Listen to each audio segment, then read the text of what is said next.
To Cuthbert Mockridge, it only seemed like a matter of minutes between the time he arrived at the bank and the time that an agreement was decided upon with the chief goblin.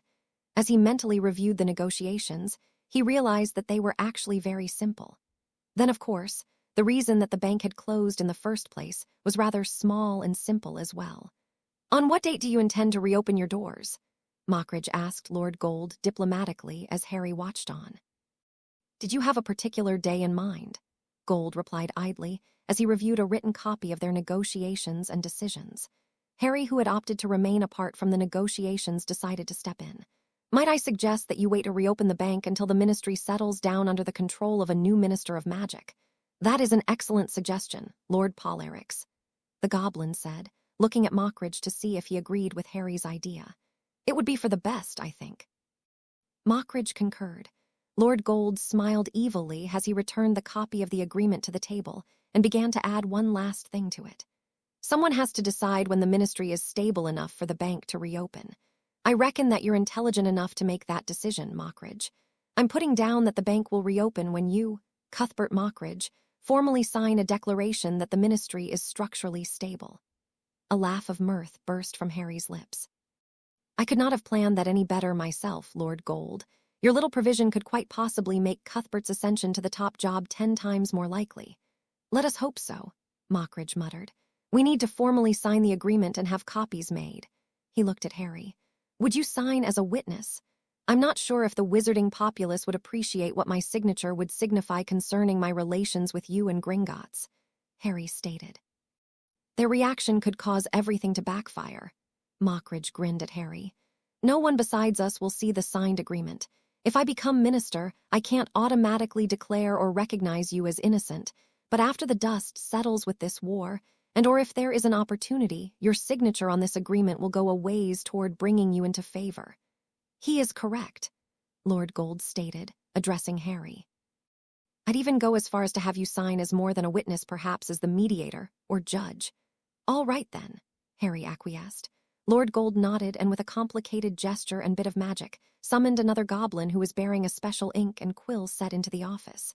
The other goblin left, and Lord Gold set up the quill and ink for use. "These are what we use to sign formal and binding treaties," he explained. "I'm not sure if I can legally sign the agreement then." "I don't really have the authority to sign treaties on behalf of the Ministry of Magic," Mockridge pointed out cautiously. "Our agreement would not be binding." "I've already taken that into account," Lord Gold said, reassuring Mockridge. "Based on wizarding laws, both ancient and contemporary, you may sign the treaty so long as it is formally ratified by the Minister of Magic within a year of the signing or before its implementation. If you become minister, that won't be a problem at all." Harry concluded as Lord Gold nodded. "If this falls through, whoever does become minister would be crazy not to ratify." With a nod, Mockridge took the quill which Lord Gold had offered him and scrawled his signature at the bottom of the document. The quill was returned to the goblin who made his mark and then to Harry, who signed his name, Harry James Potter. As soon as the ink dried on Harry's name, more writing appeared beneath it. "Lord of Bellatrix, Earl of the North." "That's all," Lord Gold declared, taking the parchment and setting it aside. "I'll have copies made and delivered to you too. I suggest that you return to the ministry with your good news. On your way out, you may pick up a formal press statement that I took the liberty to have written up during our conference." "We'll do that," Mockridge stated, standing up and shaking Lord Gold's hand. When Professor Albus Dumbledore made his entrance in the ministry atrium, the immense crowd that had gathered in the big room immediately turned their attention to him and began shouting questions concerning the present situation. Apparently, the ministry officials had been attempting to keep them uninformed of the current situation. Dumbledore chose to ignore the inquisitive crowd until he arrived at the security desk and had his wand appropriately checked in. He then turned and cast the sonorous charm. "Quiet!" When the noise had died down, he continued on in an informative voice. "Yes, it is true that Madame Bones has formally filed charges against Minister Fudge. He will either step down or be removed. His successor will be chosen by the common consent of present ministry officials. Madame Bones and Arthur Weasley are currently being looked at as potential candidates." "What about Cuthbert Mockridge?" shouted someone from the crowd. This caused Dumbledore to frown with confusion. He had carefully advanced the possibility for Bones and Weasley to become Minister of Magic. It was a winner-take-all situation, and in such, there were usually only two serious candidates. He supported both, so he and the Order could not lose. He had not planned on another possible candidate. "All worthy candidates will be considered," he said, not willing to admit that he did not know about situation that had brought Mockridge to public attention. He then turned and made his way into the heart of the ministry controversy, which had moved from the law enforcement floor to the formal ballroom in which ceremonies were held due to the large amount of people wishing to be in on the action. Arthur Weasley met him before he could arrive in the ballroom. "Fudge is basically done for. They haven't removed him yet, but he's being ignored and he and his staff are avoiding everyone else." "What is this that I hear about Cuthbert Mockridge?" Dumbledore asked. "Ah, yes, him," Weasley said slowly. "A couple of hours ago, he received a hand-delivered message from Gringotts. Apparently he made some overtures to the goblins and they answered him. A lot of people are talking about making him minister if his meeting with them turns out for good. As we speak, he is at Gringotts discussing options to open the bank." This news proved to be very disturbing to Dumbledore. As far as he knew, Mockridge was a good and competent man. There was nothing to indicate that he was a Death Eater either. The only problem with him in Dumbledore's book was that he had no ties to the Order. "How is it that he's risen in popularity so fast?" Dumbledore inquired. "He was practically unknown before today. The closing of Gringotts is the most blatant of Fudge's misdeeds from the point of view shared by the majority of people," Weasley explained. "It's also the one affecting everyone the most. The instant that it was leaked outside the ministry that Mockridge was in negotiations, the news spread like wildfire. Mockridge's name is on everyone's lips." The two wizards arrived in the ballroom to find the entire ministry present and all discussing issues in small groups. A podium had been set up, and various officials were making fiery speeches to those who cared to listen. Seeing that everyone was present, Dumbledore came to a split-second decision. He announced it quietly to Mr. Weasley and then to Amelia Bones, who had joined them as soon as she had spied them entering the room. "We need to have the new minister put in immediately if it is to be one of you," Dumbledore said. "Mockridge could return at any moment."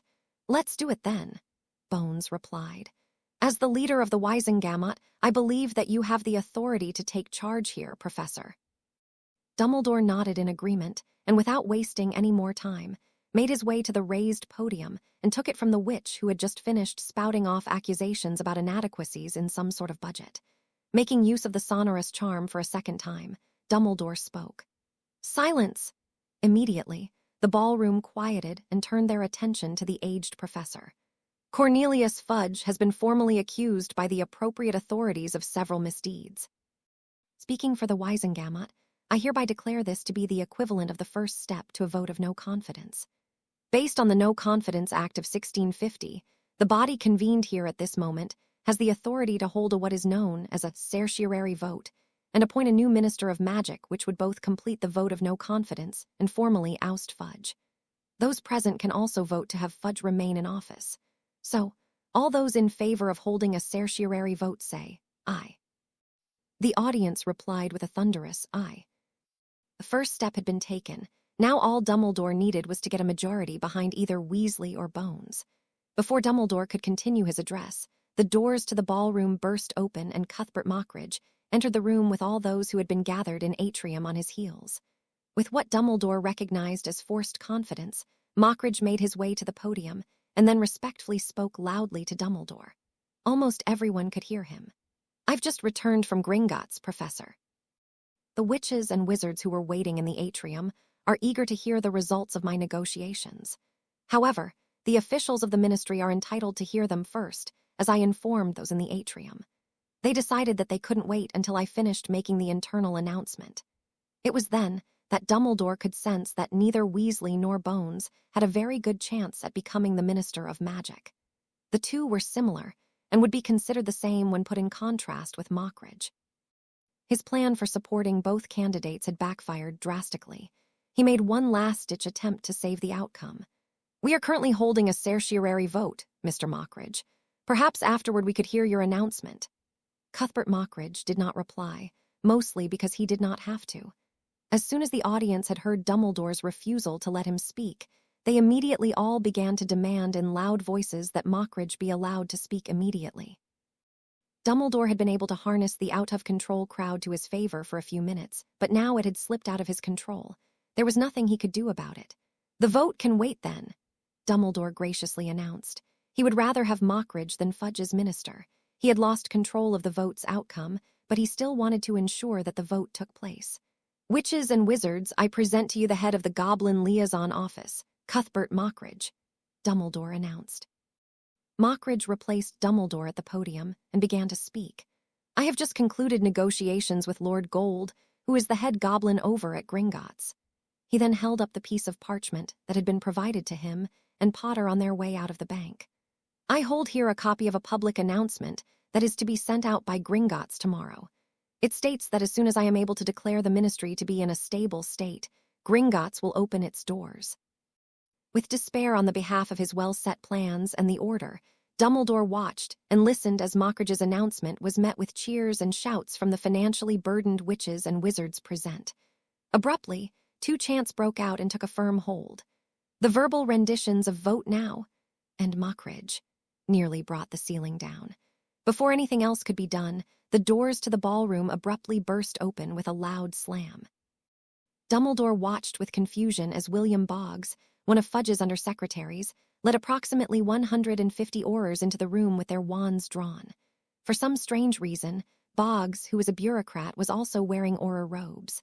None of those Aurors were Aurors the last time I checked. Amelia Bones, who had made her way up to the front, quickly whispered to Dumbledore.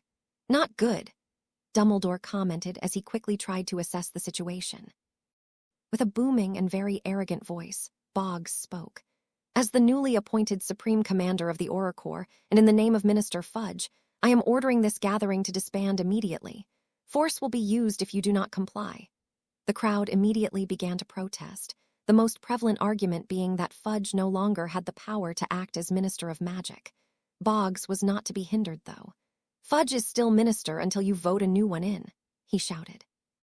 "However, I'm here to see that you can't vote." Courageously, Amelia Bones stepped up to the podium and in the most commanding voice she could muster, spoke. "As the head of the Department of Magical Law Enforcement, I order you to stand down, Commander Boggs. As Supreme Commander, my authority exceeds yours." Commander Boggs sneered from across the room. An edgy silence descended over the room as crowd considered the danger of the Aurors. The Aurors observed the crowd, and the leaders tried to come up with a solution to the present situation. The reverie was broken when Percy Weasley burst into the room. He was panting, and it was apparent that he had been running. The crowd parted to allow him to make his way through, and he stopped midway between Commander Boggs and the podium where Dumbledore, Bones, and Mockridge stood. Dumbledore examined his former student with piercing eyes. Young Mr. Weasley was pale and quite obviously nervous. From the way that his eyes seemed to shift between Boggs, the crowd, and the podium, it was apparent that he was making a last-minute decision. Finally, it could be seen by everyone watching close enough that Percy Weasley had made a decision. Little did anyone know that within a matter of seconds, his decision would forever make him a martyr. "Those Aurors are Death Eaters," Percy bellowed. "Fudge has signed a secret agreement with you-know-who," Commander Boggs snarled viciously at Percy, and then in a startling move screamed the incantation for the killing curse. Dumbledore watched sadly as Percy Weasley was instantly hit and killed by the curse. Everyone stood in shock and stared at the ambitious junior undersecretary's body. They were drawn from their shock when Mockridge, seizing the moment, stepped up to the podium and in a resounding voice spoke. "I refuse to allow Death Eaters to take over this ministry or country. Get them now." William Boggs was not necessarily a stupid man and happened to be competent enough to fight and perhaps even lead the new Death Eater Aurors to victory against the aggressive crowd. However, he was also a coward and was currently standing on the front line. He chose to retreat and gave the command for all those under his command to activate their portkeys. Dumbledore impatiently waited for the crowd to calm down as soon as the ballroom was void of the DE Aurors. As soon as Percy had made his announcement, it had become perfectly clear to Dumbledore that more trouble was afoot than ever before. Time could no longer be wasted. If he quibbled about who was to become Minister of Magic, the ministry could quite possibly dissolve. Mockridge was a competent person, and now had enough popularity that he could make a tremendous difference against Voldemort.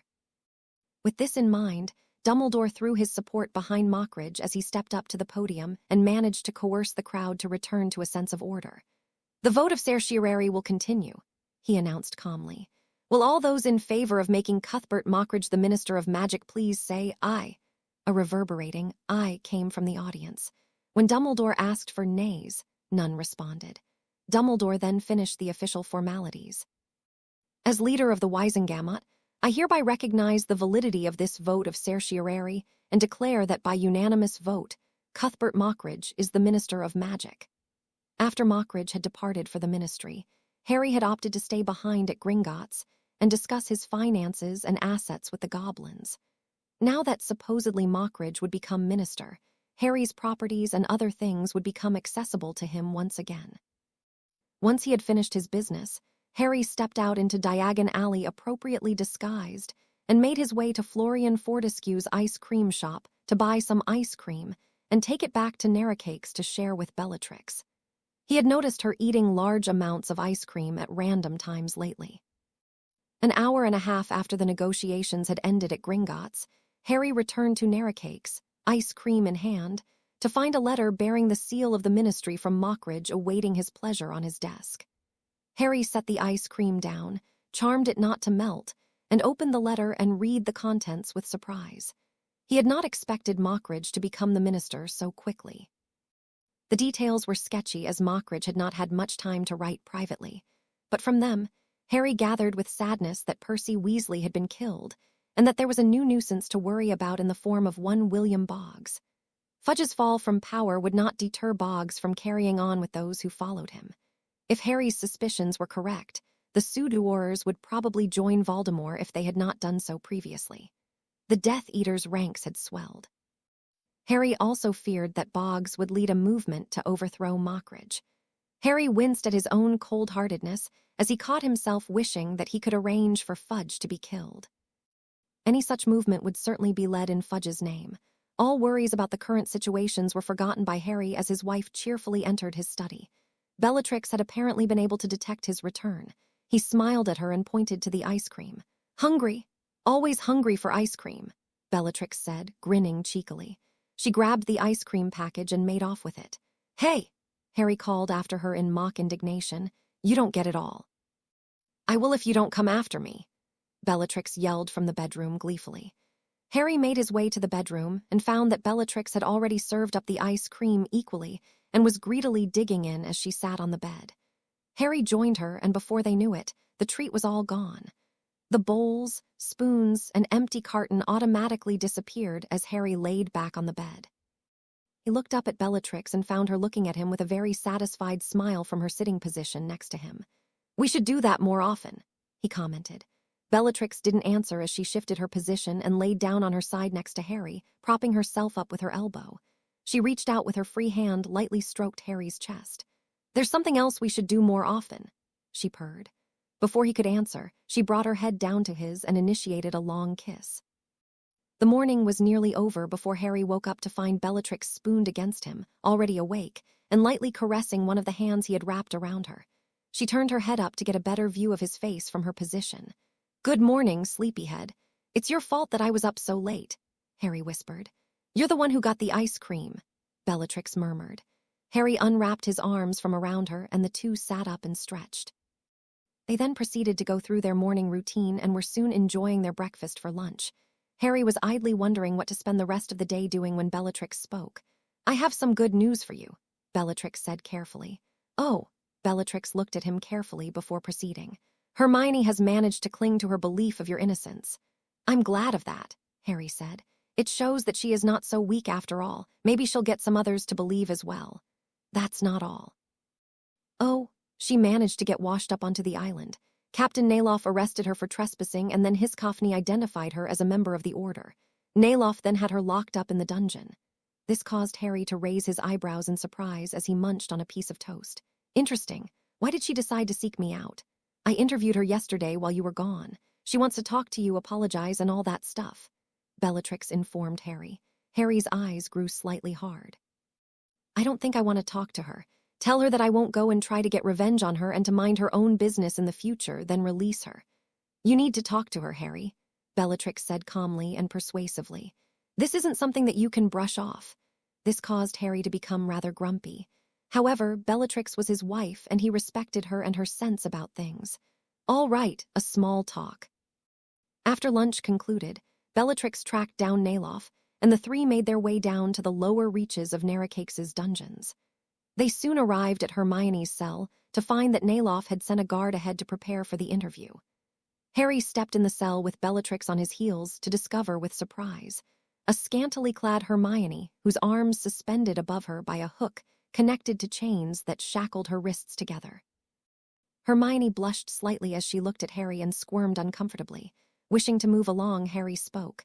"Bellatrix says that you want to speak with me. I came to apologize," Hermione said weakly. "I'm sorry for believing that you were a murderer, and I'm sorry for creating so much trouble for you. I'm also sorry for what I've said about you." "Fine," Harry replied. "You apologized, now leave me alone."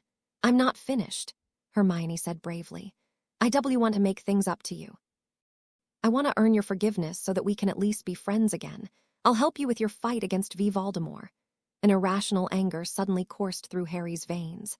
With a snarl, he stepped forward and delivered a stinging slap to Hermione's face. Instead of crying out, she turned her other cheek toward him. This enraged Harry even more, and he slapped her again. Suddenly, Bellatrix's hand was on his shoulder. "Calm down, Harry," she whispered. Breathing heavily from anger, Harry looked at Hermione, who was now looking back at him with silent tears streaming down her face, both her cheeks bearing his handprint. "You can't earn forgiveness. It's a gift that I must choose to give," he growled. "I realize that," Hermione said, now sobbing. "But I can't accept your gift of forgiveness without feeling that I'm worthy of it in some way. Please, either punish me for my betrayal or allow me to do something that will make things up." Harry was not in a mood to keep talking, so he made a valiant attempt to end the confrontation. "I'll see to it that you return home safely. I've accepted your apology and will not seek vengeance against you. Just leave me alone." "I'll come back," Hermione declared with resolve. "I'm determined." "You want to feel worthy of my forgiveness," Harry stated. "What makes you think that I'll ever give it you?" Hermione looked Harry in the eye for a moment before letting her head hang and then spoke despondently. "Please consider forgiving me, Harry. If you do, not only will I accept whatever task or punishment you set, I'll promise to serve you for the rest of my life. If you don't want to forgive me, then please take my life. I can't bear to live without your forgiveness. You can even send for your count and have him chop of my head." At this point, her voice trembled. "If you kill me, at least tell my parents that I loved them." Harry didn't want to forgive Hermione, but neither did he want to kill or have her killed. The very idea repulsed him to no end. There were so many emotions running through Harry's mind that he was unable to think. Letting out a noise that was somewhere between a snarl and a sob, he bolted from the cell. Bellatrix immediately exited the cell and found Captain Nayloff. "Which way did my husband go?" Nayloff pointed back toward the way they had come. "That way, milady." "Would you and your guards please go look after him until I come up? Don't get in his face, just keep an eye on him." "Of course, milady," Nayloff replied. "Do you need our help with the prisoner? She is completely harmless. If she was a danger, Harry would have remained," Bellatrix stated firmly. "I'll look after her." "Very good," Nayloff said before quickly making his way with the other guard up to the main level of Narracakes. Bellatrix returned to the cell and had the hook holding Hermione's arms up disappear. The teenage girl then sank to the floor slowly. The tears were still streaming down her face, but she had stopped making crying sounds. "It's okay," Bellatrix said in what she hoped was a soothing voice. "Don't worry too much. When is he going to do it?" "Do what?" "Have Count Azkaban cut off my head," Hermione replied in a resigned voice. Bellatrix regarded Hermione with a cool stare before following Harry's example and slapping the girl. "My husband is not a murderer," Bellatrix declared with gritted teeth. "I thought that you had just established that fact in your mind." Hermione took one look at Bellatrix and burst out into sobs again. "I'm sorry," Hermione said as soon as she gained control of herself. "Good," Bellatrix said. "Now, I know that Harry will eventually come around. It's only a matter of time." "What is it that you want to do in order to make yourself feel worthy of his forgiveness?" Hermione considered this for several long moments. "I said that if he forgave me, I would serve him for the rest of my life in addition to my earning his forgiveness. Therefore, it'll have to be punishment. My husband doesn't administer punishment either," Bellatrix informed Hermione gently. "It'll have to be some sort of penance that you carry out yourself. I'll try to find some ideas." As soon as Harry calms down and has time to rationalize, I'll try to work on his feelings. Meanwhile, don't let yourself get too low. Hermione nodded at the encouragement from Bellatrix. Thank you. I'd better find Harry, Bellatrix announced. I'll try to keep you updated. Okay. Bellatrix then left the cell, making plans as how to best comfort Harry and calm the confusion that must be raging in his mind. He was obviously repulsed by the idea of killing Hermione and angry about her asking for forgiveness. Then, of course, his initial reaction of slapping her twice would prey upon his feelings and cause a large amount of guilt. Despite the obstacles, Bellatrix was confident that Harry would eventually forgive Hermione. For that, she revered him. Using her ring as a guide to find Harry, Bellatrix exited Narracakes's dungeons and then made her way out to the rocky beach that surrounded the Black Castle. She found Harry chucking rocks into the ocean. Captain Nayloff and some of his men were casually walking about a small distance away from him. Bellatrix approached Harry and silently watched for several minutes as he continued to throw small rocks as far as he could. Eventually, he slowed down and then stopped throwing rocks altogether. I guess I lost control, Harry said dully to Bellatrix.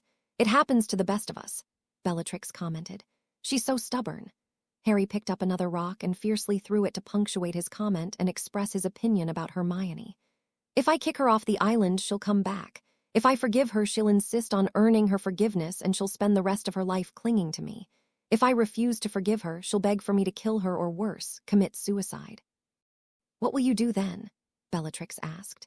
Harry sighed, shrugged, and sat down on the hard beach, opting to study the water of the ocean rather than to throw things at it. Bellatrix joined him, wincing as she maneuvered to avoid some of the sharper rocks. Hermione realizes what she has done and wants to apologize and make amends. She also wants to try and patch up your former friendship. This should be easy for you because she will do anything at all in order to accomplish what she wants. I just want her to be sorry and leave me alone. Now that I look at the situation more closely, I suppose I can understand why she believed them and what she did, so I suppose I can forgive her if she doesn't make it hard. Harry mumbled. I don't want her serving me the rest of her life. I don't want to kill her, and I don't want to punish her. It was very hard for Bellatrix to hold back a sigh of exasperation. It didn't help that she couldn't decide who it was that was responsible for the issue at hand, either Hermione for her persistence or Harry for his stubbornness. Compromise, she told herself. There needs to be a compromise. Harry, you just said that you want her to be sorry, Bellatrix pointed out and then went on. You can simply let it go and know that she's sorry and therefore forgive her. I don't want her making me uncomfortable, Harry added in. Bellatrix nodded. That's fine. If she doesn't feel like she deserves your forgiveness, then it's her problem and she needs to work it out by herself, right? Absolutely. A small smile crossed Bellatrix's lips. That isn't so hard. I'll go and talk to Hermione about how you feel. It's apparent that you're willing to put this whole thing in the past and forget about it. I'll tell her that you'll freely forgive her if she'll also put it in the past. Will that make you comfortable? Yes, Harry nodded, relief apparent in his whole posture. But I don't want her trying to force the regrowth of our friendship. That will have to take time, and I want to be the one who initiates anything in that regard. I'll do so when I'm comfortable doing so. I'll let her know that, Bellatrix informed Harry, happy that he was able to work through everything and be able to let it go. Voldemort would have never let such a slight to his character go so unpunished. You'll need to at least tell her that you forgive her to her face. I don't feel like facing her now, Harry sighed. That's okay, Bellatrix told him. I think that waiting for a little while would be best myself. If you don't mind, I think I'll go back and talk to Hermione. Go ahead, Harry said, sounding much more relaxed. Bellatrix nodded, stood up, and began to slowly make her way back to the castle. Just before she passed out of earshot, Harry called out to her. Get her some clothes and better accommodations. Having her chained up and barely clothed was embarrassing. As you wish, Bellatrix yelled back, glad to see that his mind had moved onto what she considered to be more trivial things. Hermione sat huddled in a corner of her cell, hugging herself to fight off the chilly air that seemed to be inescapable. Once she had calmed down after Bellatrix's departure, she had begun reflecting on the confrontation with Harry. Now that she looked back on the whole conversation, Hermione realized that she had put Harry on the spot and had probably embarrassed him to no end. That meant that he would probably go out of his way to avoid thinking and or dealing with her situation. It was very fortunate that Bellatrix was present and had taken an interest in her situation. Hermione suspected that if not for Bellatrix, she would be down here without any hope of getting out. Just as Hermione's thoughts began to drift toward worst-case scenarios, she heard footsteps echoing down the long hall that her cell was situated on. This caused Hermione's hopes to soar. Had Harry calmed down and felt guilty? Had Bellatrix already convinced him to forgive her? She was somewhat disappointed when only Bellatrix appeared, but was excited to see that Bellatrix wore a smile on her face and was carrying something presumably for her. "Has Harry made a decision?" Hermione asked, with a nervous quaver in her voice. Maybe he had decided to send for Count Azkaban. "You could say that," Bellatrix replied as she opened Hermione's cell with magic and stepped in. "I helped him sort out his feeling and get to the root of things. He's perfectly willing to forgive you and put things in the past if you will leave him alone, and also put everything in the past." The smile that had grown on Hermione's face slipped when Bellatrix stated the last clause of the agreement. "Won't do," Hermione told Bellatrix sadly. "That way he'll always remember that I betrayed him. We'll have supposedly put it in the past, but he'll always remember." "You make Harry's feelings seem more complicated than they really are," Bellatrix said. "He's perfectly willing to reinstate your former friendship so long as you let him be the one who does it when he is ready. Making him ill at ease will not help your situation." Bellatrix then threw the bundle she had been carrying at Hermione. "Get up and put these on. You're being moved to a room upstairs." Her tone brooked no opposition. Slowly, Hermione stood up, shed her undergarments, and put on the new clothes that fit perfectly. As she did so, she continued the conversation with Bellatrix. "But I still feel guilty. I need to do something to make things right. Harry has decided that any issues you have with accepting his forgiveness are your own problem," Bellatrix stated, motioning for Hermione to follow her out of the cell once Hermione had finished dressing in the clothes that greatly resembled the basic Hogwarts uniform. "Meaning that he doesn't want to punish me or accept any reparations. Typical," Hermione retorted. Bellatrix smiled broadly for two reasons. That was indeed typical Harry, and she loved him for it. Secondly, it was apparent that Hermione's spirit was far from broken.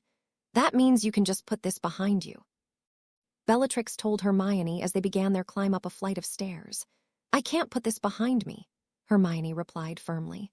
"Are you so prideful that you cannot accept Harry's plain forgiveness and move on?" Bellatrix said in a somewhat harsh voice, trying to convince Hermione that she was going a little too far. "Is this because you cannot stand to be in his debt? No matter what I do, I'll always be in Harry's debt." Hermione replied angrily, but with a resolute voice which then dropped to a whisper. "The guilt won't go away until I feel that I've paid the price for what I've done."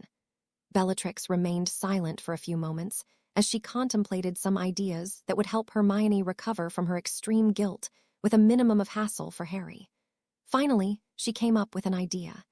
"Is there a way that you can significantly contribute to the fight against Voldemort?" "Helping Harry get the upper hand over Voldemort is the best way that you could redeem yourself in his eyes. My powers are insignificant compared to his," Hermione sighed. "What do I have to offer?" Silence fell over them as the two carefully considered how Hermione could help out. Bellatrix's eyes lit up as she received a sudden inspiration. "You got kidnapped because you tried to confront Harry, didn't you?" "Yes," Hermione answered. "What does that have to do with it?" "You were able to figure out where the attack was going to happen before it occurred." Bellatrix pointed out to Hermione eagerly. "If you could do it again, Harry's forces would be able to lay in wait and then keep the Death Eaters fighting long enough for the Ministry to arrive and see that Harry is not the one attacking all of those villages." "You're right," Hermione exclaimed, the excitement evident in her voice. "That would prove that he is innocent." Bellatrix shook her head. "Not quite, but it would prove that he's not attacking villages. There are other things he's supposedly guilty of that would take a little more effort to clear up." Hermione nodded, but was obviously not listening very closely. "I can still remember how the pattern works. If you have a map with all of the latest attacks on them and the times that they occurred, I can tell you where Voldemort will next strike. I'm sure that one of Harry's assistants has that information lying around, if not necessarily organized already," Bellatrix said.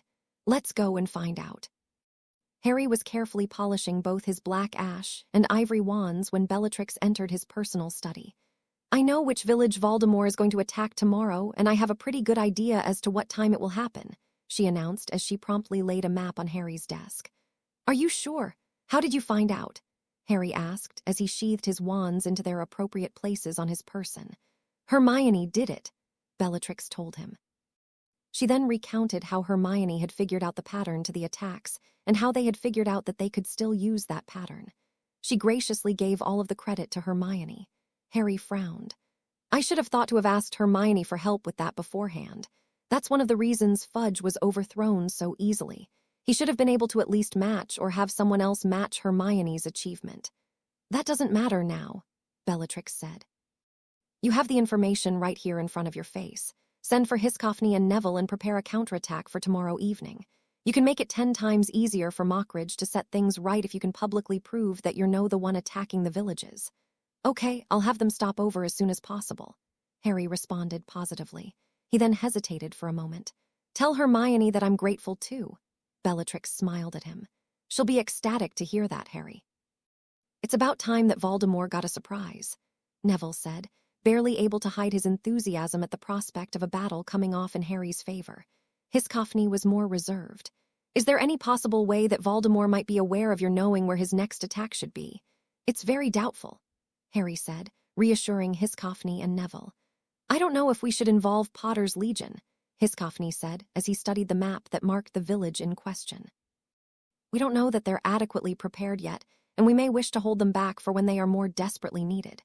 I think that this will give us some proper experience, Neville said defensively. This is the best situation to get experience in as well. We have the element of surprise on our side, and we can easily position everyone in safe places to observe and even help fight. Maybe, Hiscoffney muttered doubtfully.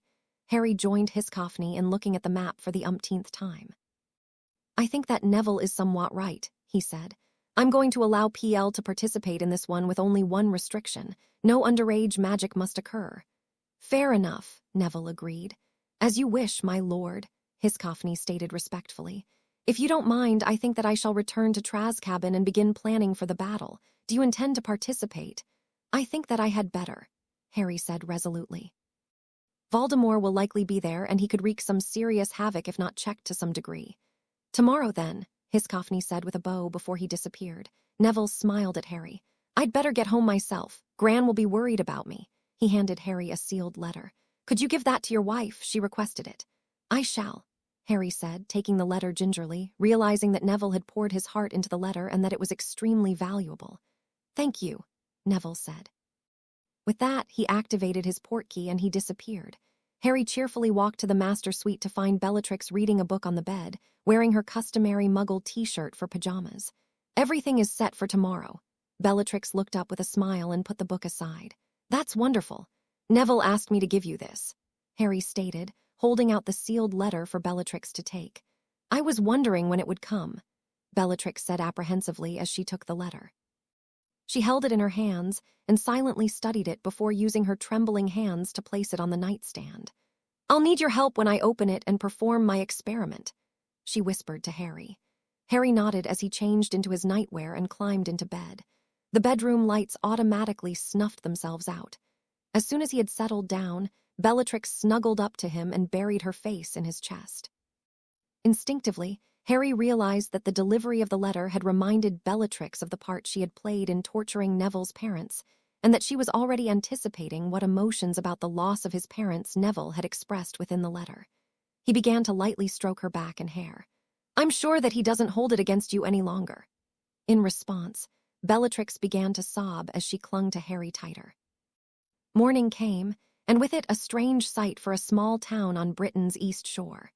If any Muggle had been in the forests surrounding South Hillerton, they would have been witness to scores upon scores of strange people appearing out of thin air, groups of them holding on to miscellaneous objects like old shoes, branches, ropes, and chains.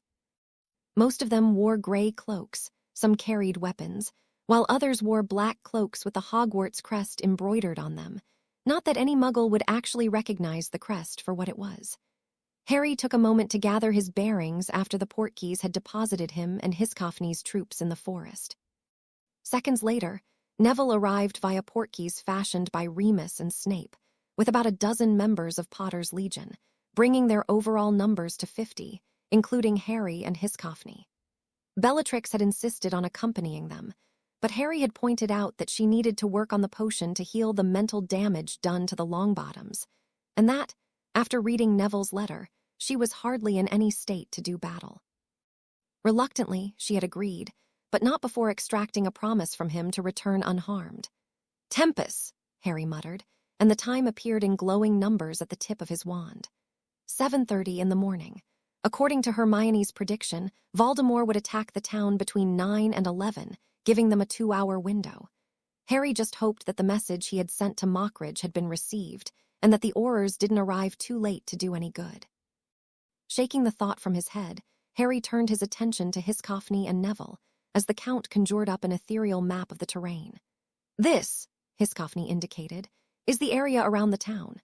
If Voldemort's men follow their usual pattern, they will apparate in close to the town square, and fan out radially to cause as much havoc as they can during the few minutes they will be here." Glowing red dots appeared on the map where the town center would be as he manipulated the projection. Harry nodded. "We know he usually doesn't bring more than 30 or so Death Eaters, so we'll have numbers on him. Their attacks usually last 10 minutes to half an hour at most. That means we will have to attack them when they are close together, so we can take down as many as we can before they retreat. That would be dangerous, though." Neville frowned as both Harry and Hiscophny turned to him at his comment, causing him to explain further. "I mean, if there's more of them close together, they will be able to defend themselves better. Plus, if they're attacked close together, what's to keep them from just apparating out the instant they come under attack?" "Good point," Hiscophny conceded. "I can have 5 of my people put up an anti-apparition ward the moment Voldemort and his people appear, but that would also prevent the Aurors from arriving." Harry studied the map for a minute before pointing at a number of streets that ran outwards from the town's center. "Let's assume they stick to the roads. They'd have to fan out along these, right? So what if we let them walk a few hundred yards, then take them down in small groups? They wouldn't be able to warn each other, and we have numbers on them. Worst case, a few of them apparate away, leaving the other groups unaware of an attack on them. I have an idea." Hiscophny stared at the projection of the town, and the red dots began spreading out along the streets.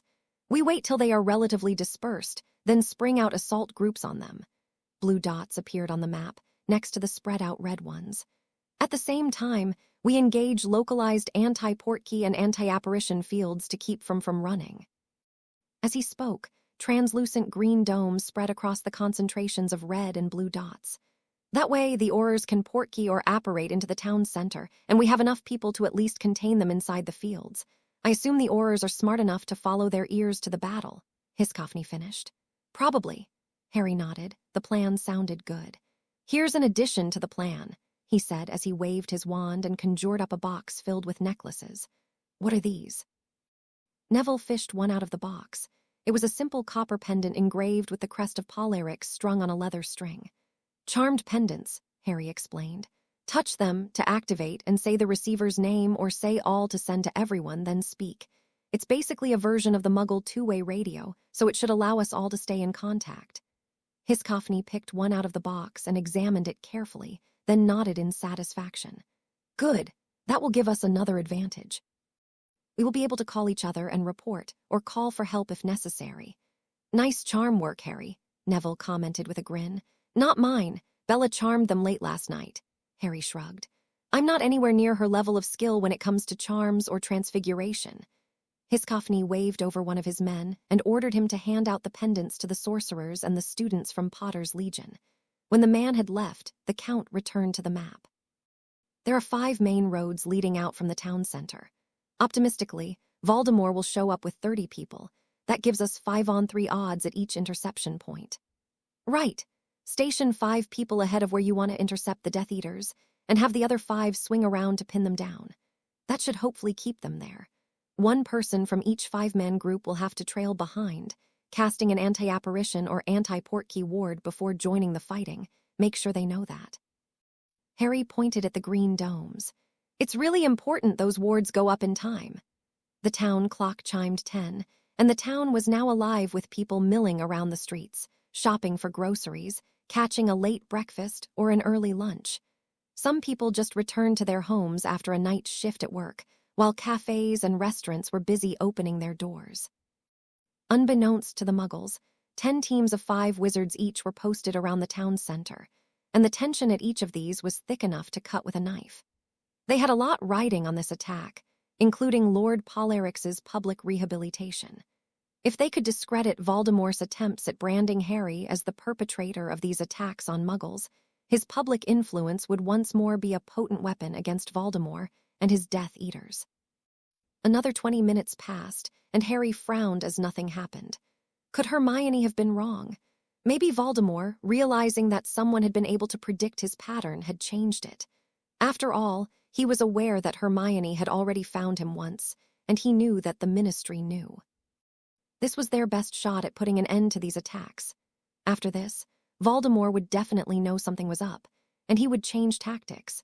But if he didn't show, not only would Harry lose this chance, but Mockridge would also be taking some heavy flack if he had indeed managed to divert the division of Aurors Harry had requested. Then the silence was broken by a series of staccato cracks as dozens of black-robed and masked people apparated into the town square.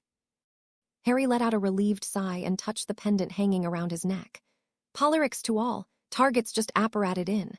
Confirmed Polarix, spotters make out 28 Death Eaters plus Voldemort, a voice he didn't know replied. Strike teams in position, warders ready, Hiscoffney reported. Screams erupted below as the Death Eaters spread apart and spells began flying from their wands. Harry gritted his teeth as Muggles began falling, some dead, some convulsing in pain. He hated this, hated leaving them to suffer, but if they wanted to make sure they got the Death Eaters this time around, they couldn't afford to attack them too early. Now, Neville asked over the pendant, his voice strained and pleading. Hold fire, repeat, hold fire for now. Count Hiscoffney's voice was steely as he replied. Come on, get moving, Harry urged the Death Eaters under his breath as they slowly began to disperse. Most of the Muggles had managed to escape, and only a handful of corpses remained in the town center. The fleeing Muggles drew the Death Eaters down the roads, straight towards the ambushes they had set up. Harry, Hiscoffney, and Neville had agreed that warning the Muggles would not be a good idea. They would all be safe, true, but Voldemort would know something was up the instant they arrived, and no one was in sight. Harry watched with apprehension as a group of 6 Death Eaters came down the road towards their position, casting blasting hexes and other, more destructive curses at anything they saw. When they were a dozen yards away, Harry waved to the others in his group, and he, together with 3 others, sprang up from behind his cover and flicked his wand at the Death Eaters. Impedimenta, stupefy, incarcerus, flipendo. A series of hexes and stunners left their wands as the glowing domes of anti-apparition and antiportkey wards washed overhead. The Death Eaters, caught by surprise by the spellfear, screamed and dove for cover. One of them raised a panicked hand and pointed to the sky as their attempts to apparate away failed. 3 of them fell in the initial barrage before they could find cover, and as Harry ducked back down behind the light post he was using for cover, more spells erupted from behind the Death Eaters, taking down the remaining 3. Polarix, this is Alpha Team. 6 targets down, area secure, one of the team members that had ambushed the Death Eaters from behind reported. Harry nodded and waved his group forward, where they bound their captives. Polarix, this is Beta Team, our targets are down, Neville announced. Targets secured for the Aurors. Delta Team, targets secure. Epsilon Team, targets down. Gamma Team, Voldemort is here. Repeat, Voldemort is the voice cut off abruptly, and Harry's eyes widened. Gamma Team was Hiscoffney's, stationed 2 streets over. Grabbing his pendant, Harry shouted, all teams, secure and guard targets, all available people head to Gamma location. He spared a glance for his group, then took off in a sprint, 7 of his people following him, while 2 remained to guard the Death Eaters. When they arrived at the other team's location, Harry couldn't help but gasp in horror. All of the Death Eaters were dead, and 6 of Hiscoffney's men were laying among them, unmoving. Through some miracle, the 2 members of Potter's Legion had survived, and had been herded away from the battle raging amongst the corpses by the last surviving sorcerer. Hiscoffney and Voldemort were trading spells, with Voldemort almost stationary, turning only to target his curses at his opponent, who was having trouble maneuvering in the limited space provided by houses, trees, and lampposts. Hiscoffney was holding his own, for the time being, but Harry could see the strain on the sorcerer's face as he struggled to keep dodging the killing curse. Voldemort alternated his spellcasting enough to blast most of the available cover, and Hiscophny's return fire was intercepted by ruthlessly summoned corpses. Harry came to a halt about a dozen yards from the fighting and raised his wand. Voldemort either hadn't noticed or was ignoring the arriving reinforcements and was focusing all of his attention on the Count. Well, he was going to have to change that. Harry slipped the black ash wand back into his wrist holster and summoned his ivory wand. He would only get one shot at this, and he had to make it a good one. The remainder of the troops had arrived and had formed a circle around the fighters, but none of them dared interfere with the duel. Leveling his wand at Voldemort's back, Harry gave it a deft flick. Celis Efflixi. The spell had been one he had come across with Bella while they were searching through the library for combat spells that would be useful in a duel with Voldemort. While there wasn't anything really short of a killing curse that would be able to kill the person Voldemort, they had found a number of viable alternatives that would not involve Harry using an unforgivable. The spell raced at Voldemort's back, but he turned and waved his wand in an arc in an instant, a shimmering silver barrier flashing into existence before him. Harry's spell splashed against it harmlessly, and Voldemort jabbed his wand at his new target. Erratico. Diving to the side, Harry returned fire with a number of overpowered stunners, courtesy of his new wand, and Voldemort found himself distracted as Count Hiscophny took the opportunity to counterattack himself. Harry ran and ducked into an entryway while Voldemort's back was turned, and threw his own hexes and jinxes at the Dark Lord. Caught in the sudden crossfire, Voldemort roared in anger as one of Hiscophny's slashing spells carved a deep wound into his side as he dodged one of Harry's blasting curses. 3 seconds later, Voldemort leapt to the side to avoid one of Hiscophny's spells, only to catch one of Harry's bludgeoning spells square in the back. Roaring in fury, a wave of power washed outwards from Voldemort, causing the wards to dispel. The Dark Lord ignored the opportunity to flee, however, and flung out his wand, a wave of concussive force blasting Hiscophny off his feet. The Count landed hard on his back and was obviously struggling to remain conscious. Harry, who had been somewhat shielded by the entryway, snarled and stepped into the open before Voldemort could finish him off, speaking the first spell that came to mind. Expelliarmus. Voldemort waved his wand, and the jet of red light was deflected to impact an unfortunate tree. So, he hissed, his snake-like face pale in the sunlight. Finally you show yourself, Potter, or maybe I should call you Lord Polyrics. It appears I have underestimated you. Harry couldn't help but notice the strange glint in the Dark Lord's eyes as he took up a dueling stance. Actually, you underestimated Hermione, Harry replied, fighting to keep his voice even. She figured it out, you know. It was a mistake to think that you could just let her go. Would you have preferred that I kill the little mudblood, Potter? Voldemort cackled. She broke the memory charm you put on her. That comment caused Voldemort's eyes to widen until they were as close to bugging out as they would probably get. What? That's impossible. He spat. No, it isn't, Harry bluffed with a grin. It was a risky gamble, trying to get Voldemort riled up, but he had to keep him here until the Aurors arrived. Where's the blasted ministry when you need them? No matter. Voldemort waved it off with a neutral expression. It was foolish of you to come here where I could kill you.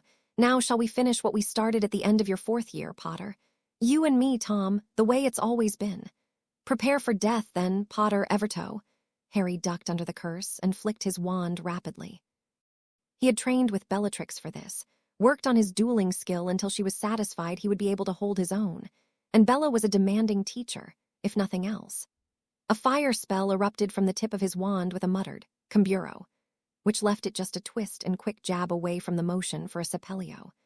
Wand motions flowed into each other as his body reacted on instinct, casting spell after spell without pause, without even needing to mutter the incantations. A freezing spell followed by a blasting curse and a stunner flew at Voldemort in rapid succession, forcing the Dark Lord to abort his counterattack. With a grand wave of his wand, Voldemort conjured up a translucent blue shield with a shout of Aegis Contigo. All of Harry's spells splashed against it, causing colorful ripples to wash across it, but none penetrated. Good, you've learned, Potter. Bella must have taught you well, Voldemort taunted as he kept his wand steady and in position. Harry circled him slowly, trying to figure out a way to get past the shield, while his opponent seemed content to let him make the next move. Finally, Harry shifted his stance, moving his weight forward, earning him a puzzled look from Voldemort. Spying a windowsill on the second floor on the building behind Voldemort, he held out his wand. Admoveo?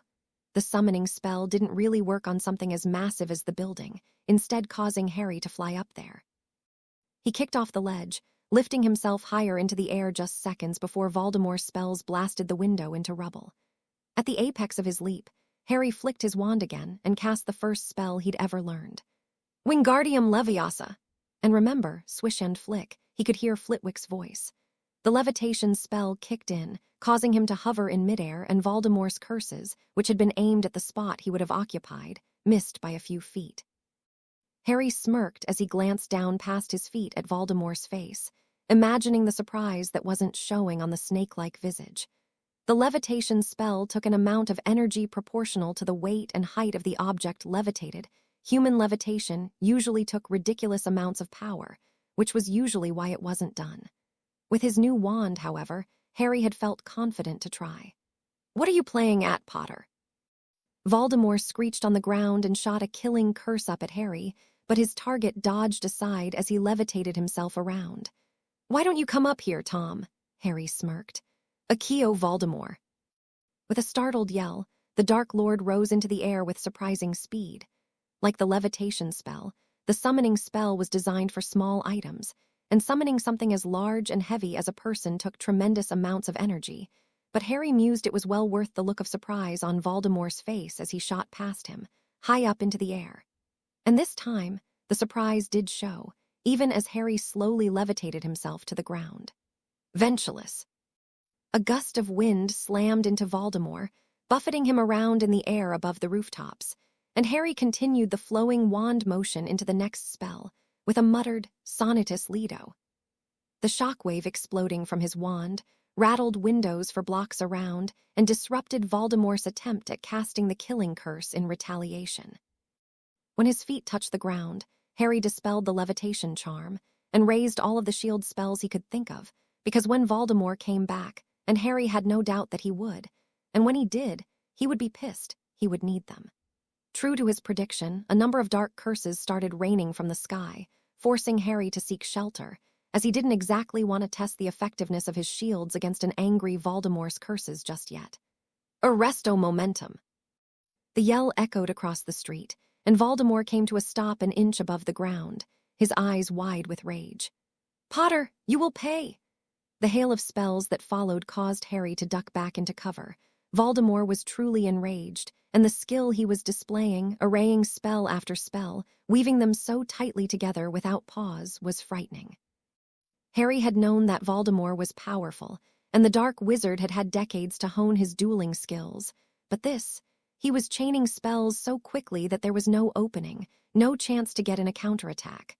Procella! The spell swept across the battlefield out of nowhere, the hurricane force wind tearing through the street. Voldemort was caught up in the middle of casting a spell and was forced to abandon it to barely remain standing, and Harry let out a sigh of relief as he spotted Albus Dumbledore standing at the other end of the street, Order members and a squad of Aurors behind him. "Dumbledore!" Voldemort howled in anger as the old mage strode towards him. "You're surrounded, Tom," Dumbledore said quietly. "I can still kill your golden boy."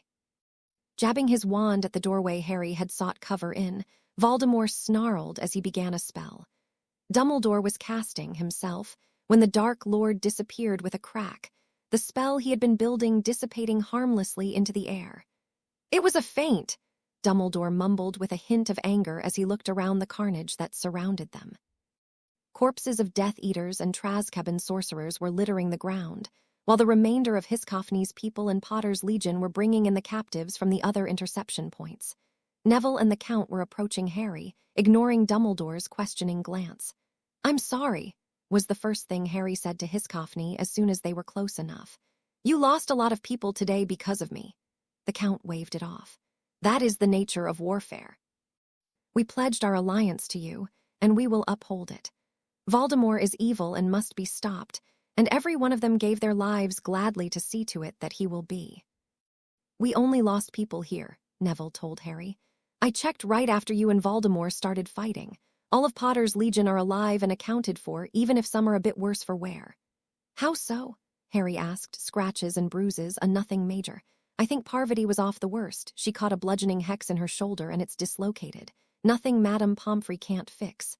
And, Hiscoffney added, we only lost 6 men today. We captured 23 Death Eaters, killed 5, and you injured Voldemort. Harry frowned. But I didn't. None of my spells even came close to hitting him, not with that shield of his. Maybe not physically, Hiscoffney laughed, but you definitely injured his pride. You were dueling well for someone with so little experience, my lord. Harry, all 3 turned at the sound of Tonks' voice as she hurried over along with Kinglesey. Tonks, you're late, Harry greeted her. Kingsley, he nodded at the older Auror. Sorry, Potter, Kingsley replied. We got the message from the minister, but there were a lot of bureaucrats trying to hold us back. We had to go behind their backs and talk to Dumbledore to get order support in order to get the go for the deployment. Harry's eyes widened in fear, but Tonks spoke before he could voice them. Don't worry, we didn't tell them where the information was from. We just told them we had it from a reliable source that we could pinpoint Voldemort's next attack. After all, Hermione did it before, right?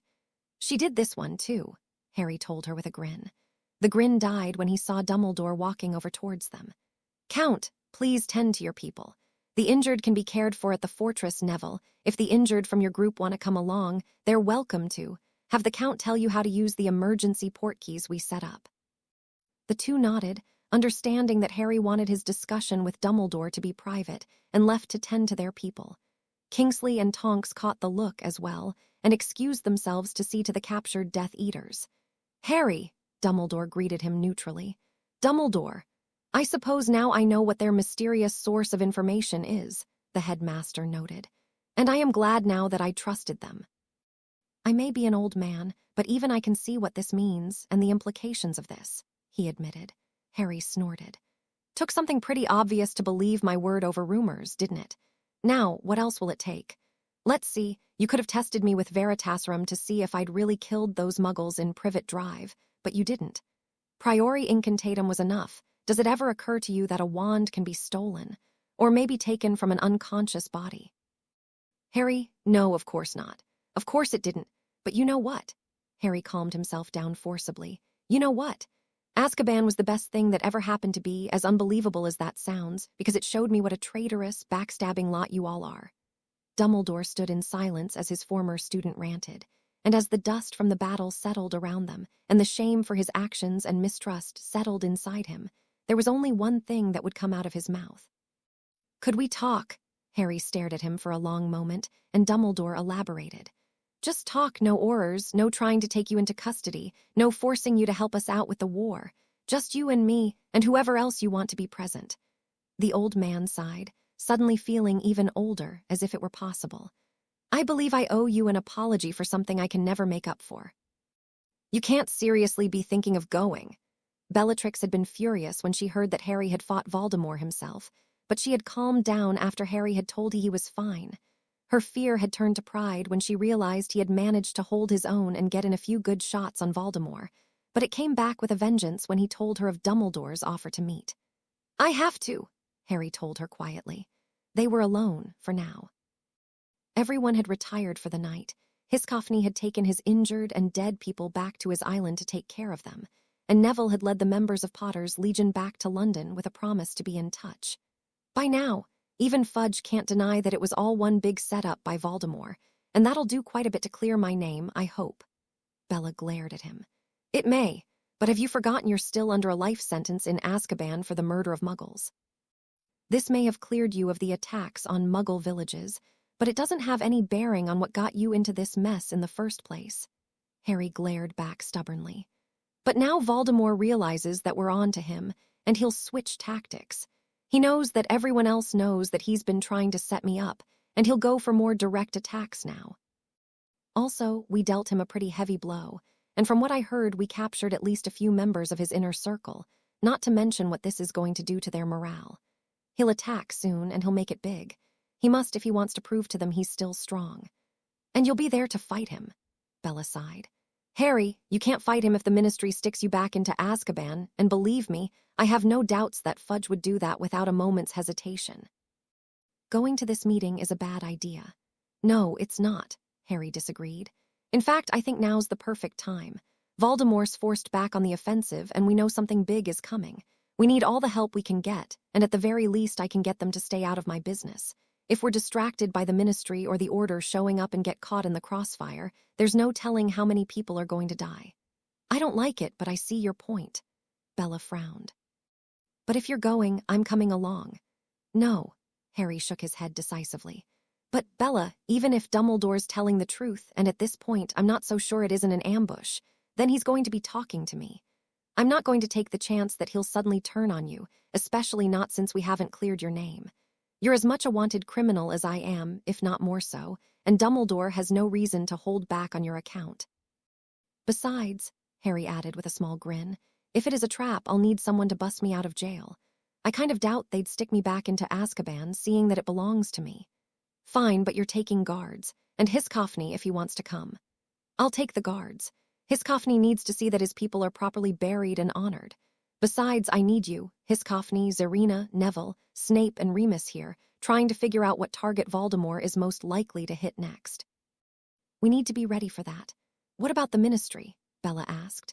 Let me worry about the Ministry. If they're not prepared to help, we can fight this war on our own. We just need to make sure they stay out of our way. Harry shrugged. We also need a long-term plan for dealing with Voldemort. I know the prophecy says I'll kill him or he'll kill me, but at this point I don't know just how I'm going to accomplish that. I have a few ideas, Bella muttered quietly enough that Harry didn't hear. I'll bring it up at the meeting. When did you set the meeting with Dumbledore?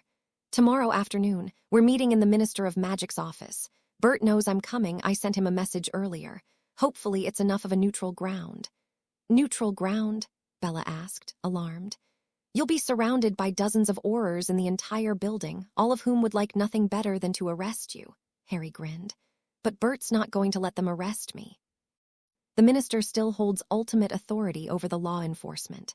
There'll be a half-dozen guards standing outside the door, too, that Zarina sent over, so it should be fine. Any renegade Auror who'd want to arrest me against the Minister of Magic's explicit orders will have to get through them first. Well, and they'll have to get through me, too. I'd still feel better I came along.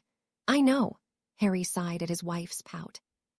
Look, you're working on something really important here, and the sooner we get Neville's parents cured, the sooner Dumbledore is going to get off my back about returning them. I don't know why he even thinks I'd use them, especially since I have no clue what kind of spell they were working on before. Well, you know. He glanced at her, mentally kicking himself as he saw the tears she was holding back. Harry reached out and wrapped an arm around his wife's shoulders to comfort her. Hey, don't cry. It wasn't your fault, and even so, you're doing your best to fix it. The rest of the night was spent in mutual comfort. Thoughts of the following day forgotten as they both dwelled on the past. Word had gotten around fast that Lord Polyrics was innocent of the attacks on Muggle villages, and word had also spread that he was anything but pleased with the accusations that had been hurled his way. So when he strode through the halls of the Ministry, presenting an imposing figure wrapped in a black cloak that billowed behind him, and his face hidden in the shadows of his hood, people made to get out of his way. They were helped along by the 6 heavily armed ice soldiers that flanked Polyrics, their polearms gleaming in the light, and their armor polished to perfection. Lord Polyrics was here to make an impression, and that was exactly what he did. The doors to the minister's office flew open, startling one of the men sitting in the office. The other merely chuckled and waved him inside. With a nod to his guards, the 6 soldiers posted themselves outside the door. A wave of the hand closed the doors with much more gentleness than they'd opened with, and Lord Polyrics lowered his hood. He grinned at Mockridge, who was clearly hiding a smile at Dumbledore's flustered expression, then gave his old headmaster a curt nod in acknowledgement, before sinking down in one of the chairs before the desk. "So glad you could join us, Harry," Mockridge greeted him when Harry had shed his cloak and settled down. "Well, hello to you too, Bert. So, how's business today?" Harry shot back with a grin, ignoring Dumbledore for now. The old mage was watching the exchange with disbelief, speechless for one of the first times in his life. "Oh, you know, same old, same old. Death Eater attacks were getting there too late. You know that raid you stopped? We managed to convince a few of them to spill on their respective cells, so we're in the process of rooting them out," Mockridge explained. "That was quick." The minister shrugged. "Well, we're at war. Don't really have the luxury to leave you-know-who to his devices, especially not with his nose as bloodied as it is." "Very true," Harry agreed. "I suppose you've also heard about Fudge's little rebellion." Mockridge arched an eyebrow when Harry shook his head negative. Well, when I was elected, a few fake Aurors stormed the hall under Fudge's leadership, apparently. The man seems to have gone completely over the edge, and he's probably joined up with the Dark Lord by now. Who knows if that means he's alive or dead? Doesn't really matter at this point. Fudge is insignificant if we can get rid of Voldemort, Harry agreed. He finally turned to Dumbledore. You said you wanted to talk. Well, talk, old man. You two know each other, Dumbledore asked, still a little shaken as he glanced back and forth between the two men who were conversing like old friends. Why, of course, Harry nodded. I've met Bert here quite a few times. You know, back when he was the head of the Goblin Liaison Office. Mockridge grinned and added, and Harry here was rather instrumental in arranging for the reopening of Gringotts. Without his presence, I doubt the goblins would have listened to me at all. And when he pointed out that our leadership was incompetent, well, the minister shrugged. The chance presented itself to get someone into power who wasn't so quick to condemn me on sketchy circumstantial evidence that could rather easily be explained away, and the words of a few opportunistic so-called friends. Harry glared at Dumbledore. I find it interesting that a complete stranger was more willing to listen to me and draw his own conclusions than my friends and the people who were supposed to know me. Harry, don't even start on the apologies, Dumbledore. Just because you realized you screwed up now and feel guilty doesn't make it all right.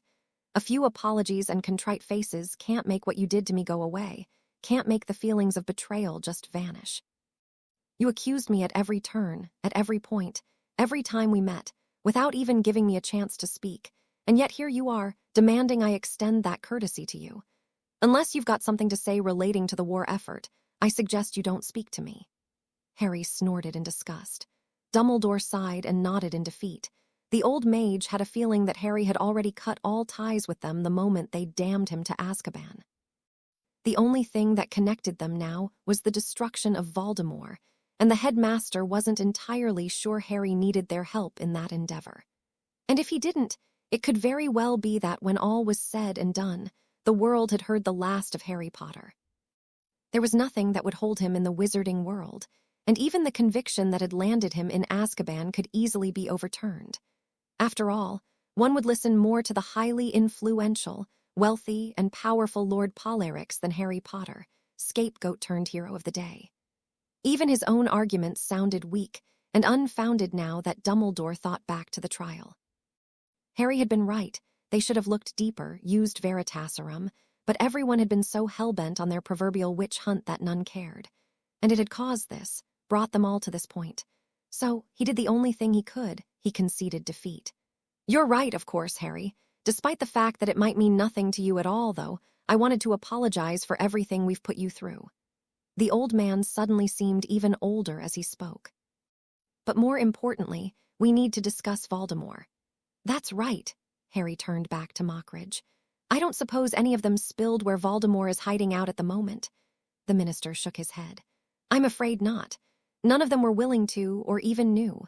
Voldemort seems to have adjusted his tactics to using small-scale guerrilla cells that are contacted and led by members of his inner circle.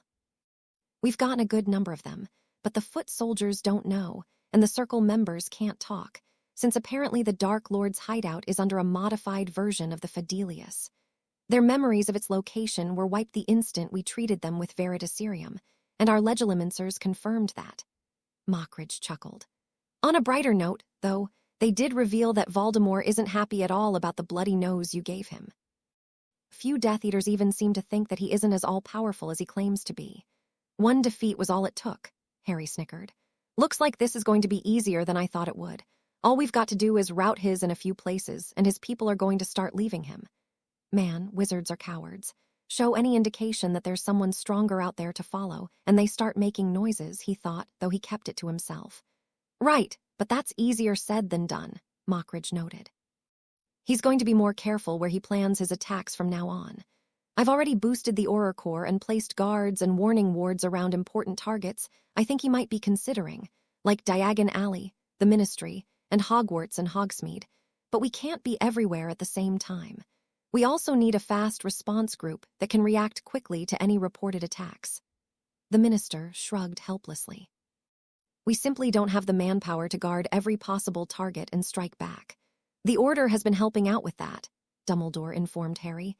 We've been securing potential targets as well, and we've been trying to figure out where Voldemort would attack next, but Severus reports that he keeps his plans under tight lock and key." Harry grinned at the mention of the potions professor. "Well then, I think I can solve the manpower issue for you. Before I left, I sent a request to Queen Zarina of the Ice People for a couple of contingents of troops, and Count Azkaban has been putting together a rather considerable force of sorcerers already. As for figuring out where the next attack is going to be, well, I'd put my odds on it being an underdefended place with lots of potential for civilian casualties and collateral damage. Something like the middle of a wizarding village." "Why's that?" Dumbledore asked, curious. The suggestion was something he hadn't thought of before, and it hadn't come up in any order meeting, either. "Simple," Harry smiled grimly. "If I was some maniac who ruled through fear and intimidation, and I'd just been dealt a nasty blow to my pride, I'd be damn well looking for a place to attack that would be lightly guarded, if at all, where my minions could kill to their heart's content without worrying about taking casualties. If he blows up a wizarding town, no matter how small, it's going to be all over the papers the next day, and the death count is going to be ludicrously high, especially if it's an out-of-the-way town. That'll convince people that he's still all-powerful and intimidate them into following him again. But wouldn't he rather attack a target of importance? That would make much more of an impact on the public opinion than massacring a random town, especially if he's out to take over the wizarding world," Dumbledore asked. Surprisingly, it was Mockridge who answered as realization dawned in the man's eyes. "I see. He's not going to risk casualties in an assault on an important target while his followers are uneasy. It'd be much easier to intimidate the populace some more, regain support, and then attack important targets with fanatically loyal followers instead, ones that have doubts about him." "Exactly," Harry nodded. "Also, if he attacks an unguarded town, the public will demand you pull Aurors from their current posts and place them around the country to protect the villages and communities, weakening your defenses here." "It's a good plan," Mockridge admitted reluctantly. "We don't have the forces to stop him from attacking anywhere else, and if we do, he'll just attack here. We're stuck." "There's something we can do," Harry told him. "We can strike first. We take out more of his power base and force him to act. Force him to attack a target of our choice." "I don't know," Dumbledore mused. "Getting Voldemort desperate enough to commit to an attack he was forced into seems dangerous. We don't know what he's capable of when he's cornered that way." "Are you kidding me?" Harry burst out. "Whatever he's going to do when we've got him where we want him can't be any worse than what he's doing right now. He's killing innocent people unchecked because he's running the exact kind of warfare he knows you can't defend against." Like the people in South Hallerton, Harry thought darkly. Logically, he knew that there had been nothing he could have done. Doing anything to save the populace would have cost them their best shot at Voldemort, but that didn't make it any easier to live with. 17, he thought. 17 Muggles had died in the attack before the trap had been sprung. He had requested that the cleanup teams Hiscophny had sent collect the names of the dead and place them on a small memorial marker. Despite Bella's insistence, he had asked to know who and how many of them had died, because they had been his responsibility, because they had been his fault. He'd gotten over beating himself up to try and find a better way to stop Voldemort, barely, with a lot of coaching from Bella and Neville and Zarina and Hiscophny, but he knew that it wasn't over. He would remember them when this war was over, because that was the least he owed them. He pushed his guilt and remorse aside for the moment, because he had a war to lead, and Voldemort would only be too happy to take advantage of any openings he gave him. The good of the many outweighs the good of the few, Harry thought bitterly. "You don't know Voldemort," Dumbledore insisted. "You have no idea what he's capable of, what atrocities he is willing to commit when he is desperate. The people live in fear of him for good reason, and to force him into a corner will only make things worse." "I don't know what Voldemort's capable of." Harry barked out a semi-hysteric laughter. "I've been having nightmares and visions of what he's done since I was 11. I've met the guy, witnessed what he's done, and you're telling me I don't know what he can do. I've seen the aftermath of destroyed Muggle villages, the mutilated corpses he's left behind. I've seen the remainder of dark curses so evil you could feel it." The two older men watched in apprehension as Harry's laughter grew more hysteric, until he'd given up ranting in favor of just laughing like a madman, tears streaming down his face. Dumbledore merely hung his head. He knew he'd hit all the wrong spots with his reply, though he'd only been genuinely worried about the Dark Lord's response to their offensive. Mockridge, on the other hand, was beginning to wonder if Harry was at all stable, and if the fate of the wizarding world didn't rest on a maniac who was as insane as the one they were trying to get rid of.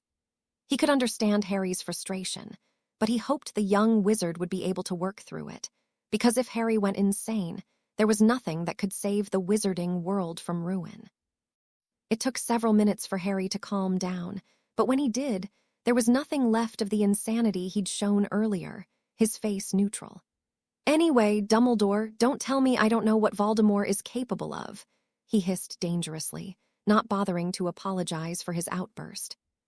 "Either way, I don't need your approval, and I certainly could care less if you don't like what I'm going to do, because, like it or not, I'm declaring war on Voldemort, and to be perfectly honest, the only thing that would concern you is how many of your people are going to get caught in the crossfire.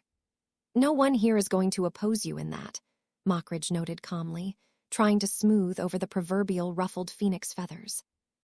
"I think what Professor Dumbledore was alluding to was that Voldemort may become unpredictable when we force his hand, and that if we are not careful, may end up making our situation worse. That is precisely why we need to take him out, and quickly. Now, we've been working out a plan, and it would be a great help if the Ministry would at the very least not oppose us." Harry stared at Dumbledore, as if daring the man to say more, his temper barely kept in check. "We all can agree that we're on the same side here. Now, what was that plan you've been working on, Harry?" Mockridge leaned forward in his chair, interposing himself as much as he could between Dumbledore and Harry. "Continue a public campaign against Voldemort and his supporters, for starters. Reopen all the newspapers and news agencies without the biased bull Fudge had them publish, and publicate any and all victories against Death Eaters.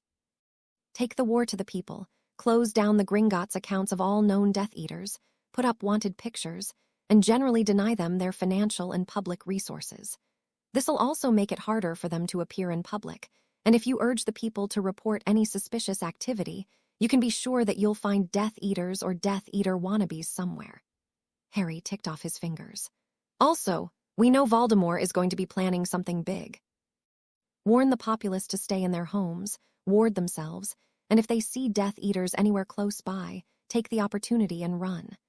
"I thought you said you wanted to strike before he did," Harry nodded. "That's the idea. That way, if we can deprive him of the first strike, we can move him towards a target of our choosing.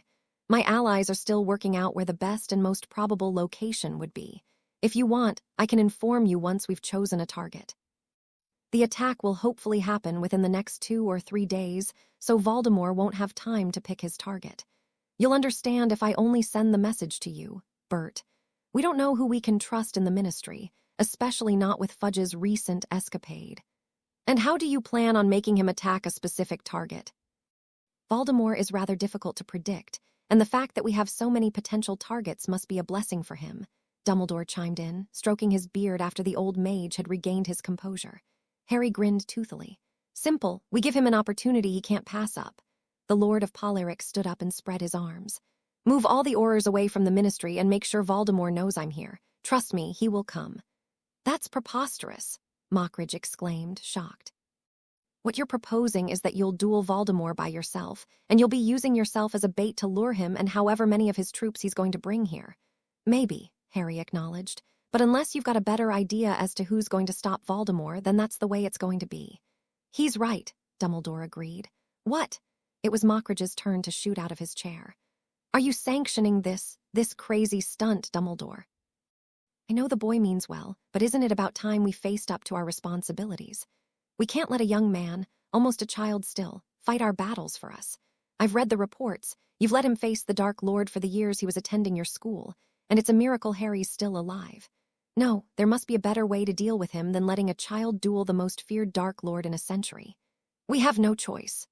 Dumbledore looked up, his eyes shining with regret that came too late. "There's been a prophecy, and with the revelation of current events, it ties in with a newer one that you both should hear." "A prophecy?" Mockridge asked, and Dumbledore explained to him the one made by Sybil Trelawney. When he was done, Mockridge was pale. "You mean Harry's the only one with the power to defeat the Dark Lord?" He shook his head vehemently. "I refuse to believe that. He's just a boy, and it isn't right that we settle him with this burden just because of the words of a crazy woman who happens to think she's a seer. There's more. Shortly before Harry's trial, there was another prophecy made, one that said North's heir shall be taken to his dominion, where his heritage will manifest itself. The long-forgotten power will wake, and Ice's armies will flock to him. Traitors will quail before the betrayed, and will be reckoned with. Voldemort's fate will be decided by he who holds the black rod. Before Dumbledore could continue, Harry nailed him with a glare that would have killed any lesser man. That was why you were so quick to condemn me. Some other lousy prophecy. Harry laughed bitterly. Let me guess, you all figured that I'd finally cracked what with a dark idiot after me for years. And because you thought that whoever inherited the seat of Lord Polyrics would get rid of Voldemort for you, you figured you didn't need me anymore. Is that about right? The mage's silence was more than enough answer for both Harry and Mockridge. Figures, Harry snorted. You're just like everyone else, using me, and when you don't need me anymore, you just dump me to whatever fate is most convenient. I'm sorry I ever believed you meant well. Is that true? Mockridge asked after a moment of uncomfortable silence, his tone icy and his eyes hard. Dumbledore merely nodded and slumped in his chair. Guess you didn't count on the fact that I turned out to be the heir of Polyrics. Guess that put a mighty crimp in your plans, didn't it, old man? Harry chuckled darkly. Let me tell you right now, I intend to fight and win this war, no matter what you've done to me, but I'm not doing it for you. I'm not even doing it for the wizarding world in general. I'm doing it for myself. Voldemort owes me. He owes me for the lives of my parents. He owes me for Sirius. He owes me for everything he's taken from me and my family, and I'll make him pay if it's the last thing I do. If you know what's good for you, you'll get your little insignificant order and get the hell out of my way, because if you get between me and Voldemort, then you're going down along with him. Is that understood? I don't believe it, Mockridge shouted angrily when Dumbledore nodded again. Harry was right. You just threw him away when the chance arose, just because you thought he wasn't your savior anymore. How could you? How could you let a child carry this burden for years, without support, without help, without friends and allies? How could you just leave him in Azkaban, abandon him without a proper trial? Are you truly so blind, or are you just an idiot, Dumbledore? With people like you and Harry's alleged friends around, it's no wonder the Dark Lord is winning. The minister leaned forward, slamming his fists into his desk right in front of the headmaster. It wasn't enough that you let a child do an adult's job. It wasn't enough that the entire war effort rests on a young man who's suffered more than any of us. No, you had to go and do more. You used him when it was convenient, and you threw him away when it wasn't, without ever bothering to check on what you actually did to him. I read through the transcripts of that farce of a trial you gave the boy, Dumbledore, and that's all it was, a joke.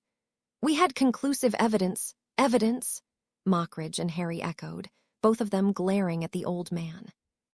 Circumstantial evidence that could be easily explained, had you bothered to check. Circumstantial evidence that could have easily been refuted by a questioning under Veritaserum. But you didn't even give him a chance to defend himself. Granted, Fudge was always an idiot when it came to Harry Potter, but I would have thought you had more common sense, Dumbledore. I mean, the boy attended your school for 5 years, for Merlin's sake. You should have known better, you should have known him. Were you that eager to get rid of him, the instant you found out about this new prophecy that you thought you could just dump him away and be forgotten about? Do you think you're above the law that you can just use him, and then abandon him without even a proper trial? At the time, Dumbledore tried again, only to be cut off as the minister rounded his desk to roughly pull the old mage to his feet. Harry seemed to be content to just stand to the side and watch as Mockridge continued his tirade.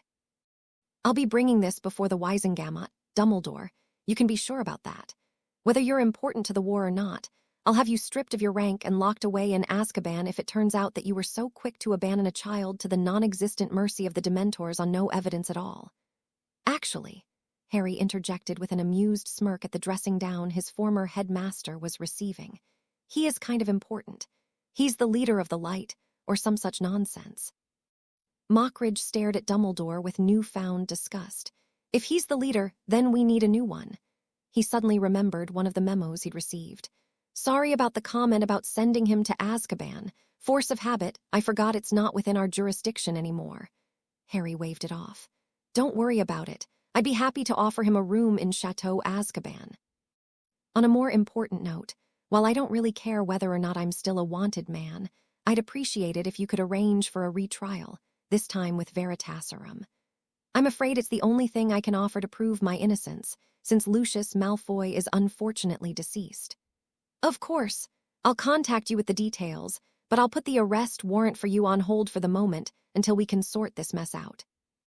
And Dumbledore, Mockridge glared at the man, I wouldn't go very far if I were you. Now, if you're quite done, Harry continued with a smirk, I'm going to take my leave. I do have a war to plan, after all. I'll be in contact with the details, Bert, but for now kindly put the Aurors on guard and let them know to expect reinforcements. Oh, you might also want to mention that those reinforcements come with their own commanding officers and my express orders. They won't follow any orders given to the by any Auror who thinks he can boss them around. Consider it done. I'll start up the media, and I'll get word to the public. Considering what kind of dent you made in the Dark Lord's image with your counterattack, I'll imagine it'll have quite an impact. Are you sure you want to go through with your idea and try to lure Voldemort here? Harry nodded. I'll let you know once we figure out where we can attack Voldemort, and it may help if we could get a number of Ministry troops to help sweep multiple locations. It's about time we took this war to Voldemort. I'll start pulling Aurors from the Ministry then, Mockridge conceded. And you're right, of course. It's about time we started acting instead of reacting. I just hope for all our sakes that you can defeat him.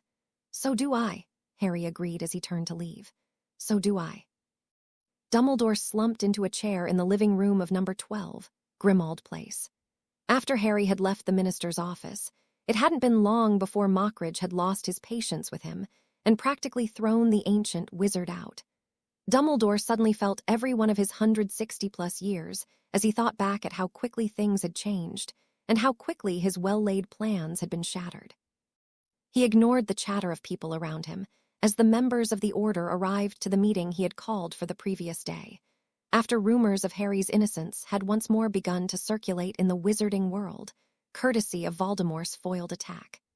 It was only when 2 people arrived, and the rest of the room quieted, that Dumbledore looked up to see Severus Snape and Mad-Eye Moody stepping into the room. Every eye was riveted on the 2 who'd so loudly proclaimed Potter's innocence, and Dumbledore had a feeling that a number of people were bound to be feeling rather vindicated right now. However, there were no snide remarks, no sneers, not beyond usual for Severus, anyway, and no muttered, I told you so's. Instead, the 2 quietly took their place at the large table and peered at Dumbledore intently. The ancient wizard cleared his throat and looked around the room at the variety of expressions on the faces of the members of the Order of the Phoenix. There was some fear, mixed with disbelief. Relief shone on some faces, while others showed reservation. Some were angry and some unreadable. But the most prevalent emotion that permeated the room was hope. Hope that now that their savior had returned and begun fighting back, that this bloody war would end soon, and Dumbledore couldn't help but sigh. He had helped take this hope away from the people, but the larger part of his guilt stemmed from the thought that he was the one who'd helped place this hope on the shoulders of an 11-year-old boy years ago, that he'd burdened a child with something a man would be hard-pressed to carry. Shaking these morose thoughts from his head, Dumbledore stood as the last members of the Order finally trickled in. Silence surrounded him for a few moments before he began to speak. I am sure that most of you by now have heard of Voldemort's failed raid on Southallerton, he began, and murmurs began to fill the room. He clapped his hands loudly, silencing the people. I am here to tell you now that it is true. Voldemort has indeed been stopped, and it was by Harry Potter. He had everyone's attention with that statement. Dumbledore cleared his throat again and continued his announcement. I have just come from a meeting with him and the Minister of Magic. The Minister has reviewed the evidence used to convict Mr. Potter and has decided that, due to lack of sufficient evidence, and especially in light of recent events, the warrant for Mr. Potter's arrest is withdrawn. The Minister is convinced now that Mr. Potter is on our side in this war, and so am I. He wasn't quite prepared for the outburst that followed. But when Molly Weasley's voice rang through the din of the excited chatter that had cropped up, everyone once again fell silent. He's messed with the new minister's mind, hasn't he? Dumbledore shook his head. He has, in fact, not met the minister before today. The headmaster wisely chose to withhold the fact that Harry and Mockridge had had previous dealings with each other. He would have enough trouble convincing Harry's die-hard enemies of the boy's intentions without having rumors spring up about him manipulating the wizarding world's politics. Bollocks! Ron Weasley shouted from the back of the room. I bet you Potter's only fighting Voldemort so he can take his place. He's already got an army to follow him. I say we let them kill each other, then wipe out whoever is left. Are you out of your mind, Weasley? Snape spat as he turned around to glare at Harry's former best friend. If you had bothered to pay attention to anything besides your overinflated ego these last few days, then you would have realized that this war is going badly for us, and that the victory of Potter's forces over the Dark Lord yesterday was the first major victory we've had in months. Even if the boy was turning dark, which he is not, we couldn't win this war without his support at this point. Molly opened her mouth to shoot an acidic reply towards the potion's master, but Dumbledore drew their attention once more. This is not a time to argue, he told them clearly.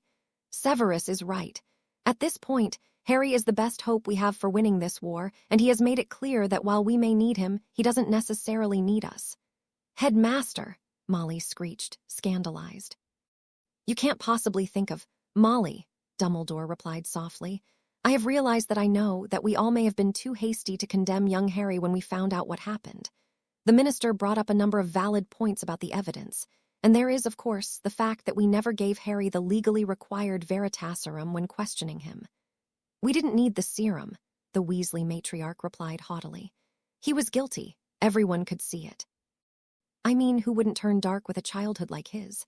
He's been abandoned, left to live with Muggles who despise him, and then there's the fact that every year he's escalated in trying to get my children killed. Of course he's not sane. And whose fault is that? Snape snapped, glaring alternately at Dumbledore and Molly. Well, it certainly isn't mine, Molly snapped back. Why, I should have known after what Ron told me after his first year that that boy wasn't normal. If you'd actually bothered to help the boy out and given him a home. A dragon will have a place in my home before that monster does, Molly exploded angrily. Moody replied before Snape could continue the yelling match, the old Auror's voice quiet but firm. If you knew that he was living with people who despised him so much, why didn't you take him in? Moody turned to glare at Dumbledore then. If you'd known, why send him back every year? If you'd known, why not try to give him a normal childhood? Dumbledore could only hang his head in shame, but Molly was adamant. That wouldn't have changed anything, I tell you. That boy's the next Dark Lord, and if you trust him then we're all doomed. Mother, shut up. Everyone quieted instantly at the softly spoken words that seemed to carry so much more malice than should have been possible. Everyone turned, looking for the source when the most unexpected person stepped forward to stand in front of Molly. Shut up, Ginny repeated, leaving everyone in shocked silence. Shut up, shut up, shut up. Tears were running down her face as she yelled with increasing volume. You are just like the rest of the world, so quick to think the worst of Harry. Because of you, Ginevra Weasley. Molly thundered, her face red with anger. You will apologize right now. I will not be spoken to in that tone, especially not by my own daughter. Shut up, Ginny roared in return, causing everyone around the two to back away slightly. Snape was the only one in the crowd watching with anything other than horror, a small smirk playing around his lips as he waited for an explosion that he figured had been a long time in coming. You filled my head with lies. You filled me with all of these lies and doubts about Harry, Ginny whispered angrily. You told me he was evil. You told me he was crazy, that there was no way that he wasn't. You told me that he was a bad person, twisting everything he'd ever done and said. You told us private things about him, about the way he lived with his aunt and uncle, just because you wanted us to believe the worst of him. You made me forget everything he's ever done for us. You made me betray Harry, and I'll never forgive you for that. Ginevra Weasley, but worst of all, Ginny continued, ignoring her mother, I will never forgive myself for believing you over Harry, for believing all the lies you told me when I should have known better, for choosing to betray Harry. He saved my life, she hissed angrily. He saved my life, and he saved Ron's life. He gave Fred and George the money to realize their dream, and this is how we repay him. All of us here owe him our lives, not once, not twice, but 5 times over. I hope you're proud of what you've done, Mother, she spat, turning on her heel and stalking out of the room. The people in the room were speechless for a long moment before murmuring broke out. Molly stared after her daughter, an unreadable look in her eyes. Why, Molly, I do believe your daughter was right in this instance, Moody commented. It'd be best if you remained silent. Ginny stormed out of the room, slamming the door behind her, but she didn't make it much further than that. Her legs gave out from under her, and she slumped against the wall outside, burying her face in her knees as she sobbed. She had known Harry was innocent from the moment Hermione had returned, and even when Dumbledore said her memory had been tampered with, she had known.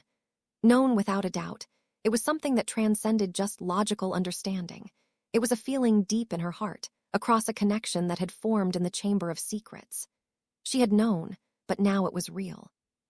So real that Dumbledore and the rest of the world were forced to admit it, and the weight of what she'd done had come crashing down on her.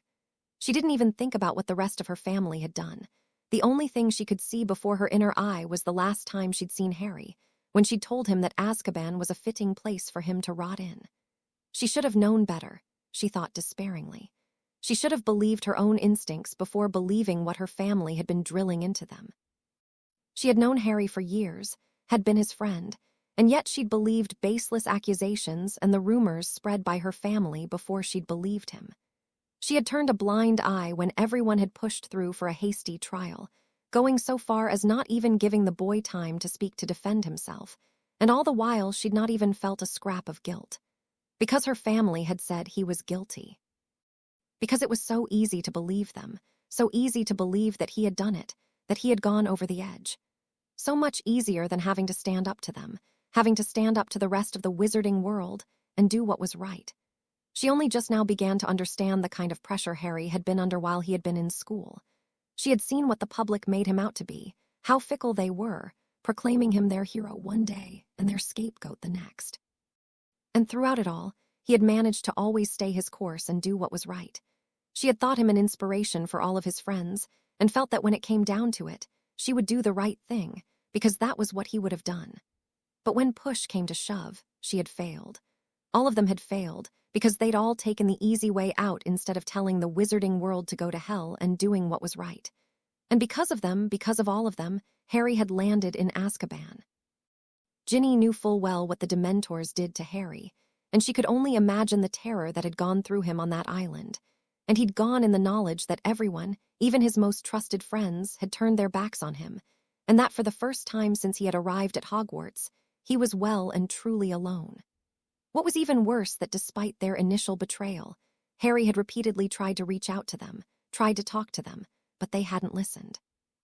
They had just condemned him, thinking themselves secure in their decision because it was the easy thing to do. In the end, Harry had been left all to himself. The only good thing Ginny could see coming out of it was that Harry now was no longer alone. He was the Earl of the North, the heir of the House of Bellatrix, and from what it seemed like, he was liked, respected, and loved by his people.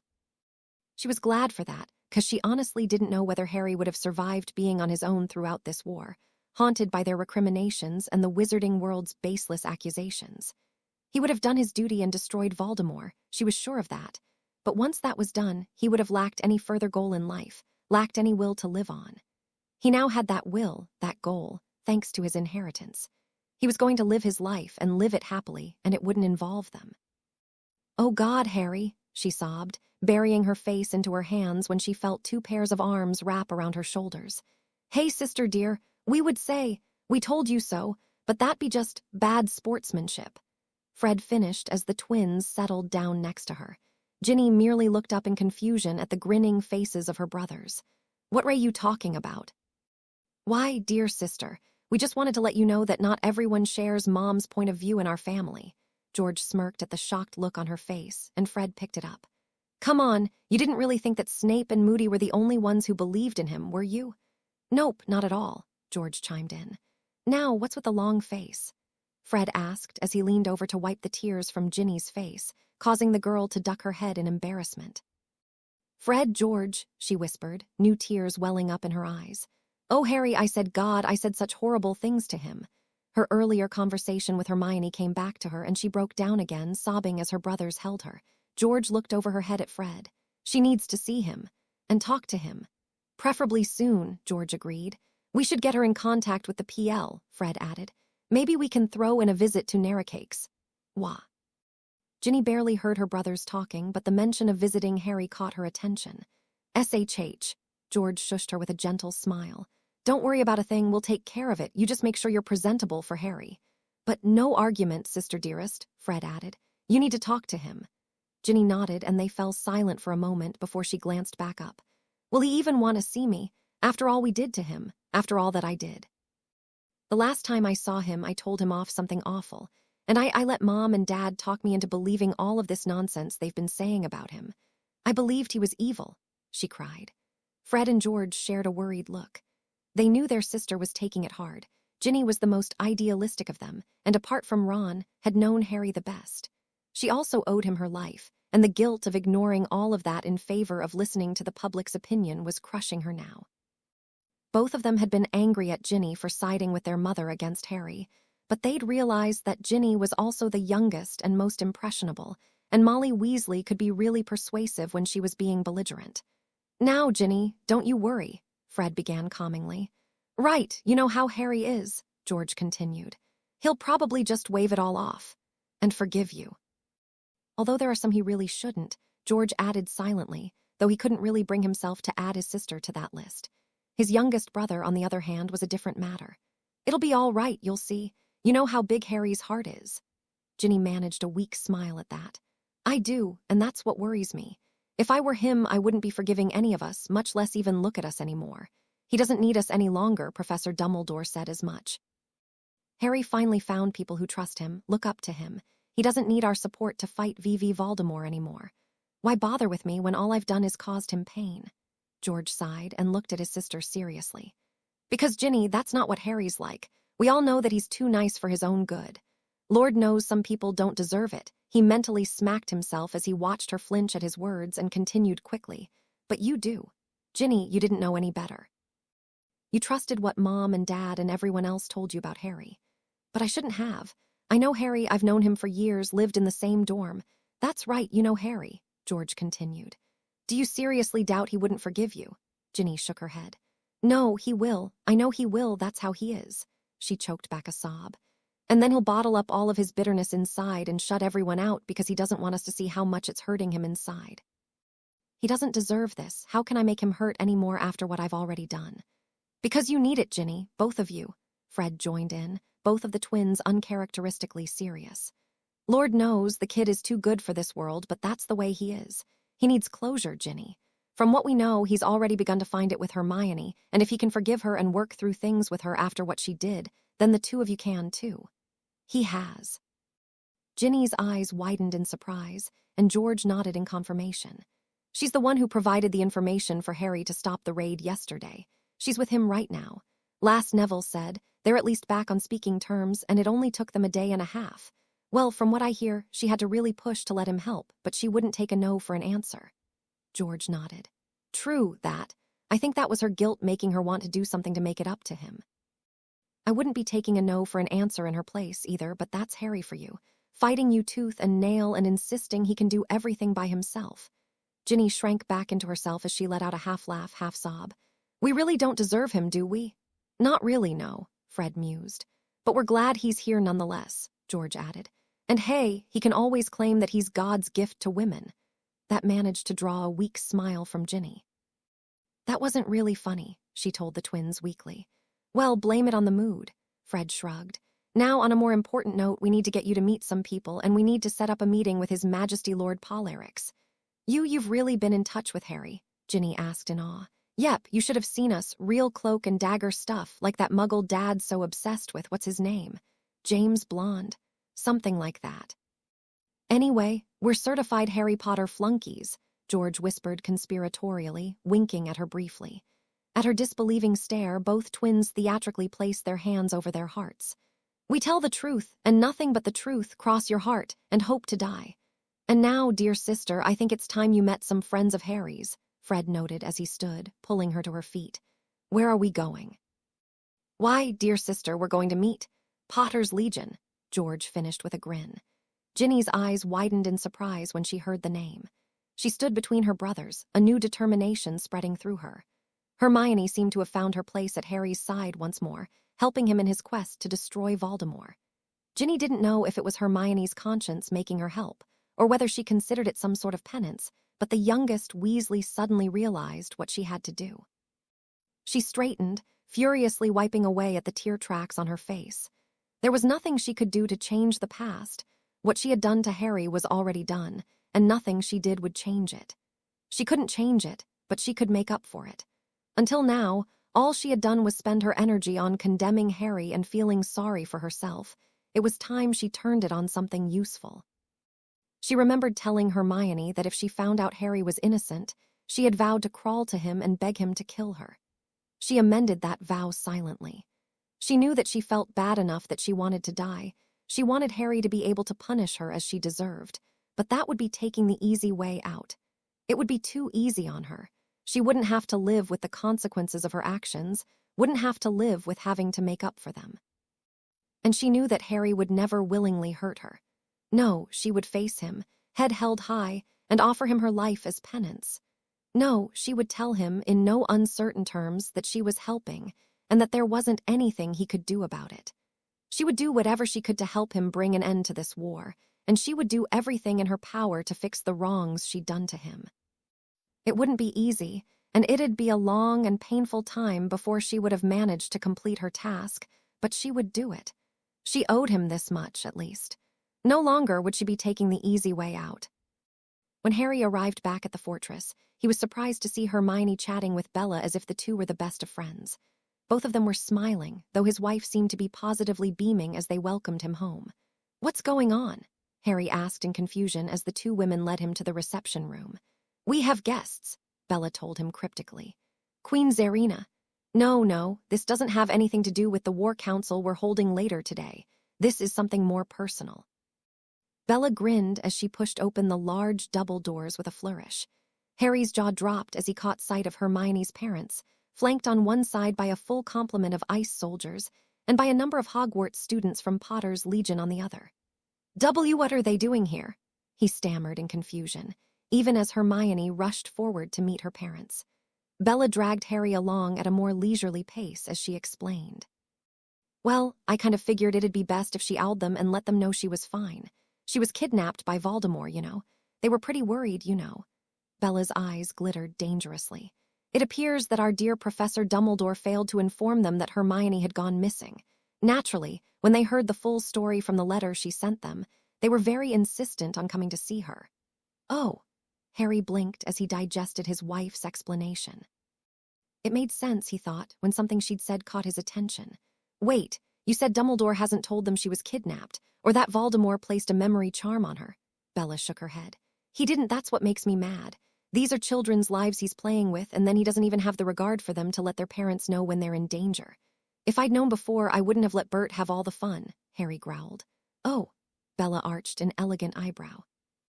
"I take it that things went pretty well, then?" Harry nodded. "The highlight was probably when Bert started tearing pieces out of the old man when he found out Dumbledore had stuck me in prison on virtually no evidence. That reminds me, I need to bring something up at the meeting. Turns out there's something else Dumbledore hasn't told me." "What else is new?" Bella snorted in disdain.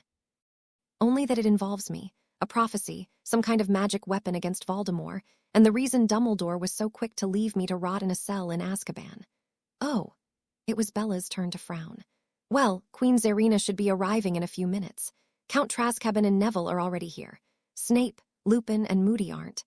They're most likely at the order meeting Dumbledore no doubt called for the instant he figured out he'd screwed up big time," Harry finished with a chuckle. "We'll fill them in later.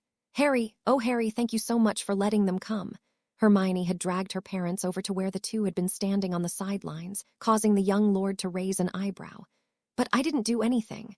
Bella elbowed him in the ribs, causing him to wince and hissed into his ear. "You're letting them into the castle, that's something. But I didn't even know about this until... Just go with it already, Potter." Bella refrained from stepping on her husband's foot when understanding dawned in his eyes, and he shook his head with a grin. "You're devious, Bella, absolutely devious." "Of course," she replied with a smirk. "Someone's got to be the brains of this family, after all." She glanced over as Harry shook the Grangers' hands. Maybe this'll help them all along. I can tell her parents had no idea what's going on in the wizarding world, and from what it looks like, he just made some instant allies. She concluded with a satisfied smirk as she watched Mr. Granger give Harry a hearty pat on the back while Hermione's mother hugged him tightly. Thank you so much for keeping our daughter safe," Bella caught as she took a few steps closer and carefully hid a smile. If Hermione was aware that this was a setup, she showed no signs of it as she moved to stand next to the former Death Eater. "Thanks," the brunette murmured quietly, "for letting them know. Don't thank me, thank Harry. Thank you both." Hermione glanced up at her. "Without you, I doubt Harry would have been willing to let me stay. I can't tell you how much I owe you for speaking out for me, for convincing him to let me stay. I can't accept his forgiveness until I can forgive myself, and that's going to be a long time from now. But at least I know that I'm doing something now to mend the bridges." Bella shrugged. "He needs you," she explained slowly, as if choosing her words carefully. "You're the first family he's ever had, and while he doesn't want to admit it, he at least needs some closure to find his peace." The two women remained silent for a while, watching as Harry talked to Hermione's parents briefly, before turning back to them with a sly grin on his face. "Can you imagine, they almost called the police. I can just see them stopping Dumbledore and taking him in for questioning." Bella blinked, not quite understanding, while Hermione giggled. "He's got an insanity defense down if I ever saw one," she managed, while Harry elaborated for his wife's benefit. "The police are the Muggle equivalent of Aurors." His voice deepened as he mimicked an officer. "All points, be advised to be on the lookout for a suspected kidnapper. The suspect is tall, aged 150 to 160. Long white hair and floor-length beard. All points, be advised the suspect is armed with a foot-long stick of wood and extremely barmy. He may resist arrest by attempting to turn you all into squirrels." The women giggled, while Mr. Granger smirked at Harry. "I take it you don't really care much for Professor Dumbledore, then?" he asked. Harry shook his head. "Not after all he's done. The man's a manipulative old bastard." "If you knew some of the things he did, like supporting the decision to convict you." "How'd you know?" Harry blinked in surprise. "Hermione explained a good deal of the situation to us when she wrote. She had to." The older man growled. "If I could get my hands on the man and that incompetent twit of a minister." He broke off as his wife laid a calming hand on his arm. "I have good news for you, then," Harry grinned. "Minister Fudge has officially been voted out of office. Last I heard, he took the few people loyal to him and ran with his tail tucked between his legs. I dare say the new minister is a bit more responsible," he told Hermione's parents with a mischievous smile. Mr. Granger chuckled. "Why do I get the feeling you had your hand in that?" "Who, me?" Harry clasped his hands behind his back and smiled back innocently. "I do believe such an action would be considered illegal in certain circles. Manipulation of elections and some such nonsense." "And you'd never do anything illegal, of course." "Of course. Then again, illegal depends on your point of view," Harry replied cheekily. "Excuse me, my lord," Tessa's voice interrupted them, and Harry glanced up to see her flanked by Neville and Count Trascaben. "What is it?" "Her Majesty Queen Zarina has arrived and is awaiting you in the conference room," the young woman told him. "I was about to take you to them." Harry nodded and excused himself from the Grangers. "That's all right, I can find my way. Would you please show the Grangers to the guest room?" "Of course," Tess nodded, and the two exchanged parties as Harry led his allies out of the room. He'd barely stepped outside the door when he heard Hermione call out to him. "Wait up!" The brunette girl ran to catch up with them. "I'm coming too. You might need an extra pair of eyes." Harry eyed her critically for a moment before nodded. "All right, we could use your help. Are your parents all right with that?" Hermione nodded. "Yes, I told them I was going to help you." When they reached the conference room, which was really just one of the dining rooms of the castle remodeled into something more suitable for a council of war, Queen Zarina was already waiting for them, flanked by a tall, thinly built iceman wearing elaborate silver armor. The shoulder guards were trimmed in gold, and a crest that Harry didn't recognize was etched into one, while a number and a phoenix were etched into the other. The queen stood when Harry entered the room, bowing to him, prompting the heir of the north to return the gesture. "Queen Zarina," Harry began, "it's good to see you again."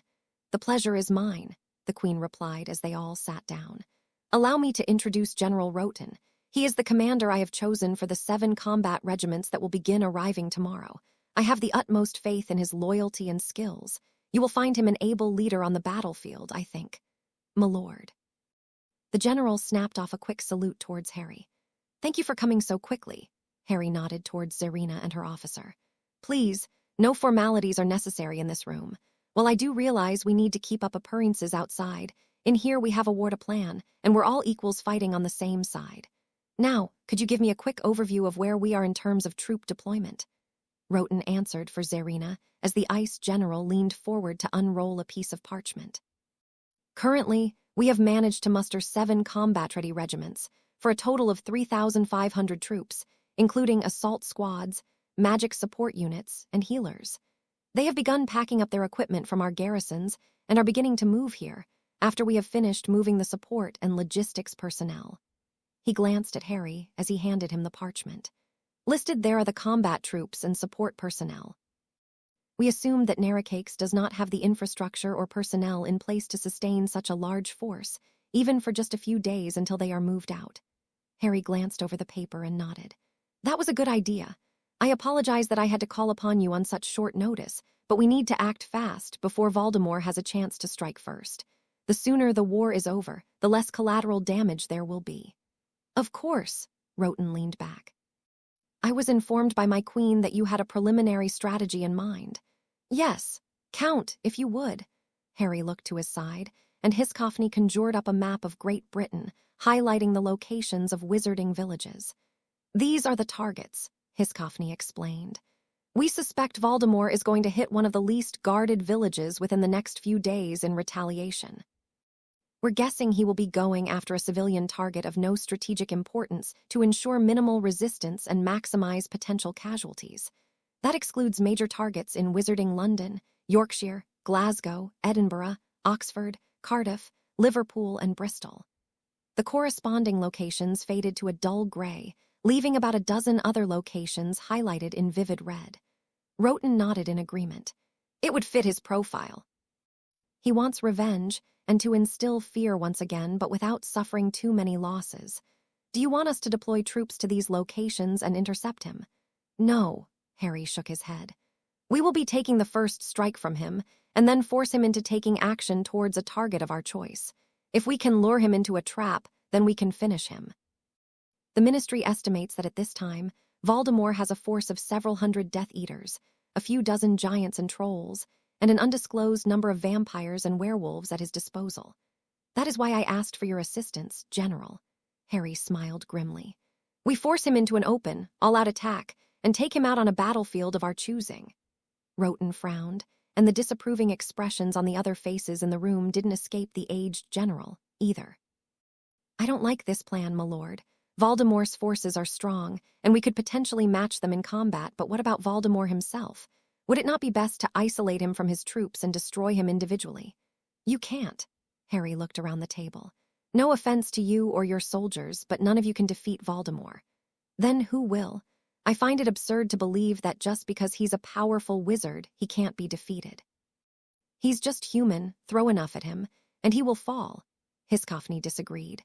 I think it's about time you heard something that Professor Dumbledore deemed important enough to keep from me for the last few years. Harry took a deep, shuddering breath and recounted Sybil Trelawney's prophecy for the second time that day. When he was done, Bella was holding his hand in hers. Neville had already known, while Hiscoffney, Zerina, and Roten all stared incredulously. It was Zerina who spoke up after a long moment of silence. You can't seriously believe in that. You can't hope to face Voldemort alone and come out victorious. And just because some third-rate seer thinks she had a vision doesn't mean that you're the only one capable of stopping him. This is nonsense. There's more, Harry added quietly. More. According to Dumbledore, shortly before I was thrown into Azkaban, there was a second prophecy made. One that states that North's heir shall be taken to his dominion, where his heritage will manifest itself. The long-forgotten power will wake, and Ice's armies will flock to him. Traitors will quail before the betrayed, and will be reckoned with. Voldemort's fate will be decided by he who holds the black rod. I have a good idea of what that means, at least. The shock in Neville's and Bella's eyes was obvious as they connected the dots. Hiscoffney and Zerina took a while longer. So, he threw you away when he thought that you were no longer useful, eh? Roten growled angrily. Wizards, Hiscoffney sneered as he shook his head in disgust. That one seems clear to me. In connection with the first one, maybe the power you have that Voldemort knows now is your heritage of Polarix. If that were the case, then that would not necessarily mean that you will be the one to destroy him, merely that you are instrumental in his destruction. If your heritage truly is the power spoken of in the prophecy, then it might very well be that you destroy Voldemort simply by bringing the full might of our forces to bear on him. There's something else. Zarina chimed in, exchanging a meaningful look with Hiscoffney. The black rod mentioned, I think it may hold the key to defeating Voldemort. Killing his physical body most likely would not be the end of him. After all, he has already survived the killing curse once, though as a spirit only. If we were to charge in and destroy his mortal form without further knowledge of what measures he has taken to guard his spirit from passing on, we may well just be delaying him. Hiscoffney frowned. Don't tell me you believe in the legends. They're folktales. No one has seen the Rod of Dominion for a millennia and a half, and even then, stories about it are sketchy at best. No one has seen an heir of Polyryx in centuries either, Zarina shot back. Yet here we are, united by the heir of the North. The seat of government and a mythical item of indescribable power are two completely different things. The rod exists. Prove it. Harry blinked in confusion as the two rulers stared each other down, before realizing that he had to defuse the situation. He leaned forward in between the two and cleared his throat, but they ignored him in favor of their starring contest. Across the table, Neville caught Harry's eye and mimicked placing 2 fingers in his mouth. Getting the hint, Harry took a deep breath and let out an ear-piercing whistle that startled everyone at the table, even the ones that had been expecting it. Hiscoffney and Zarina practically jumped out of their chairs, then looked down in embarrassment at having been caught up in their bickering. Harry could see Roten smirking appreciatively from the corner of his eye as the aging general placed a calming hand on his queen's arm. I believe Lord Polyryx wishes to speak, milady, he told her with barely disguised mirth. Yes, Harry glanced at his 2 allies, who seemed to have such a different opinion about something he had no idea of.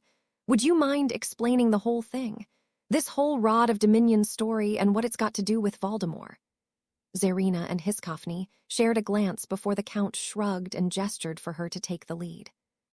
Legends tell that sometime during the reign of the House of Polyryx, before this fortress was built, the seat of the North was on a different island, the location of which has been long lost. About 1,500 years ago, the reigning Lord Polyryx was involved in a number of wars with neighboring kingdoms, as they aided the ice folk against a number of dark creatures that had sought to invade our lands. Our historians only have sketchy records of that time at best, mainly because the invasion succeeded, and vampires, ghouls, and evil spirits drove us out of our home. So what happened? Neville asked before Harry could. Lord Polyryx brought his armies to our aid, and they drove the dark armies away, Zarina told them.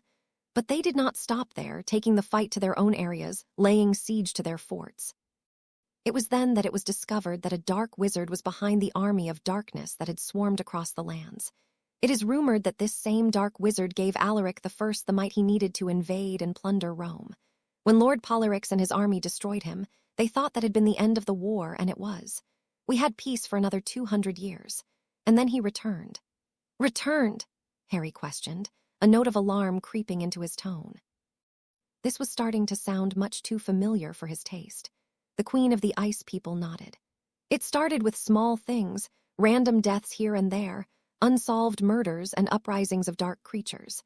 And then we found ourselves besieged by a dark army once more. When our soldiers returned from the battlefield, most were shaken deeply, telling stories of the undead walking amongst the living and the unnaturalness that surrounded the area. The few that had survived their encounter with the enemy general claimed that the dark wizard from 200 years hence had returned, only that this time he claimed to be immortal, stripped of the weakness of his flesh, and reeking of the stench of death. Deep wounds seemed to trouble him none, and even when our most powerful magic destroyed his corporeal body, he would simply move to another body and inhabit it. Harry frowned and shared a concerned look with his wife. Bella shrugged and shook her head. I've never heard of Voldemort being able to shrug off injuries that easily. He can't, Hiscoffney interjected. At least not yet. During out-battle, I managed to hit him with a few spells, and so did Harry. He definitely felt them, though they were not enough to take him down. It's the yet that worries me, though, Harry admitted.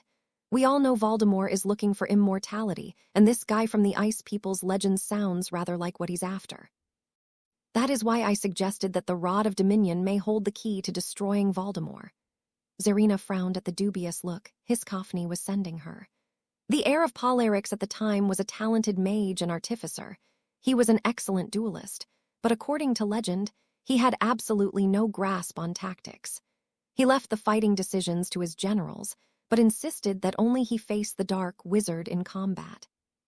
After weeks of constant fighting, he had crafted a unique artifact that would allow him to completely sever the magic that contains a soul. No one knows how it was done, but when he arrived on the battlefield with the Rod of Dominion, he was able to destroy the dark wizard and his soul so completely that nothing remained. Deeming the rod too dangerous to fall into the wrong hands, it was secluded away, as no one, not even its creator, could find a way to destroy it. So, it's still out there. Understanding dawned on Harry.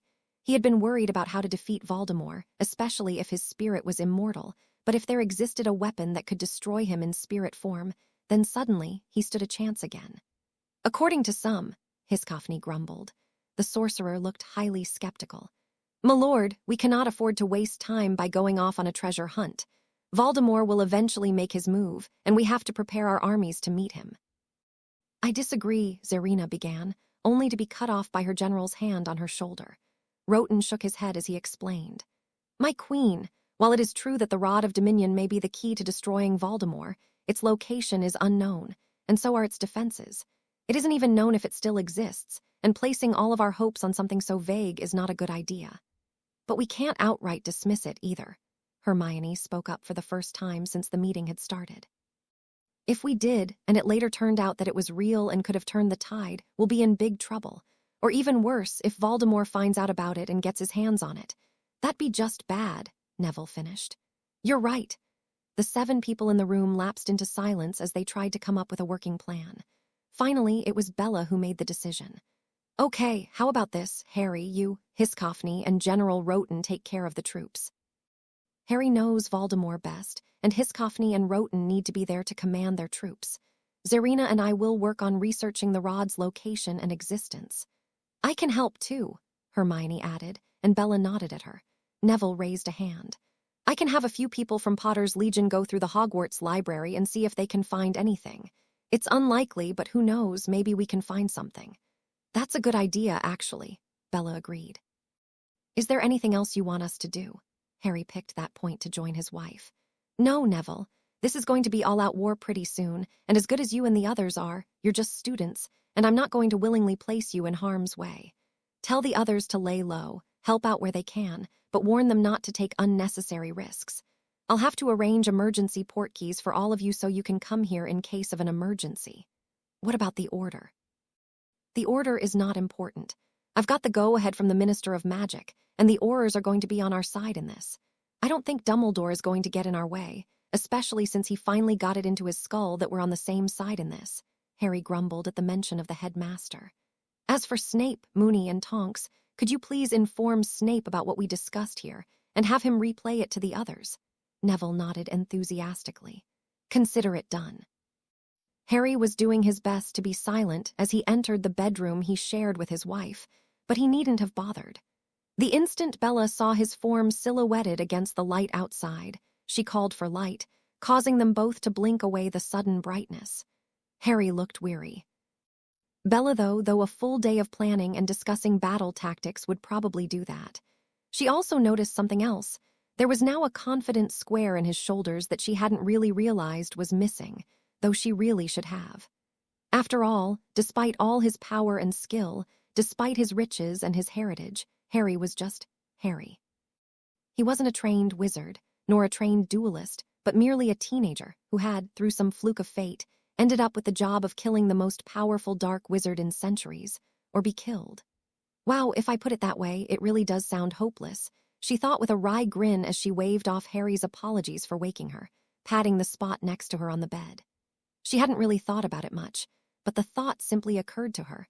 How did Harry feel about the burden on his shoulders? How did someone who hadn't even finished his schooling deal with something like this? She had seen the hope that had sparked in his eyes when Zerina had informed them that the rod would very likely be able to kill Voldemort, and realized that his duel with the dark wizard had shaken him more than he'd let on. Harry slid into bed next to her, and she slipped her arms around his waist immediately, pulling him close and relishing his warmth. He waved his hand and the light turned off, but they didn't go to sleep. She could feel the tension slowly drain from him, but as always, a part of it lingered. She had a good feeling that he needed to talk about it, and this was as good a time as any to start. "You're bothered by something," she said, and it wasn't a question. "I am." "Yes, you are." Bella nodded into the crook of her husband's neck. "I think I'd know if I were." Harry chuckled, though to her, it sounded only half-hearted. "No, actually, I don't think you would." "What's that supposed to mean?" Harry turned around in her embrace so they were face to face. "Are you calling me dense?" he asked with a smirk. "Maybe just a bit slow on the uptake," Bella replied cheekily with a matching grin. Her mirthful expression vanished quickly, however, to be replaced by a serious one. "Honestly, you have this thing about just pushing everything away. You've said I'm fine so often even when you weren't that you're starting to believe it yourself." "It can't work forever, Harry," she whispered.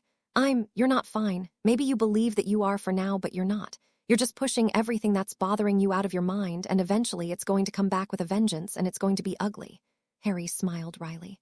"Can't be any worse than it'd be if I let it all out right now." "Oh, but you're wrong. It'll be much, much worse." Bella didn't notice as a tear slid down her cheek. "Take it from someone with too many regrets. I spent years in Voldemort's service, pushing the things out of my mind that bothered me, and where did that leave me when I was left in Azkaban with nothing but time to think about them? Nearly insane." "I thought that was the Dementors." She shook her head. "They were only part of it. They made me relive the memories, but I was the one who kept thinking about them. Eventually, the wall I'd stuffed all of my baggage behind got pried open, and look where it got me." "You turned out fine," Harry protested, only to be silenced when Bella placed a finger on his lips, a haunted look in her eyes. "I'm not," she whispered quietly. "I probably won't ever be. I've got so much guilt to deal with I don't even know where to start. I did horrible things while I served the Dark Lord, and I can't ever make up for them, and I'll live with that for the rest of my life." Harry gently removed her hand from his lips and kissed her knuckles. "You'll be fine," he told her. "Neville even forgave you, and you're already making up for what you did back then. Sometimes it's the thought that counts. Before you can accept anyone else's forgiveness, you'll have to forgive yourself first. And I'll be there for you, I'll make sure you do, because I love you, Bella. I need you. Our child needs you." Harry placed a hand on her stomach and smiled at her, his eyes lighting up in joy as if the situation had only just now fully settled in his mind. "I'll be there, I promise." Bella swallowed hard. She had been meaning to be the one to make Harry talk, but somehow the topic had changed to her. She grasped his hand and joined them on her stomach as she allowed herself a smile as well. She was going to be a mother. A few years ago, even just a few months ago, she wouldn't ever have dreamed of becoming a mother, much less being able to be one with the situation she was in. But now, she had a husband who loved her, a child to care for, and people whose forgiveness she so desperately wanted to accept, but couldn't until she'd completed her repentance. "The potion is almost ready, you know," she told him. "It is," Bella nodded. "I talked to Neville after we left you three in the room to discuss matters. He'll be coming over for the procedure, and we both agreed it'd be best if the first thing his parents see is their son instead of someone they hate." She couldn't really hold back the strangled sob that escaped her throat as she thought about the Longbottoms. Never really had she been bothered by other people's hatred for her. She used to relish it, in fact, feeding off their hate and fear of her, but that now seemed like a lifetime away. "I'm sure they'll forgive you," Harry encouraged her. "Neville did after all." They drifted into silence for a while, both of them lost in thought, when Bella asked something that utterly surprised Harry. "How do you feel about this?" "About having a child. It must be hard on you, you're almost one yourself." He didn't quite know how to answer that, and the fearful tone in her voice told him he would have to pick his answer very carefully. But fortunately, she seemed content to give him time to choose his words properly. "I'm happy," he finally said. "You're right, I'm still kind of young, and I really didn't expect for this to happen until a few years from now, but it doesn't really matter. Whether we get started with our family now or 5 years from now, I'll love you and our child just as much. It'll be pretty awkward to have someone call me Dad, who's only 16 years younger than me, but hey, we're wizards. We live so long, a few years here or there don't really make much of a dent in anything." He almost feared he'd given her the wrong impression when Bella threw her arms around his neck and gave him a long, loving, passionate kiss. When they pulled apart for air, he smirked. "I guess I should answer your questions about parenthood more often if this is the reply I can expect." "Oh, you," Bella swatted his arm playfully, tears glistening in her eyes. "Thank you for everything." "No, Bella, thank you. You've made my life complete. You've given me happiness and you've guided me. But from now on, you're not leaving the fortress." She was about to open her mouth and argue with him when a thought occurred to her and she snapped her jaw shut. I understand, she said, and she did. While she hated standing on the sidelines and waiting in safety while Harry went into danger, she knew that if Voldemort ever got his hands on her again, she was dead. Most likely, many of her former comrades would love nothing better than to kill her and take her head on a pike to give to Voldemort as a gift. As unlikely as that was to happen, considering her skills, she was now responsible not only for her own safety, but also that of her child, and just thinking of what Death Eaters would do to her unborn son or daughter made her shudder. I was somehow expecting you to put up more of a fight, Harry chuckled. I was about to, she admitted. But I know the Dark Lord and what he's capable of. If he ever manages to get a hold of me, then. It won't happen, Harry promised her. I'm not going to let him touch you or our child. Bella nodded in gratitude.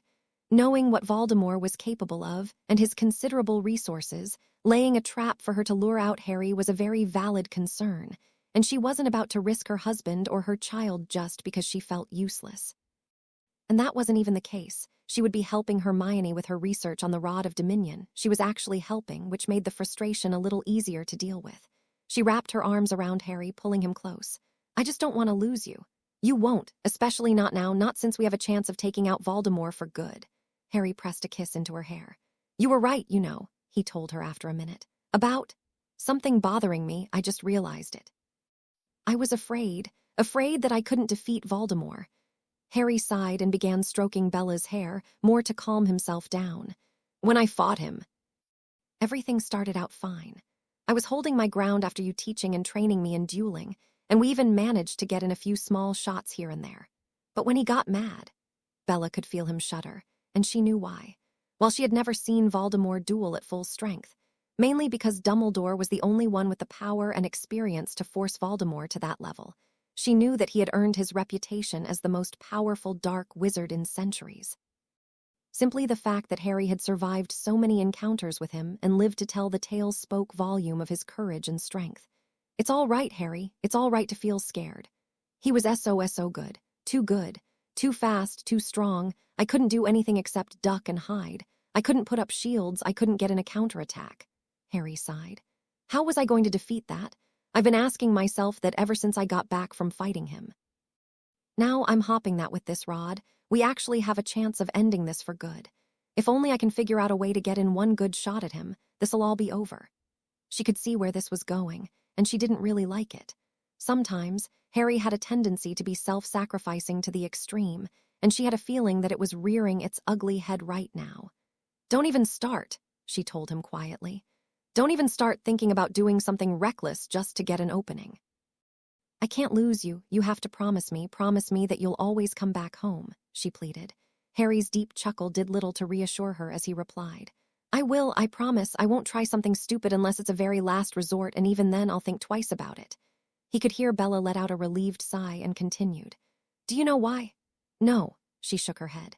Because of you, I've got someone to come back to. I won't ever leave you too, whatever happens. I swear it on my magic. The two fell asleep soon after, content in the knowledge that the other was going to be there for them, and neither noticed as Harry's sleeping form began to glow, his magic drifting around him in soft tendrils that reached for Bella and intertwined with hers. Voldemort was furious. He had spent the day consolidating his forces and planning a major attack to calm the Death Eaters that had begun to question his ability. Of course, most of them had ended up writhing in pain on the ground before him, but even their screams did nothing to ease his mind. Then, to make matters worse, he had gotten reports that much of the funding from his senior Death Eaters had been cut off, with Gringotts revoking their access and handing over control of a number of vaults to the Ministry. And as if that wasn't enough, he'd had to deal with the former minister's ugly face and whining all day long. Voldemort shook his head in disgust. How Fudge had ever been elected was something that eluded him. He had in fact planned to assassinate the minister as the first step to his takeover, but when he realized how incompetent Fudge really was, he'd left him be. But now that Fudge had joined him, all Voldemort ever heard from the man's mouth was I. It was as if he thought the world revolved around him, and it was enough to make him want to torture Fudge into insanity, put him under the Imperious curse, and order him to break his own bones one by one. Unfortunately, since a good number of the people Fudge had brought with him had information on government activities, He needed them, so Fudge was to be left alive for now. "My lord!" Rookwood's voice came from the door, snapping the Dark Lord's attention back to the present. Putting on a glare that would suitably scare whoever had dared to intrude on him, he raised his wand and hissed at his Death Eater. "What do you want? Answer me, before you find out just how much I've been displeased today." Rookwood slowed down as he approached Voldemort, dropping to one knee when he was a few yards away. "We have a gift for you." "Bring her in," he called over his shoulder, and Voldemort's eyes widened in surprise as two other Death Eaters dragged in a woman that was struggling to kick them off. But they held on firm, knowing that if they let her go, they probably would be dead and in pain faster than they could say Crucio. "We found her at one of the properties that was seized by the government. We assumed she was looking for something, but she wouldn't reply," Rookwood explained as he stood and backed away. Two other Death Eaters pushed the woman forward, where she landed on her hands and knees in front of Voldemort. "Well done," he announced as an idea began to form in his mind. Maybe something useful would come out of this day, after all. "You may leave me now." The three Death Eaters bowed and left the room, leaving Voldemort to stare at the woman at his feet who was glaring back at him hatefully. Finally, a smirk spread over his snake-like visage, and he raised his wand, causing her to back away in fear. "Don't worry, this isn't going to hurt incompertus decretum." Ginny was rather apprehensive as Fred and George picked her up from the burrow. The three of them flew to the twins' shop in Diagon Alley and made their way over to Florian Fortescue's ice cream parlor. Ginny wasn't quite sure what to make of it as her brothers hadn't said a word since picking her up. She had tried to ask, but they had both been tight-lipped. When they arrived, the twins quickly found the table they'd been looking for and sat down, practically dragging Ginny along. To her surprise, they had sat down across from Neville, who was looking at the twins in confusion, then looked at her with an unreadable expression. Ginny couldn't really meet Neville's eyes, knowing that he was one of Harry's supporters as well. Finally, the awkward silence was broken by the boy they had come to meet. "So, why did you bring her here? You only said that you had to talk to me," Neville asked neutrally, looking at Fred and George. It was Fred who answered, placing an arm around Ginny's shoulders protectively. "A few things changed at the Order meeting last night. Looks like quite a few people finally got it into their thick skulls that Harry is on our side in this. Ginny here gave Mom quite a talking to." "You should have seen it," George added. "It was bloody brilliant." At Neville's confused look, Fred leaned in close, though it was unnecessary. The nearest occupied table was a few yards away, filled with 4 children who were chattering about this and that excitedly. "Look, Nev, Ginny realizes she made a mistake in listening to the drivel Mom's been spewing about Harry, and she's feeling real bad about it. We were wondering if you could, arrange something." "I don't know." Neville looked at the twins dubiously. "She was rather vocal in the crusade against Harry." "Are you sure that it'd be a good idea?" Before either of the twins could answer, Ginny had stood, her chair scraping loudly against the ground, and left with a muttered excuse that she had to go to the bathroom. Neither of the 3 boys missed the tears that she was desperately trying to hold back. They watched as she slid through the door into the parlor, and Fred turned back to look at Neville. "She made a mistake, Nev. She's young, and Mom, well, she can be a real harpy when she's dead set on something. We can't understand it ourselves, why she'd turn on Harry so quickly, but think about it.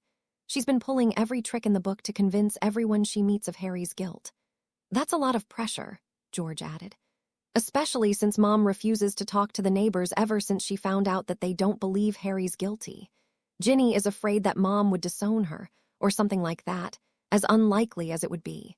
But you've got to look at it from her perspective. She was scared and unsure of what to believe, and Mom was there with all the right words." "I see." Neville looked torn as he glanced between the twins and the door to the ice cream shop. "You think talking to Harry would help? She almost had a complete breakdown last night, mate. It's really been eating her up, now that she realizes that everyone's been too quick to condemn Harry," Fred informed him. "And I think it'd do Harry a world of good, too," George added.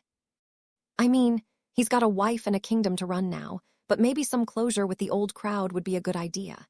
It worked out with Hermione, didn't it?" "That's a good point," Neville conceded. He'd seen how much more at ease Harry was around other people, after Hermione had gotten him to let her stay, and after Bella had convinced him to give her a second chance. A real chance, not the instant forgiveness Harry had been so quick to mete out without trying to work through the tension between them. And Harry and Ginny had been rather close, as well, during his last year at Hogwarts. "What do you suggest?" he finally asked. Fred and George looked at each other briefly, before George replied. "We were thinking maybe we could take her to Narracake's to see Harry. Actually, take her to see Bellatrix first. She seems much better at dealing with people that are coming to beg Harry for forgiveness than he is. See what she thinks, and then she can work on Harry until he agrees to see Ginny." "As much as I like springing surprises on Harry, I don't think just popping in with Ginny is a good idea, so I agree with that," Neville agreed. He eyed the twins with a suspicious look and grinned.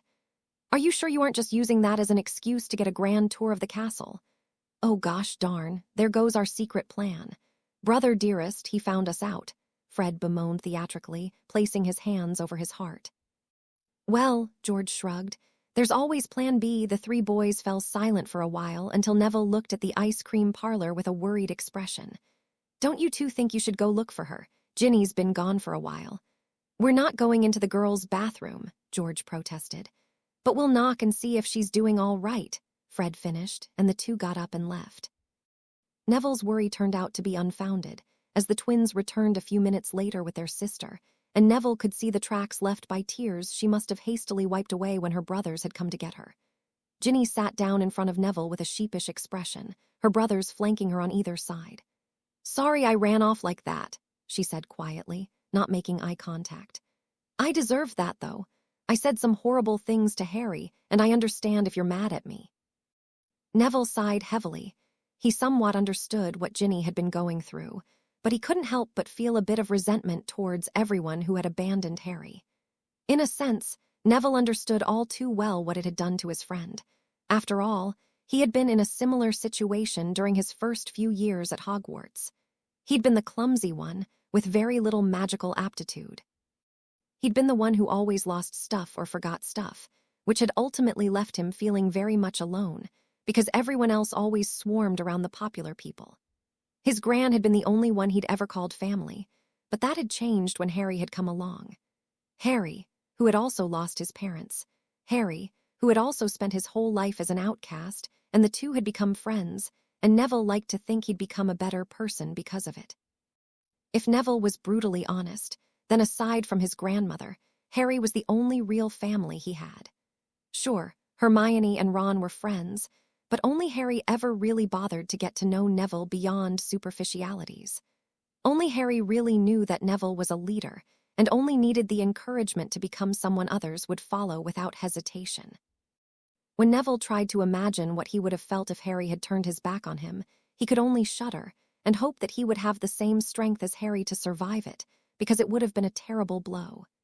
"Ginny," Neville began, unsure of what exactly to tell the younger girl. "You don't have to pretend you don't hate me," the red-headed witch took it from him.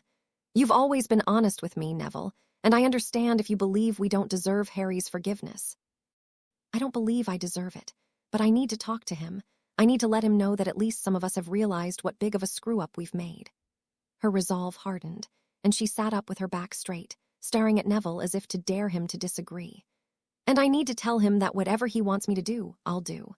I will do everything I can to help him end this war, whether he likes it or not, because that's the only way I can even begin to forgive myself." Neville shook his head. "No, Ginny, I don't hate you. I resent you for turning your back on Harry. The same goes for everyone who should have known Harry but betrayed him anyway." His expression softened somewhat when he noticed Ginny taking it like a proverbial man and nodding in agreement. "But I can understand why you did it, why you believed everyone else over Harry, even when I can't understand why the others did. Public opinion is a powerful thing, and you're young, heck, we're all young, but you look up to your mother for guidance, and she can be rather convincing," George chimed in. Neville nodded. "Right. On the plus side, unlike everyone else, you realized you made a mistake and are willing to make up for it. The only question that remains is this: will having you around and pressing your self-inflicted penance on Harry actually hurt him more or less than just cutting all ties with you?" "I don't know," Ginny whispered, hanging her head. That was the one thing she hadn't worked out, and despite Fred and George's best assurances that finding closure would be the best thing for both her and Harry, she wasn't yet totally convinced. "But I think at least talking wouldn't hurt," Neville concluded with a small smile. He reckoned that if he was in Harry's shoes, He would have liked to know that other people believed in him, even if he didn't need them anymore. Closure with the past was something he figured everyone needed, even if they didn't like to admit it. So, I think something can be arranged. Give me a few days to run it by a few people, and we'll see, Neville concluded with a small smile. He got the feeling that things were looking up. So that's your plan. Snape mulled over the information he, Remus, and Moody had been given as Harry informed them of his war council with Zerina and Hiscophne the previous day. That count has a point, Moody grumbled. You shouldn't let your guard down just in the hopes of some magical weapon that will defeat Voldemort and his troops for you. But if Voldemort really did take steps to ensure that his soul is immortal, then how are we going to kill him? Remus asked. It's not even sure that he did. Snape glanced at Moody. As far as I know, he has not yet let anything slip about his alchemical and transformational magics working. And he doesn't strike me as the type who wouldn't not boast about such an achievement. For all we know, he's perfectly mortal. The way he was perfectly mortal when he was hit by a killing curse and ended up floating around as a spirit for the next 10 years. Remus snorted. The potion's master glared at that comment. The circumstances are completely different this time. However, I do agree with the minister's assessment that you shouldn't be dueling Voldemort, Potter. While I admit that you did reasonably well the last time you faced him, and all present could see the reluctance with which Snape ground that out, you are nowhere near his level of skill or raw power. He's had decades to study ancient lore and undergo strengthening rituals, and while he was weakened by his physical body dying, he has regained most of his strength since his rebirth. I say we lay a trap and goad him into dueling Potter, Moody suggested, and when he does, we spring everything we've got at him, hide a few dozen unspeakables under invisibility cloaks, and have them use the nastiest curses they can think of. You were thinking of doing something like that, right, Harry? Remus asked worriedly. When you said you were planning into forcing Voldemort to attack the Ministry to make him duel you. Of course, Harry rolled his eyes. What do you think I am, Moony Daft? I know Voldemort doesn't play fair, so even if we can force him to attack the Ministry, he's going to go for an all-out assault. He'll likely bring everything he's got. And that's what I'm counting on, the teenager finished with a feral grin. A good idea, Moody concurred. If you just took down Voldemort alone, we'd spent years hunting down his remaining allies. This way, we can defeat them all in one go, Harry nodded. Also, I've got about 4,000 troops in reinforcements, from soldiers to battle mages and sorcerers. 8 entire contingents of battle-ready soldiers, just waiting to be sprung on Voldemort's army. I reckon if we can lure him out into bringing everything he's got, then we can hit him with everything we've got. Otherwise, we'll never be able to use the troops I have to full effect. If we can make our stand at a location of our choosing, with fortifications and traps in place, that's even better. Snape arched an eyebrow at that decidedly un-Gryffindorish behavior. Why, Potter, that's rather Slytherin thinking of you. Harry copied Snape's expression with a smirk. Why, Professor, of course it is. I almost ended up in your house after all. What? Snape sputtered in surprise, but before he could inquire further, Harry had already changed the subject. That reminds me, where's Tonks? Harry glanced around at them. Out of the adults he trusted that he regularly held counsel with, only Tonks and Kingsley were absent. He already knew that Mockridge had requested that Kingsley himself supervise the Ministry's renewed campaign against Voldemort, as well as see to the fortifications of the Ministry for the final stand. He hadn't heard from Tonks, however. We don't know. Snape, Moody, and Remus glanced at each other. She's been on some top-secret mission for Dumbledore, and he's refusing to tell us about it. Mockridge didn't know anything about it either, Remus finally said.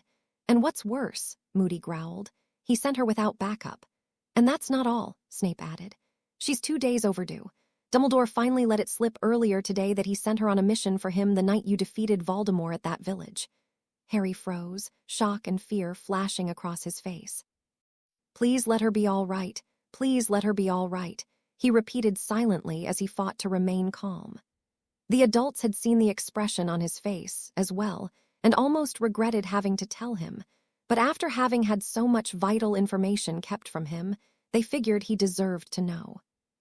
Besides that, the trust he had in the rest of the wizarding world was fragile enough without them trying to get away with keeping secrets from their last best hope in an attempt to sugarcoat the situation for him. I'm sure she's fine, Harry, Remus finally said, placing a calming hand on his honorary godson's arm. That's right. She's a big girl and a trained orer. Moody rumbled in agreement. Though Dumbledore should really have sent her with someone to watch her back. Constant vigilance. Harry managed a weak smile that still held a tinge of fear at their efforts to reassure him. Thanks. Besides, I don't think it's uncommon to be late a day or two on top-secret missions, right? I mean, she could have been held up in traffic or something. Or maybe the weather got too bad for her to travel. That's right. She'll be back in no time, you'll see. Remus smiled at him. Harry took a few moments to get a grip on himself. He was still scared for Tonks, but unless he could press the headmaster for information on where he'd sent her, he couldn't do a thing about it. And although a part of him wanted to go do just that, there were matters he had to discuss with the three men before he could contemplate squeezing the information out of Dumbledore. So, is there anything else that's been going on with the Ministry? Snape looked uncomfortable when Remus and Moody both looked at him pointedly. The expression lasted only for a second before his neutral facade slammed back into place. Minister Mockridge has dispatched teams of Aurors to seize properties that belong to known Death Eaters, as you know. A number of teams have run into trouble, traps, heavy wards, and so forth. But in all, the raids were rather successful. However, the minister has expressed concern that today, for the first time, the Ministry has lost contact with one of the teams. It's being led by Amelia Bones from Magical Law Enforcement. On the other hand, we also have a few good news, Moody commented. That new minister of ours had everyone in the Ministry tested for their loyalty and mind-controlling drugs or spells. You'd be surprised how many came up positive. And here I thought I was just that unpopular, Harry snorted dryly. It's a step forward, but it's kind of frightening how far Voldemort's influence reaches, if he can put that many people in high-ranking ministry positions under his control. Remus looked thoughtful. But now that they've been checked, we've deprived Voldemort of his main instrument of controlling the government's actions, which means you should have a much easier time getting people to cooperate. Did anyone check the Order members? Harry asked. Yes, we did. There were no involuntary spies for Voldemort there, Snape told him, though Harry could tell something was wrong.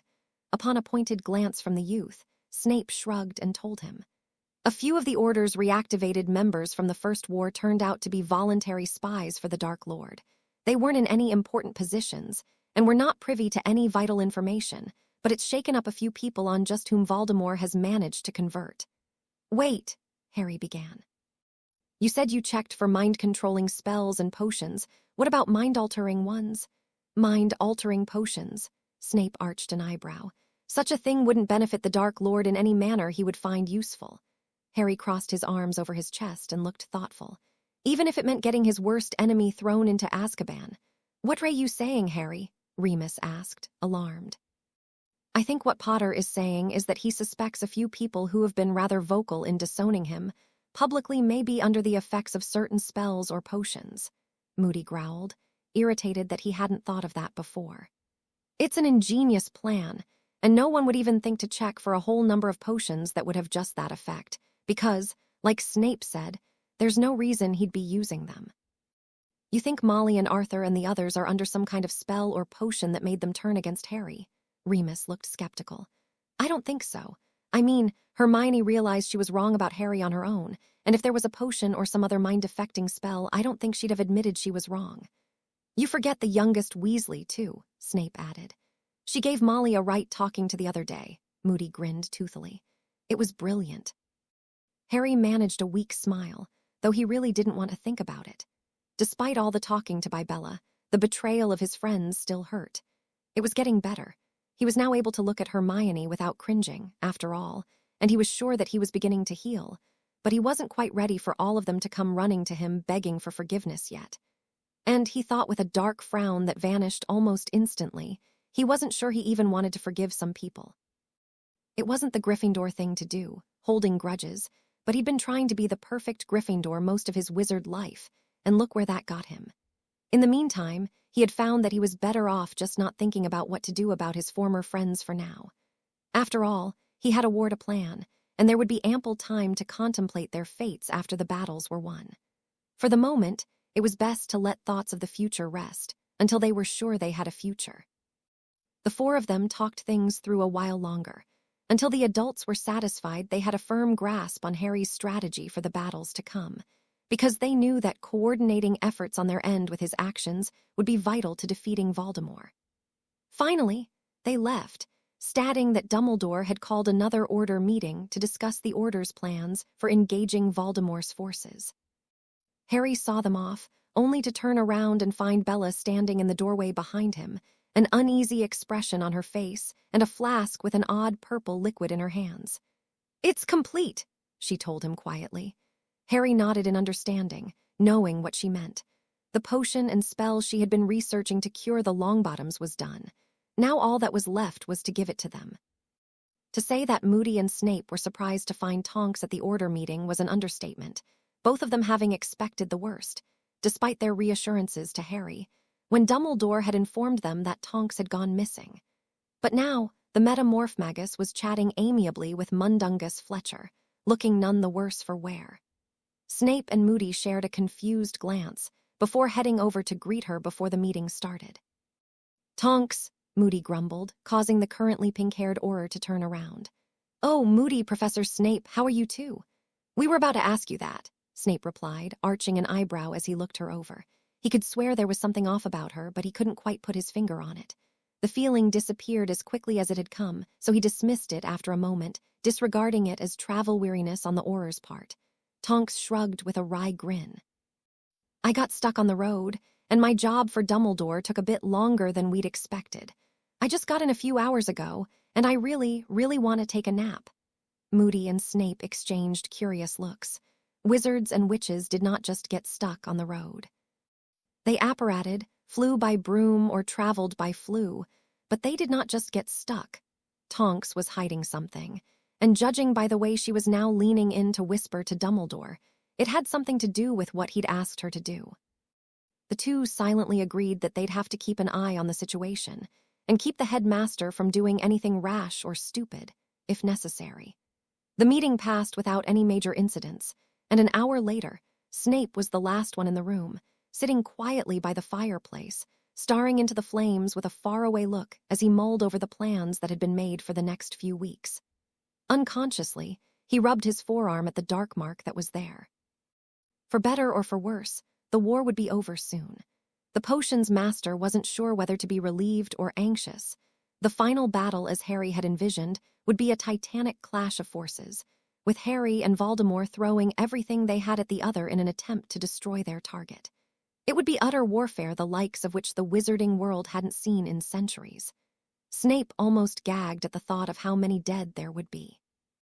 It wasn't that he didn't want Voldemort's followers dead, because he most certainly did, but the number of casualties would leave both sides crippled for a long time, no matter who won. He only had a vague idea of how many troops Voldemort had at his disposal, but he had a feeling it ranged into the thousands. The wizarding world, already thinned out by time and their need to hide from Muggles, couldn't afford to lose several thousand of their population in a single day. Rebuilding after the war could very well be impossible, at least in England. There wasn't anything else they could do about it, however. Voldemort was too strong, too smart to fall for little traps. If he was to fall for one, the bait had to be worth it, and there wasn't anything else except total control of the British wizarding world that the madman would consider worth going after. Even if they could destroy Voldemort now, his followers could still inflict huge amounts of collateral damage on the civilian population before they were dealt with, if they weren't taken out immediately.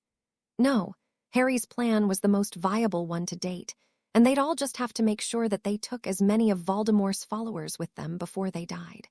Snape didn't hold any illusions that he'd survive the final battle. He knew the odds of warfare. In a chaotic whirlpool of combat, chances of individual survival were next to none. In the end, though, none of it mattered. It really all came down to Harry defeating Voldemort. Once either of them fell, the morale of their troops would fall with them. Snape admired Harry's determination to see this war through to the end, but he'd seen the spark of doubt in his eyes. Moody must have seen it, too, judging from the worried expression on the old Auror's face. They both knew that in a straight-out fight, Voldemort eclipsed any duelist they had in terms of speed, power, and skill by decades. Dumbledore had once been able to stand against him, but that was before Voldemort had been reborn and gained strength. Unlike Dumbledore, who had weakened and slowed ever so slightly with time, Voldemort hadn't lost his edge, and most likely wouldn't for decades to come. Snape had long since shed his belief that Harry was like his father. In fact, the longer this war continued, the more Harry became a realist. Snape grudgingly admitted that he admired Harry for his decision to finish the war, one way or another, when he could have just run and left the wizarding world behind, or worse, joined Voldemort after what had happened. But he also knew that Harry didn't hold any false hopes in being able to defeat the Dark Lord, not without another few years to practice and prepare. Harry was a talented duelist and a quick learner. The way he moved instinctively and his quick reflexes that made him such a great seeker also made him a great duelist, but without experience he had no hope of matching Voldemort's arsenal of spells. Snape grumbled under his breath. There was a fine line between being realistic and being pessimistic, and he had a feeling he'd just crossed that line. It wouldn't do to discourage himself before the fight had even begun. "Professor!" Snape turned at the unexpected voice. "Longbottom." "What are you doing here?" Neville shrugged and stepped through the doorway. "I was looking for you, actually." "Really?" Snape arched an eyebrow, his usual sneer plastered on his face, though this time there was no malice in it. In fact, Neville thought it looked almost weary. Neville nodded and sat down across from his potions teacher, not waiting for an invitation. The action drew a smirk from Snape as he realized that just a few months ago, the boy wouldn't have had the confidence or the courage to just invite himself into a teacher's solitude, much less Snape's. Either that, or he was losing his edge. Snape preferred to think it was the former, rather than the latter. The two remained quiet for a while before Neville finally spoke. "Ginny wants to talk to him. She's really determined to make up for what her family's done, you know." "I'm afraid there's not much she can do," Snape snorted in disdain. "In the battles to come, half-trained underage children would only be a hindrance. The same goes for the Legion. You wouldn't last a minute in the chaos of real war." Neville sighed and nodded. "I figured as much. We've done pretty well in minor skirmishes, but that was where we had the element of surprise and we outnumbered them. Plus, we've only fought Death Eaters so far. I don't think we could handle a troll or a vampire." "Good, because Potter does not need the additional worry about his friends trying to do something stupid and getting themselves killed in the process." "Thanks for that vote of confidence," Neville muttered under his breath. "I heard that, Longbottom," Snape smirked. "However, hopefully, there will be no need for the Legion to involve itself in the battles to come. Potter has managed to secure some 4,000 troops from his allies, which should be enough to handle Voldemort's army. The only real difficulty lies in dealing with the Dark Lord himself." That's good," Neville said with a shrug. "I just wish we could be of more help, you know. Harry's been fighting off VV Voldemort by himself for as long as I've known him, and it feels wrong to just let him take all the burden of doing the fighting, you know." Snape took a while to respond to that. "I know, Longbottom," he finally said. "And you're right. It isn't fair that a child has to clean up after the entire British wizarding world. However, you're wrong in that you're letting him face adversity by himself. Your support and the support of the Legion has been invaluable, maybe not in combat, but in giving Potter peace of mind. Also, should we succeed in defeating the Dark Lord, you and the Legion will have a more important task." "What's that?" "You are the future, Longbottom. Your generation grew up between these wars, and you know the truth about most of what happened. You've seen the destruction it brings, the death, the fear. When all of us are gone, it will be up to you and your classmates to make sure that, should another Dark Lord rise, the wizarding world will face him united. You've seen what resulted from the complacency and division of our world in this war with Voldemort. You make sure it never happens again." The two fell into an awkward silence for a moment, mulling over what the other had said. "You don't think he can do it, right?" Neville asked after a few minutes. "What are you talking about, Longbottom?" "Harry." Neville leaned back in his chair. "I mean, he's a brilliant duelist and all, but he's still just a boy, and his opponent is the most feared dark wizard in centuries," Snape finished. "Voldemort is arguably the most powerful wizard in the world right now, and his magical power and skill know no equal. Is that about right?" Neville nodded mutely. "Yeah, I agree." Snape turned to stare into the dancing flames again. "There is no way an ordinary boy who is only half-trained in magic and hasn't even finished schooling yet can defeat the Dark Lord, no matter how gifted a duelist he is. Talent and power only go so far, and they need time to be properly cultivated. Without experience and time, there is no way for anyone to defeat the Dark Lord." "What about Professor Dumbledore?" Snape shrugged ever so slightly.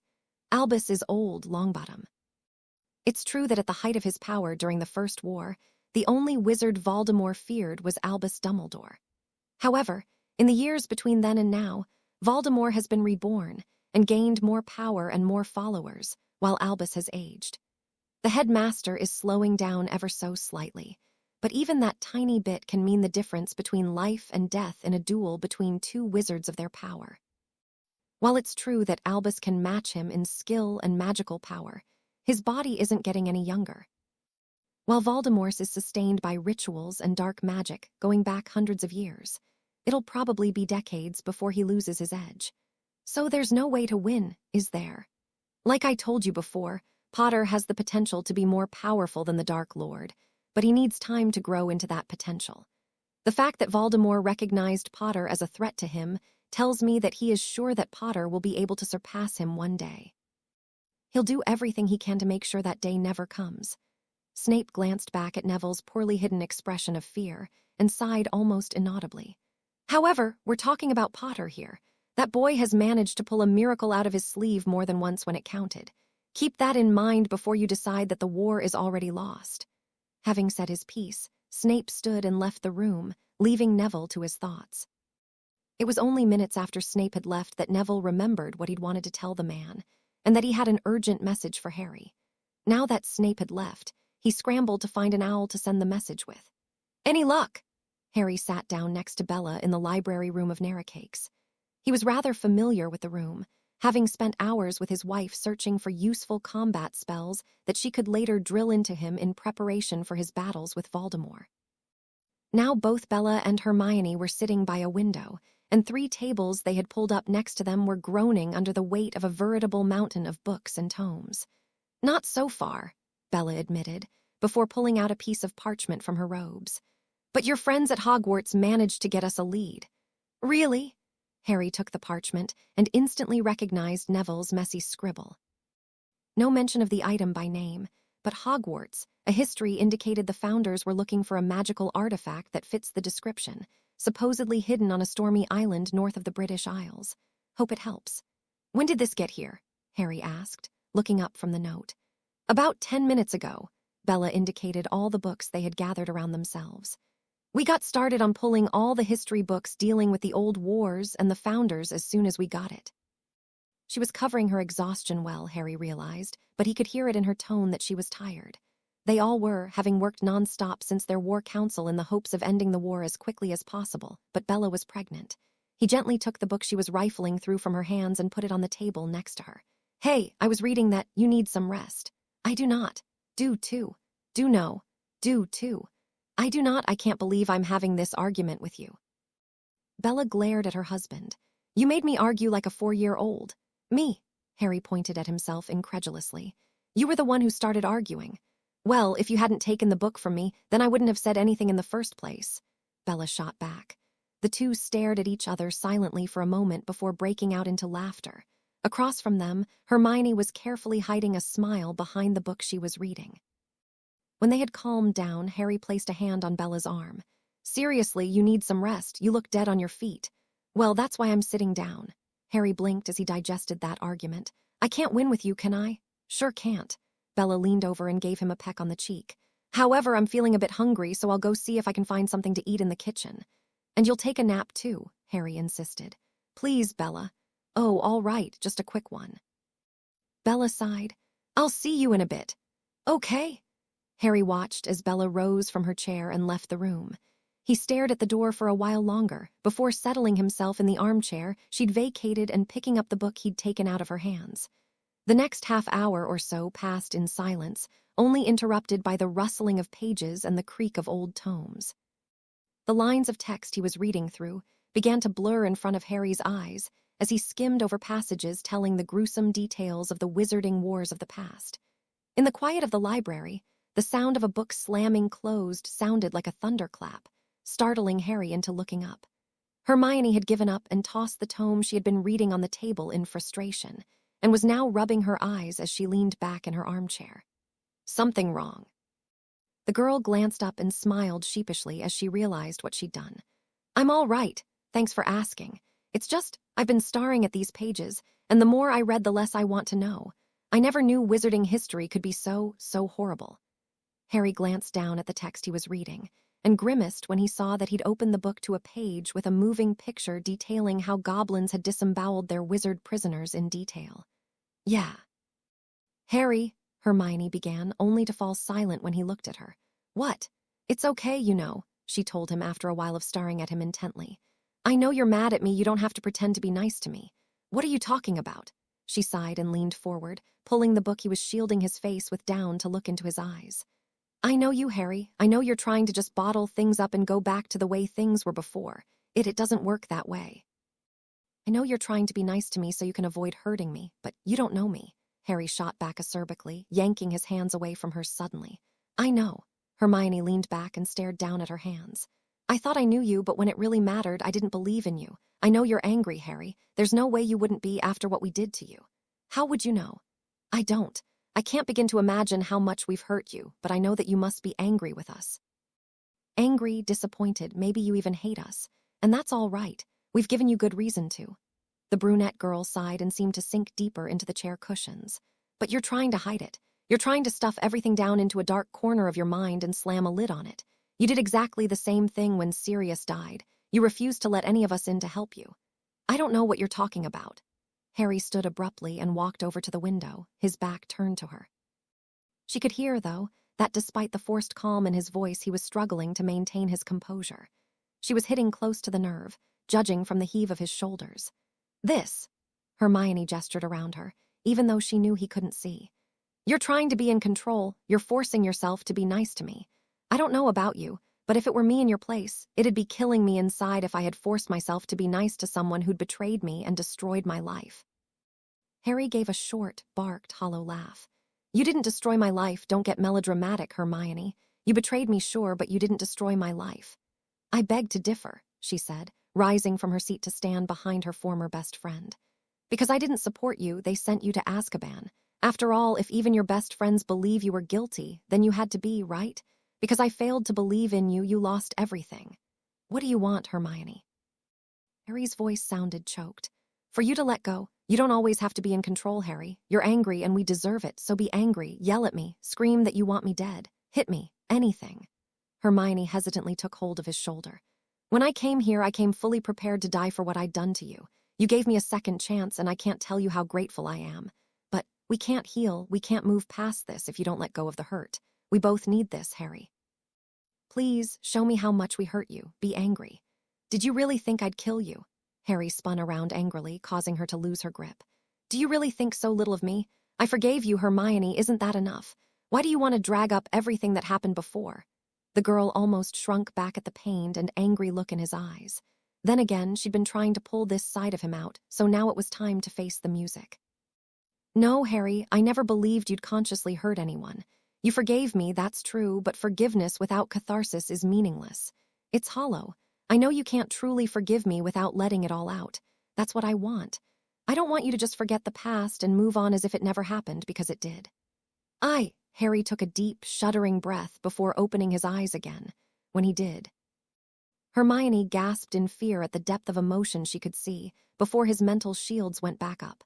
Only then did she register the pain from her upper arms where he'd gripped onto her in a vice-like death grip.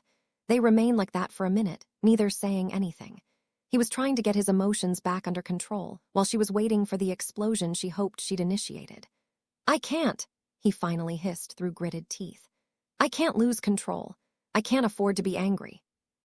Harry, you don't understand, he shouted. I'm fighting a war against someone who's got almost a century of experience, someone who's more powerful than me, and the only way I'm going to win it is if I can outwit him. I can't afford to get angry and lose control because if I do, people die. You're going to win this, Harry, Hermione said quietly, tears forming in the corners of her eyes from both the physical and emotional pain. Do you know why? She took a shuddering breath. Because you care for people, because you have people who believe in you. That's something Voldemort doesn't have and never will. Harry suddenly let go of her and turned back around. Like you believed me when I told you I was innocent, he replied softly. No, Hermione answered in an equally quiet tone. Not like that. Not like the public who hailed you as their savior either, but like friends and family. Do you know why I believe in you?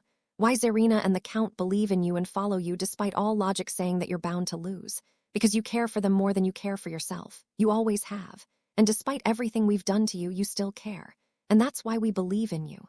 Why? Why couldn't you have supported me like that back then? Where were you when I needed you? Hermione didn't need to see his face to feel the anguish rolling off of her former best friend in waves. She bowed her head in shame. We were lost in our own little world. I guess we were more like everyone else than we wanted to believe. I always thought that when it came down to it, I'd stick by your side when it mattered, but I failed you in that. I let everyone else's opinion override what I knew. I let my respect for authority override my friendship with you when Professor Dumbledore announced that he believed you were guilty. She was having trouble speaking now herself. Forcing herself to swallow the lump in her throat, she continued. I failed as your friend and I failed as your family, and for that I'm so sorry. You're right, Hermione, Harry finally said after a few minutes of silence. When he turned around, she could see he'd been crying, and she knew that her face wasn't looking any better.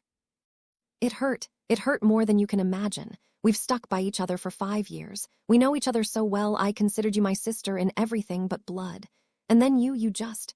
I'm sorry, she whispered. I'm angry too. Harry took a deep breath. I was so angry at first. It will probably take a long time for me to get over that anger, but like I told you, for now I can't afford to get angry. I can't change the past. I can't change what you've done, no matter how much I'd like to, and I have to move on. So for now, that's what I'm doing. I can't do what you'd like me to do. I can't yell and scream at you now. There's a time for that after Voldemort is gone. That's the best I can do. Hermione looked at the hand he'd stuck out towards her, then at his face. He was holding on to his composure by the skin of his teeth. She could tell, and if she pushed any further now, then she'd be faced with a torrent of emotion she wasn't prepared to deal with right now, and it'd be a distraction to him they couldn't afford. We really don't deserve you, Harry, she said as she slowly took his hand and held it to her heart. Harry made a sound that was half laugh and half sob. I'm going to collect on that offer of yelling at you when this is all over, all right? Sure. Hermione managed a weak smile. I'm looking forward to it. No, I don't think you do, Harry remarked. You're right, but it'll be good for both of us. Harry nodded and turned to leave the room. I'm going to get myself a sandwich. You want anything? I'm fine, thanks. Hermione wiped at her face with the sleeve of her sweater. Maybe a glass of juice. Okay. Harry paused in the doorway. Without turning to look at her, he said, and Hermione, yes, you were only partially right. You didn't fail me when it mattered. You aren't failing me now, and it matters now, more than ever. Hermione opened her mouth to reply, but by the time she'd found the words, he was already gone. Azkaban, Bella said as she looked around the table. Gathered around were many of Harry's friends and allies as they could get a hold of on such short notice. Once she and Hermione had figured out the cryptic clues left in the old legends, with a lot of help from especially the ever-studious Ravenclaws in Potter's Legion, Harry had figured they had a good shot at finding the rod and ending the war, so he'd asked everyone who could to come. Arrayed around the table were teachers, students, and soldiers, Remus and Snape sitting next to Neville, Luna, and Parvati. Moody and General Roten were there, too, and Zarina and Hiscophne finished off the round table. Harry, Bella, and Hermione were spread in between them. Harry glanced around the room. At best, this would be their chance to end the war. He knew the research was hurried, with less than 2 weeks since the arrival of Neville's note and this meeting, and that their chances at actually finding the weapon they were hopping for were slim at best.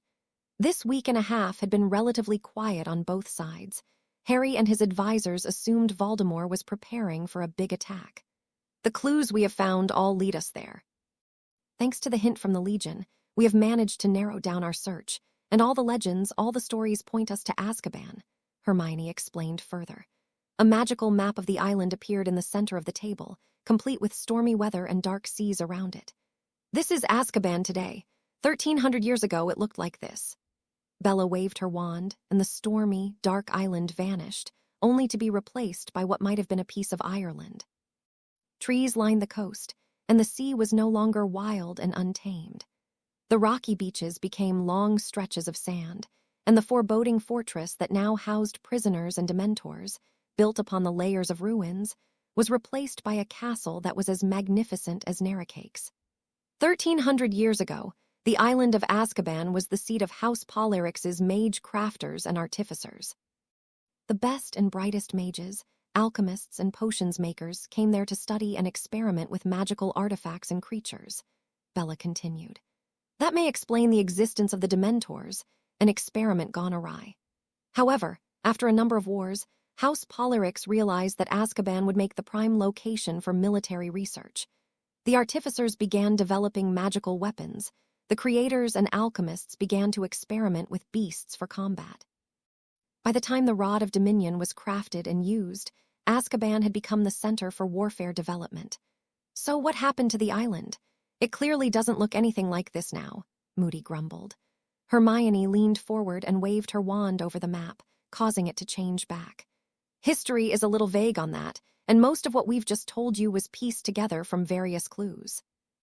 But we're pretty confident on what happened to Azkaban 3 centuries after the Dark Wars, with House Polyryx's resources drained from continuing wars and the subsequent reconstruction. Azkaban's ruler, Count Gregorianus Azkaban, decided to make his bid for the throne of Polyryx. He believed that with Lord Polyryx weakened and the artificers at his command, he had a good chance of overthrowing him. Civil war, Roten commented. Exactly, Hermione nodded. The records suddenly end there and begin again 50 years later. We can only speculate what happened, but I think it's pretty obvious that House Polyryx razed Azkaban and destroyed the records. That's all nice and well, but what does this history lesson have to do with the rod? Hiscophny asked. Count Gregorianus was said to have found a magical artifact he was sure would ensure him victory in his insurrection, Hermione announced triumphantly. It is described in his personal journal, of which we only have excerpts, as being a staff bearing the crest of Polyryx, sealed away in an ancient tomb, warded by blood and guarded by creatures of darkness. The only way he could have come across it is if it was located in Azkaban. That announcement caused an excited murmur to wash across the room, but Roten put an end to it quickly. I hate to be the naysayer, but what makes you so sure that it wasn't moved after his rebellion was destroyed? The tomb of Gregorianus is located deep in the ruins of Azkaban, Bella replied, which means he never got his armies off the island. I know it's a long shot, but it's the best guess we have. We can only hope that because the earlier Lord Polyryx was unable to destroy the rod, the one who defeated Gregorianus didn't, either. It makes sense, though, that they would replace the rod where it was found, buried with a rebellion they didn't want anyone to know about. And who would ever travel to a desolate island like the one they turned Azkaban into? In fact, Azkaban remained unoccupied until Amanda Argyle stumbled across it by accident in 1823, and it was turned into a prison a mere 150 years ago, Hermione added. So what's the plan then? I don't suppose that this thing is unguarded, and we have no idea what could possibly be protecting it, Neville asked, looking around the table. Bella ticked off her fingers. We can count on wards, blood wards from the looks of it, which means Harry needs to be there. Any other wards I can take care of. As for what's guarding it, we haven't got a clue. We're going to take a complement of the ice soldiers that are sitting the place with us, Harry added. If we run into a dead end, we'll pull out and come back another time with the support we need. For now, we need to go as far as we can. Maybe we'll even manage to get to the rod itself. I'm coming along, too. Hermione speared Harry with a pointed look. Aside from Bellatrix, I'm most familiar with the legend, and I might come in useful. What about the rest of us, then? Harry glanced around the table. Okay, Count Hiscophny, Queen Zarina, please begin moving your troops into position. You can coordinate with Kinglesey Shacklebolt at the Ministry to set up defensive positions and wards, spell traps, and whatever nasty surprises you can think of for Voldemort's forces. Professor Snape, Remus, Moody, please help them with that. Neville, I'm sorry, but the Legion is going to sit this one out. General Roten, I'd like to make a request. Minister Mockridge will no doubt be a prime target for Voldemort, right after me and Dumbledore. I was wondering if you could personally arrange for his security. Acknowledgements rang out from across the table, and Harry stood. Any further questions or suggestions? How will we know if Voldemort has taken the bait? Hiscophny asked from across the room. Moody answered for Harry. Trust me, when he does, we will know, the old Auror said. Potter, if you're going to go through with this harebrained scheme of yours to go down into the ruins beneath the fortress of Azkaban, then I'll be coming along with you, Snape called out. I can do a better job breaking wards than I can babysitting soldiers who I know nothing about. Amen to that, Moody agreed. I'd go too, but someone's gotta tell these Ministry nitwits who is friend and who's foe. The fortress of Azkaban was an eerie place to be. even without the Dementors and the prisoners. The sea was rough as always, and by the time the boat had arrived, Neville was green in the face, looking like he was going to throw up any minute. Luna, on the other hand, was smiling serenely as usual. Harry glanced up at the walls he'd spent the worst days of his life behind. That seemed like a lifetime away now. He felt Bella squeeze his hand in a gesture of comfort and smiled grimly. Some good had come out of that, after all. As they moved closer to the fortress, he could see the changes the guard of ice soldiers had made. New fortifications had been built, and old ones reinforced. The gates had been replaced, and magical lights were littering the place, bathing the formerly pitch-black courtyard in light. Once the boat settled on shore, they all hurried into the fortress, Harry and Snape leading the way. They were received at the gates by a group of ice soldiers from the contingent that Harry and Zarina had left on the island when he'd repossessed it from the British ministry. They exchanged few words, General Roten having informed the men of Harry's plans and his party's arrival, and then 4 ice soldiers led the way down into the deepest level of the fortress they had uncovered. "We've begun excavating the ruins beneath the fortress," one of them explained as they climbed down rickety stairs in the flickering torchlight. "But it's been slow progress, mainly due to the collapse of 3 different structures on top of each other. There may be more that we haven't identified yet." The soldier gave Harry an apologetic look. "Sorry, my lord, but this fortress has been rebuilt so many times it's almost impossible to tell one stage from the next. As it is, we managed to uncover doorways that lead down into the lower ruins, but we have not found anything resembling a tomb or a gravesite yet." They stopped at the bottom of a staircase that seemed to abruptly cut off in midair, and the leading ice soldier gestured down into the dark space below them. "We have gotten this far, but it appears someone deliberately destroyed any means of going deeper down into the fortress ruins.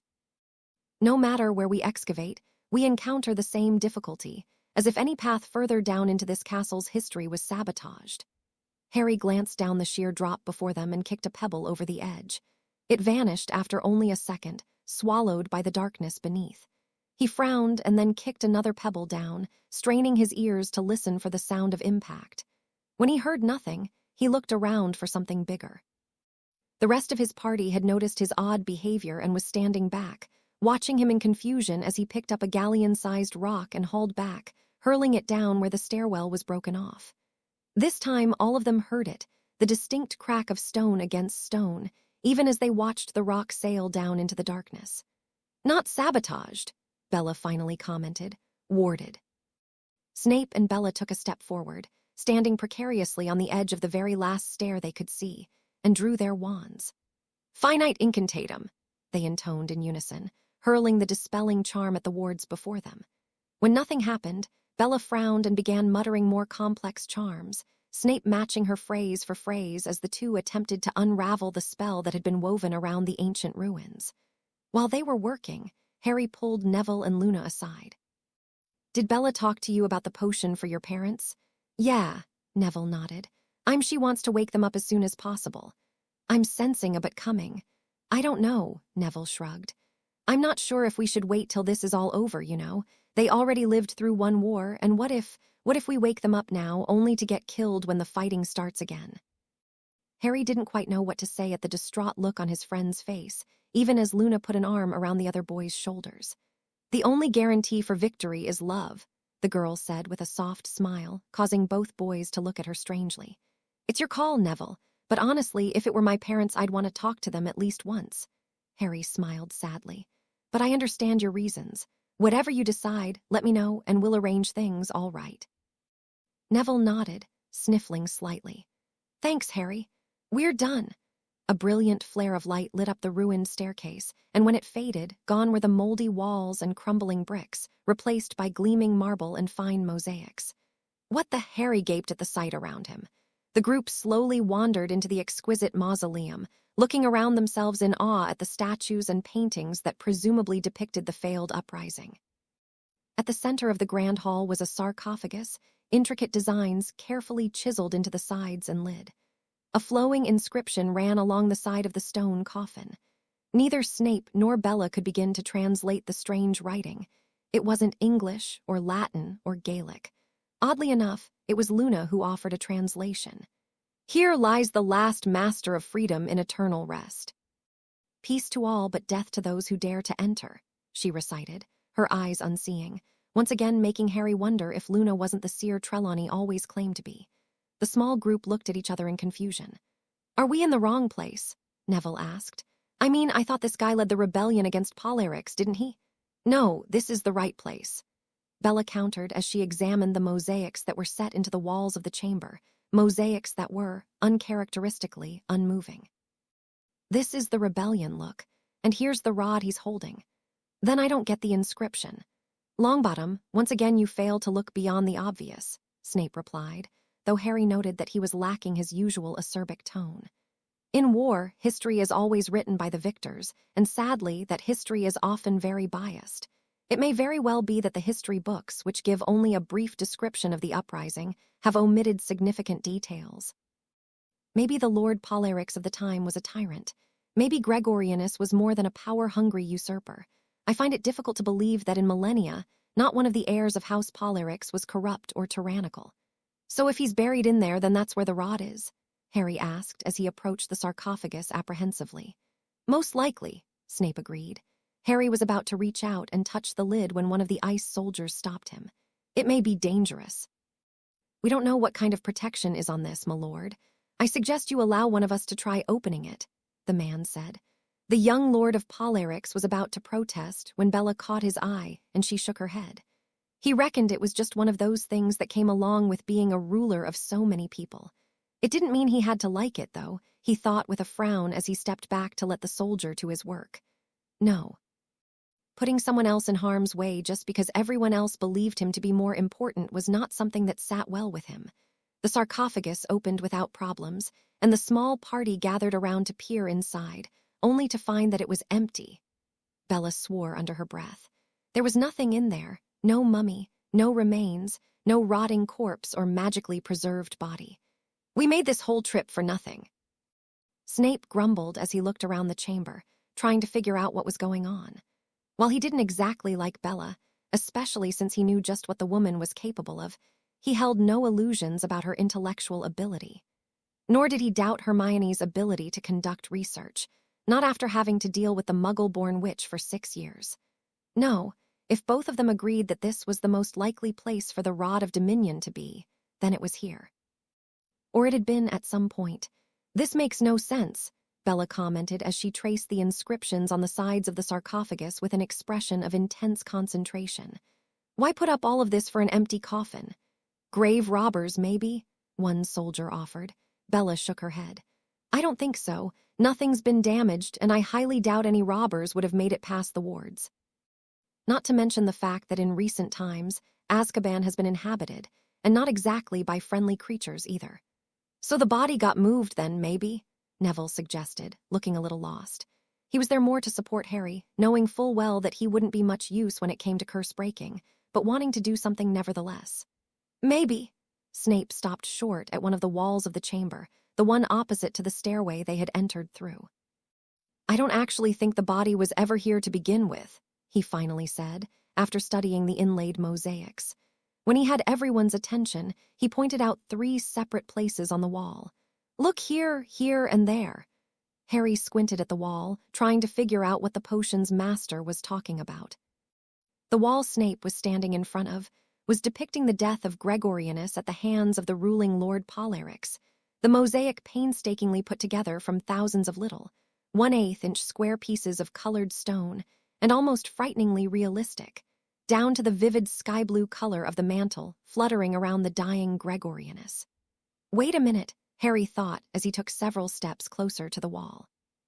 The mantle Gregorianus was wearing was a solid sky blue, but there was something off about it, something that he couldn't quite put his hands on.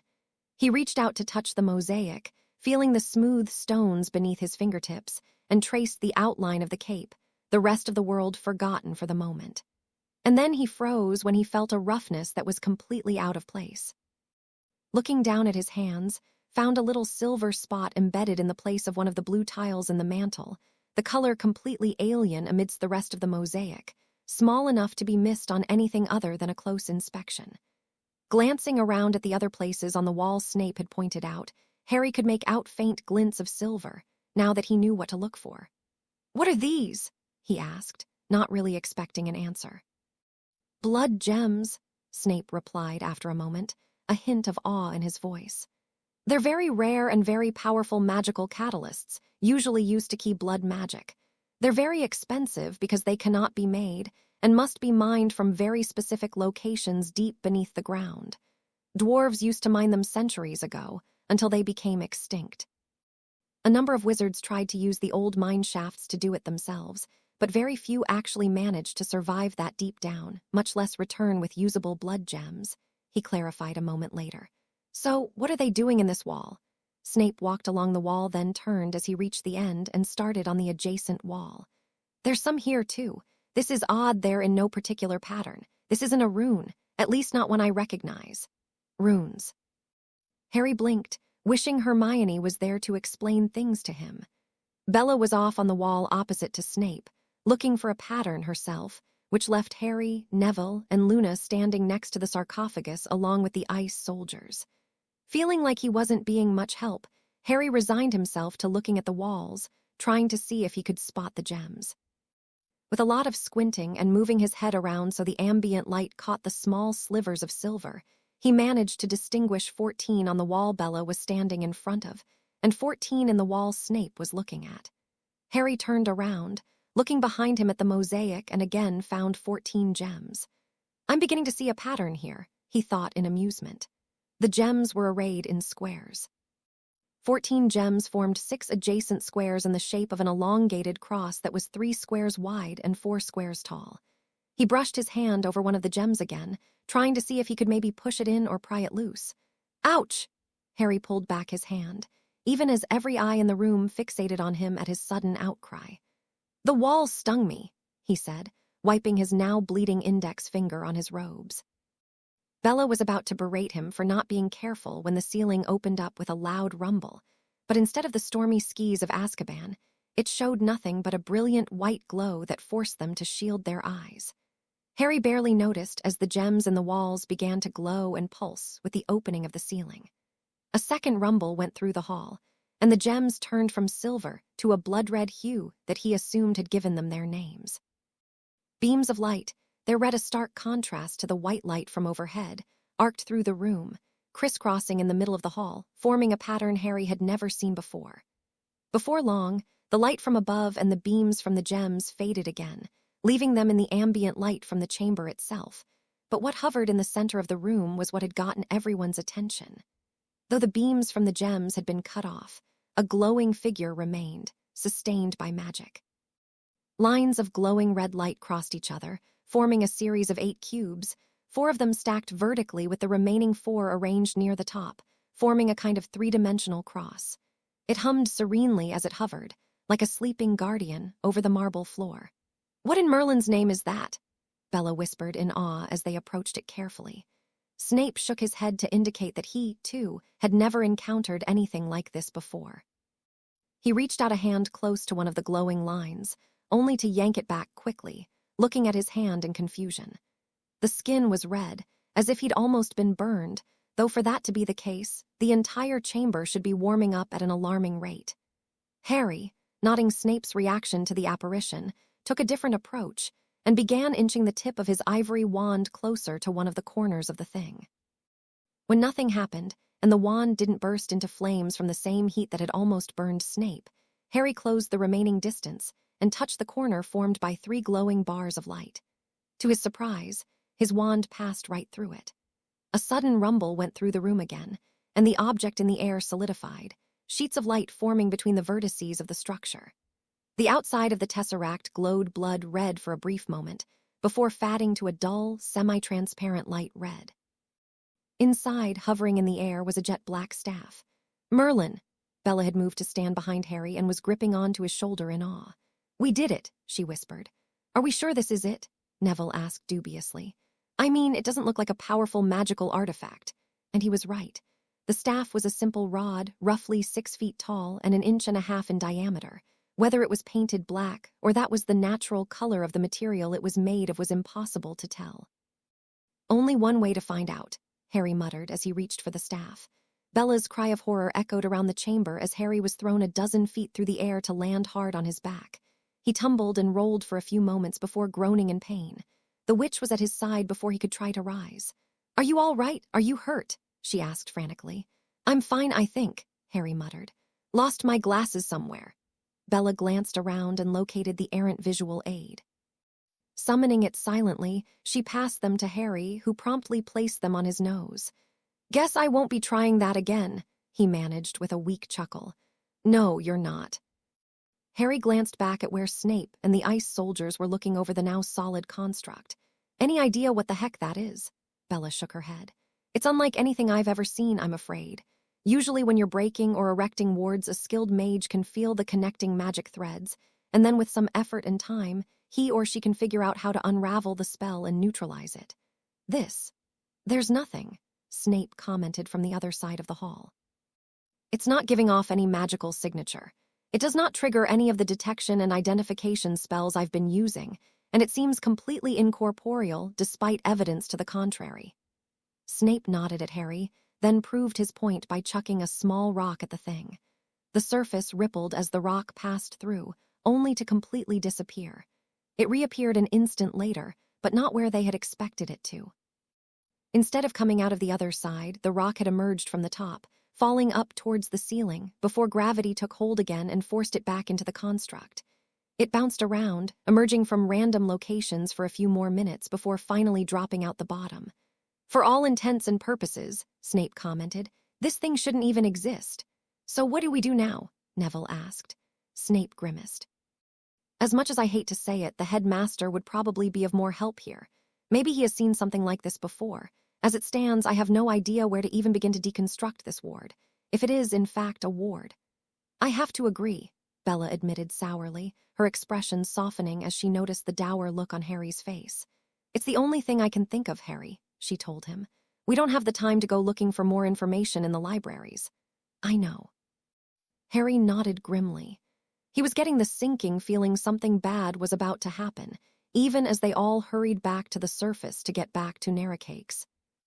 Albus Dumbledore was a man who had seen many things in his long life, and a lot of them were very unpleasant. He had seen every side of human existence, the good and the bad, heroism and cowardice, selflessness and selfishness, the extraordinary kindness people were capable of, and the extraordinary cruelty that came along with it. War was ugly by nature, and he'd resigned him to seeing people die, sometimes in a very gruesome manner. Nothing, however, had prepared him for the sight when Kingsley Shacklebolt had called him to the Ministry of Magic on urgent matters. Arthur Weasley had found a stomach-turning note left by Voldemort when he had come into work that morning, a message that had been written in blood. On the back of one of their Aurors, the words carved into the flesh, the man's organs strewn about him in a gruesome star pattern. And the worst thing, his heart had still been beating when Dumbledore had arrived. The message was simple, short, and left Dumbledore with a feeling of dread. It consisted of only 2 words, 2 days. The headmaster had rushed back to the Order headquarters and immediately called for an emergency session. Voldemort had taken the bait, and the battle would be upon them soon. Both sides knew that this was a trap, and both would throw everything they had at each other, in the hopes of completely wiping out their opposition. Dumbledore steeled himself as people started trickling in. Kingsley Shacklebolt arrived first, after having left a number of unspeakables in charge of cleaning up the mess, followed shortly by a few other Aurors. Tonks came with them, bringing the Weasley twins and Ginny with her. In short order, a large portion of the active members of the Order of the Phoenix had assembled to the emergency call Dumbledore had sent out, almost 100 people in all, from all parts of the country. The aging headmaster glanced around the assembled faces, some of which he knew very well, and cleared his throat. "I apologize for calling you all here on such short notice," he began. "However, we have a situation. Most of you are aware that with the help of the current Lord Polarix, we have drafted a plan to lure Lord Voldemort into an open battle at the Ministry of Magic, so that we can destroy all of his forces and supporters at once. Until now, it was uncertain whether he had taken our bait, but not anymore." Dumbledore's face fell. "Auror Gadwell, who went missing 2 nights ago, was found early this morning, bearing a message from Voldemort. He will attack the Ministry in 2 days. The defenses are not yet all in place, and our troops not in position, hence the reason I've asked you to come here. We must before he could go on. The fireplace roared to life once again, the flames turning green and licking up angrily. Before anyone could ask what was going on, spells started flying out of the fireplace. Most of them were dark curses, interspersed with the occasional green flash of the killing curse.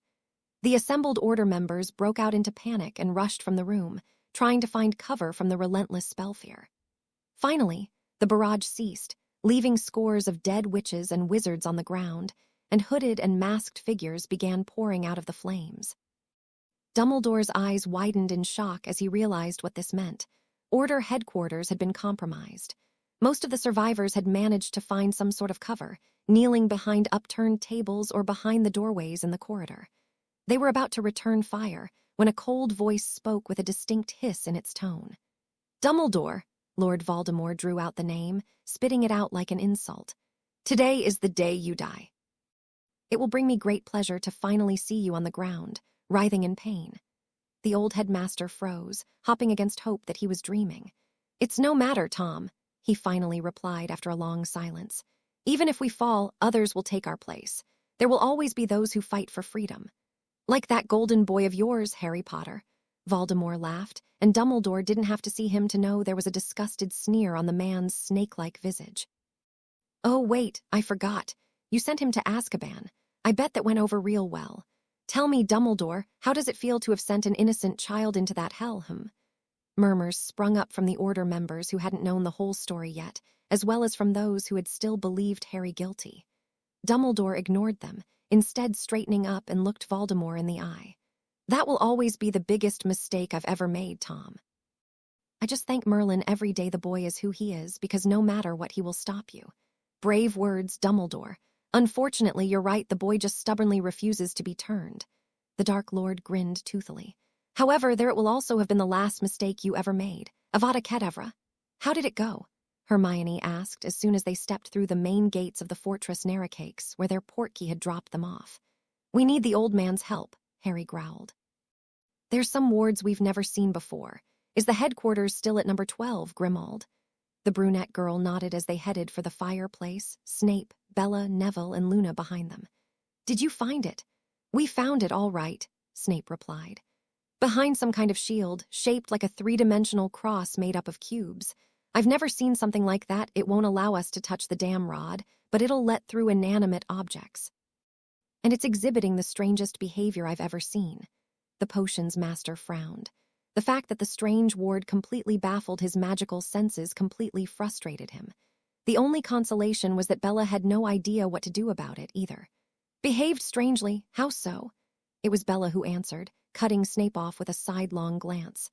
"A rock thrown in on the side would come out on top. A rock dropped in from on top would come out the side. Things like that. An object inside would fall from one cube to the next, bouncing around and disappearing and reappearing at completely random points." Hermione blinked at the odd description. "Can you draw it or something?" "It won't do much good," Snape grumbled. "Most wards are independent of shape. You of all people should know that, Granger." Despite his protest, though, he projected an image of the ward from his wand. The sharp intake of breath from Hermione caused the little group to stop. "What is it?" Harry asked. "It's a tesseract," the brunette girl exclaimed. "They're supposed to exist in theory only. I mean, this is... What in Merlin's name is a tesseract?" Bella blinked in confusion. "It's a three-dimensional construct that isn't really three-dimensional at all," Hermione explained. At the looks of incomprehension she received from the others, though. She drew her wand and trailed it through the air, forming a square. "It's a Muggle concept in physics. A square is two-dimensional. Now, if we extend a square into 3 dimensions, we get a cube." She added a few lines and a parallel square. The image floated there for a moment before resolving itself into a cube. "If we unfold the 3-dimensional cube into 2 dimensions, we get an array of squares," she continued, and with a flick of her wand, the glowing cube hovering in midair unfurled into a flat cross of 6 squares. "A tesseract is basically the same thing taken to the next level. If we push a 3-dimensional cube into 4-dimensional space, we get a hypercube. Because we can't visualize a hypercube, much like a 2-dimensional being could not visualize a 3-dimensional cube, we can only see its projection. A tesseract is what you get when you unfurl a hypercube into three-dimensional space. It's the equivalent of flattening a cube into squares. The look she was getting let Hermione know that she'd lost the others through her explanation. With a sigh, she simplified it yet again. Somehow, the rod's been shifted into four-dimensional space. All that you're seeing right now is its projection on three-dimensional space. So, how do we get to it? Bella asked. Not a clue, Hermione shrugged. It's been theorized that four-dimensional space can be accessed via something called exotic matter, but then again, it's only been a theory in physics so far. I don't know about anything magical that would allow travel to higher dimensional space. In fact, it seems wizards aren't even aware of it. Before Snape could reply to that, Tess came running up to them, 3 familiar redheads in tow. "My lord!" The urgency in her tone was unmistakable, even as she and the 3 Weasleys skidded to a halt in front of Harry's party. "What's going on?" Harry asked, shocked at the disheveled appearance of the twins. His eyes widened in shock when he realized Ginny was with them, her robes covered in dirt and scorch marks all over the 3 of them. Fred was dragging one leg, while George was letting one arm hang limply at his side. Whether it was broken or not, Harry couldn't tell. "Order headquarters under attack," Fred managed to gasp out. "Voldemort's troops came out of nowhere, just started pouring out of the fireplace. The old man's holed up there, but they can't hold out for long," George added as he cradled his injured arm with a grimace. "Dunno how they found the place, but Harry, it's bad. We took the emergency port key you gave us. Took her with us, no other choice," Fred said apologetically. Harry barely spared a glance at Ginny. She was silent, and right now that was fine by him. He had more important things to worry about than sorting out their relationship. "General," he hollered, and an instant later, both Roten and Hiscoffney came rushing into the room. "Get your strike teams ready," Harry ordered. "We need to move, and fast." 5 minutes, prepare port keys to number 12, Grimmauld Place. Voldemort made his move.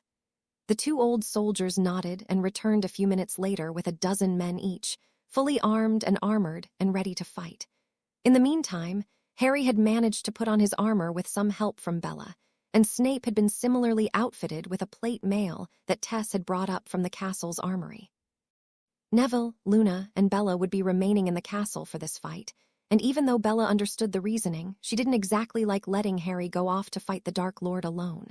When everyone was ready, Harry nodded at Tess. "Get them to a healer, and be prepared to receive wounded." He turned to the complement of soldiers that had been assembled and said, "Let's go."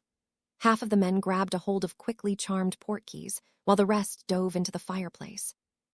Traveling by portkey or flue was usually a disconcerting experience on its own, but having to dive out of a fireplace and straight into the middle of a firefight was a whole different thing. Harry felt the familiar lurch as he left the fireplace, and the first thing that hit him was the acrid stench of burning flesh. Rolling to the side to make room for the rest of his troops, he came up in a crouch, wand poised and spitting disarming hexes at the few Death Eaters that remained in the room. The 2 men that had been left behind to guard the place, as the fighting moved deeper into the mansion, fell quickly, even before the dozen ice soldiers had managed to assemble. Harry gestured towards the soldiers, and they filed out of the room quietly, sweeping through the empty hallways. The young Lord of Polarix suppressed the nauseous feeling that assaulted him as they passed countless dead bodies as they made their way through the mansion. Most of them were unfamiliar to him, but what struck him was that many of the Dead Order members were old, likely veterans of the First War with Voldemort, or even the conflict with Grindelwald. They had given as good as they had got, though, and dozens of men wearing the black robes and skull masks of the Death Eaters were scattered throughout the building, dead or dying. It took them a while to reach the other team, led by Count Hiscoffney, that had portkeyed into the building's front lawn and made its way in from the front door. The Count shook his head when they met up. "No survivors," he muttered quietly, causing Harry's heart to sink. It was only after they made their way deeper into the building that they found out the battle wasn't yet over. Screams and shouts of anger echoed through the halls as they passed by the storage area that was adjacent to the kitchen. Hiscoffney waved off Harry's attempt to approach directly and gestured towards his own squad of sorcerers. The light in the hallway dimmed with a wave of his hand, and in the already dark hallway, the sorcerers almost perfectly blended with the shadows as they crept around the corner, only to unload a withering barrage of magical fire into the unsuspecting Death Eaters' backs. Harry swung himself around the corner the instant the sorcerers called out their spells, the company of ice soldiers, and Snape right behind him as they tore into the remaining Death Eaters. The battle was over quickly, pinned down between the defenders, who had barricaded themselves behind magical shields and upturned tables, and the experienced troops of the Ice People and Azkaban sorcerers. The men went down quickly and painfully. "Don't shoot! We're friendlies." Harry shouted before either side could get it into their heads to shoot at anyone else, especially the sorcerers, who looked rather close to Death Eaters themselves with their long black cloaks. "Potter, Moody, that you?" Harry asked as he made sure all of his people had stood down. "Damn straight." The grizzled old Auror stood from behind one of the blackened and charred tables, his wand raised into the air above his head in a non-threatening gesture. "Glad to see you, Potter. That was one ugly furball we were in." Harry breathed out a sigh of relief. At least someone was still alive. One by one, the wizards and witches that Moody had barricaded himself withstood, all of them raising their wands into the air first. The tension between the two groups was still there, especially after the British wizards recognized Harry, but he ignored it in favor of looking over his friend. Moody was a little worse for wear, with blood dripping down his left sleeve and a deep gash in his right shoulder that was only partially mended, but he was steady on his feet and undeterred. "There's more of us holed up in places somewhere down here," the old Auror told Harry. "A lot of them made it down into the cellars. We posted up barricades like these at all the entrances, trying to hold those filthy Death Eaters back, but it was looking pretty bad for a while. Voldemort is here." "Voldemort?" Harry's eyes widened. "Why are you even here? I thought you'd all be at the Ministry, setting up for the big attack." "We were," Moody said. "Then one of our missing Aurors from Miss Bones's team was found early this morning in front of the Ministry. Voldemort got to him and carved a message in blood. He accepts your challenge and will attack in 2 days." Dumbledore called up all the retirees and reserves the Order ever had to rally them for the final battle, but Voldemort somehow must have found out about this place. They came only minutes after we'd all assembled and started pushing us back. "How do you even know about this place? I thought it was under the Fidelius charm." "So did we," Moody growled. "There's only one possibility. We've got a traitor in our midst." Harry turned to Hiscoffney. "We've got to get the other survivors out of here." The Count nodded.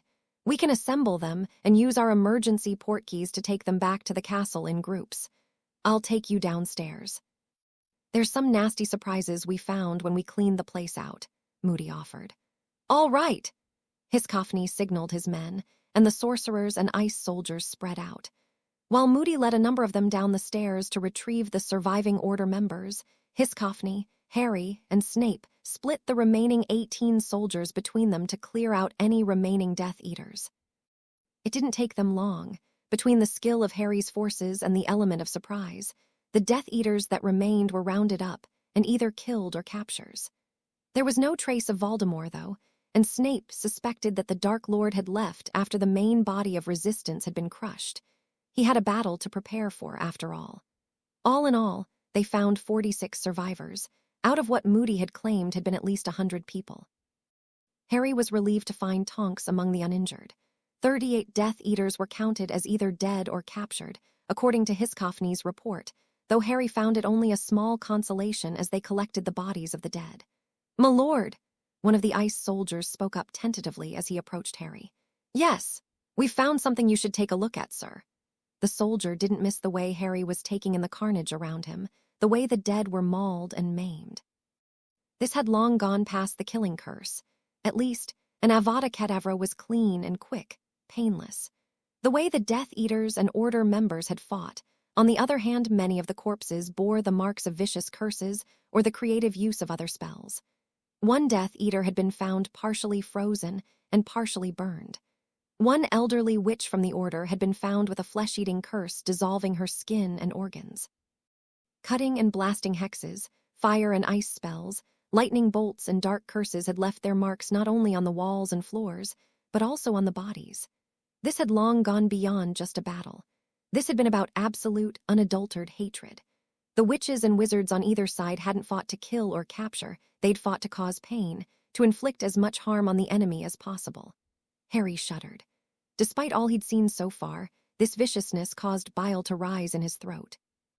In the end, though, it only strengthened his resolve to bring an end to Voldemort's reign of terror, because if this kept going, then the wizarding world was well on its way to self-destruction. If Voldemort didn't destroy it, then the hatred he was sowing would tear it apart a handful of years down the road. There was one more thing that Harry dreaded with each survivor they found. Everyone they had recovered so far had said that Dumbledore had faced off against Voldemort, and that their duel had carried them well away from the main fighting. Neither one of them had been seen again.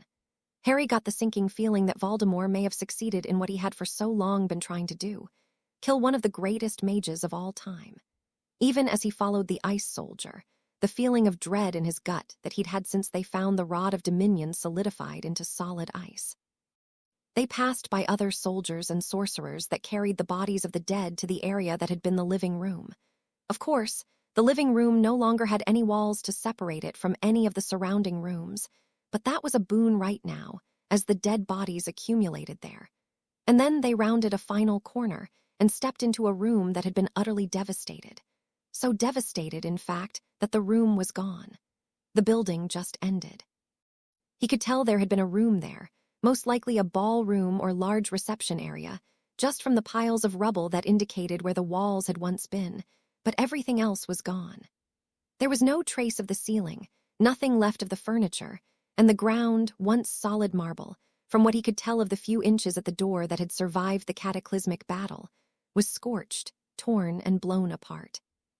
Harry stepped into the outside hesitantly and looked at what the ice soldier had wanted to show him, the still face of Albus Dumbledore.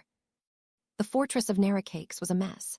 Healers were rushing to and from the large halls of the castle, where triage areas had been hastily set up to deal with the wounded that were coming in from the ruined Order headquarters. All activity ceased, however, when a group of sorcerers appeared, Harry in their midst, carrying the body of Albus Dumbledore. Everyone, from healers to ice soldiers and Azkaban sorcerers, paused as they watched them carry the old headmaster away from the triage area in silence. Hermione came skidding into the room, only to stop dead in her tracks, her jaw hanging open in disbelief. "Harry," she whispered as he walked past. Uncharacteristically for him, he turned down a corner, ignoring everyone else. The brunette hurried after him, finding him just out of sight of the main hall, leaning against the wall. "Harry," she repeated. "Damn." Hermione jumped as Harry turned around and punched the wall. He hauled back to punch it again when she reached out and took hold of his arm before he hurt himself. "What happened, Harry?" she asked him softly. She'd only managed to get a brief explanation from Fred and George that the Order headquarters had been attacked.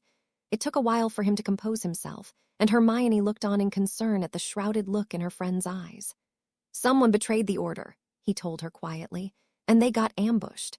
Voldemort wanted to send a message. We've got 2 days before he attacks the Ministry." "Merlin, what about the headmaster?" Harry shrugged. "I assume he dueled Voldemort. There wasn't much left of the room they were fighting in." Tilting his head back, he leaned back against the wall and sighed in resignation. Damn. He didn't know whether to feel frustrated, angry, or sad. The headmaster was gone, and while Harry hadn't especially been fond of him lately, he hadn't wanted him dead. "My lord!" Both teenagers turned around at Tess's voice.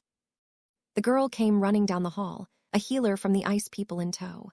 "My lord, Master Healer Ravan needs to talk to you urgently." The man that followed Tess was tall and had the same pale complexion as most Ice People. He was dressed in a long white robe that indicated his status as a doctor, and carried with him a book full of notes. "Lord Polarix," he greeted Harry with a nod. "What is it?" Harry blinked in confusion, uncertain of what was going on. "Shouldn't you be with the other healers in the Grand Hall?" "I was, my lord, when they brought in Headmaster Dumbledore." Ravan frowned for a moment before continuing. "I noticed that his body was still warm when they carried it in, and decided to investigate. To my surprise, I found that he was not dead, my lord." "Not dead?" Hermione and Harry echoed in disbelief. "No, he is quite alive, gravely injured from numerous dark curses, but alive nonetheless." "He is in a coma, my lord. His vital functions somehow slowed down so much that it appears he is almost dead." The healer gestured for them to follow as he turned around and led the way back into the depths of the castle. "A coma?" Hermione asked, surprised. "Not exactly, more along the lines of suspended animation," Ravan corrected himself.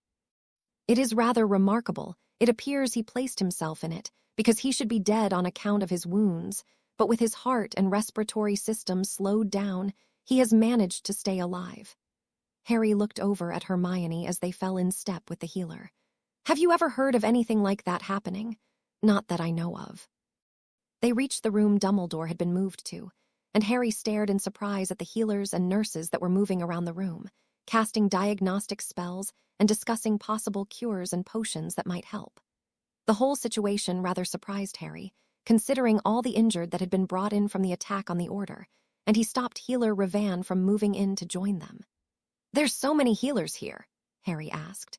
"Who's left to tend to the wounded in the main hall?" Ravan blinked in confusion before replying.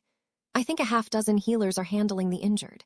We figured that taking care of a great mage like Albus Dumbledore would be much more important since he's a more valuable asset to the fight against Voldemort." Harry frowned. "A half-dozen? There must be 30 healers and nurses in here. Get them back to work on the injured in the Grand Hall right now."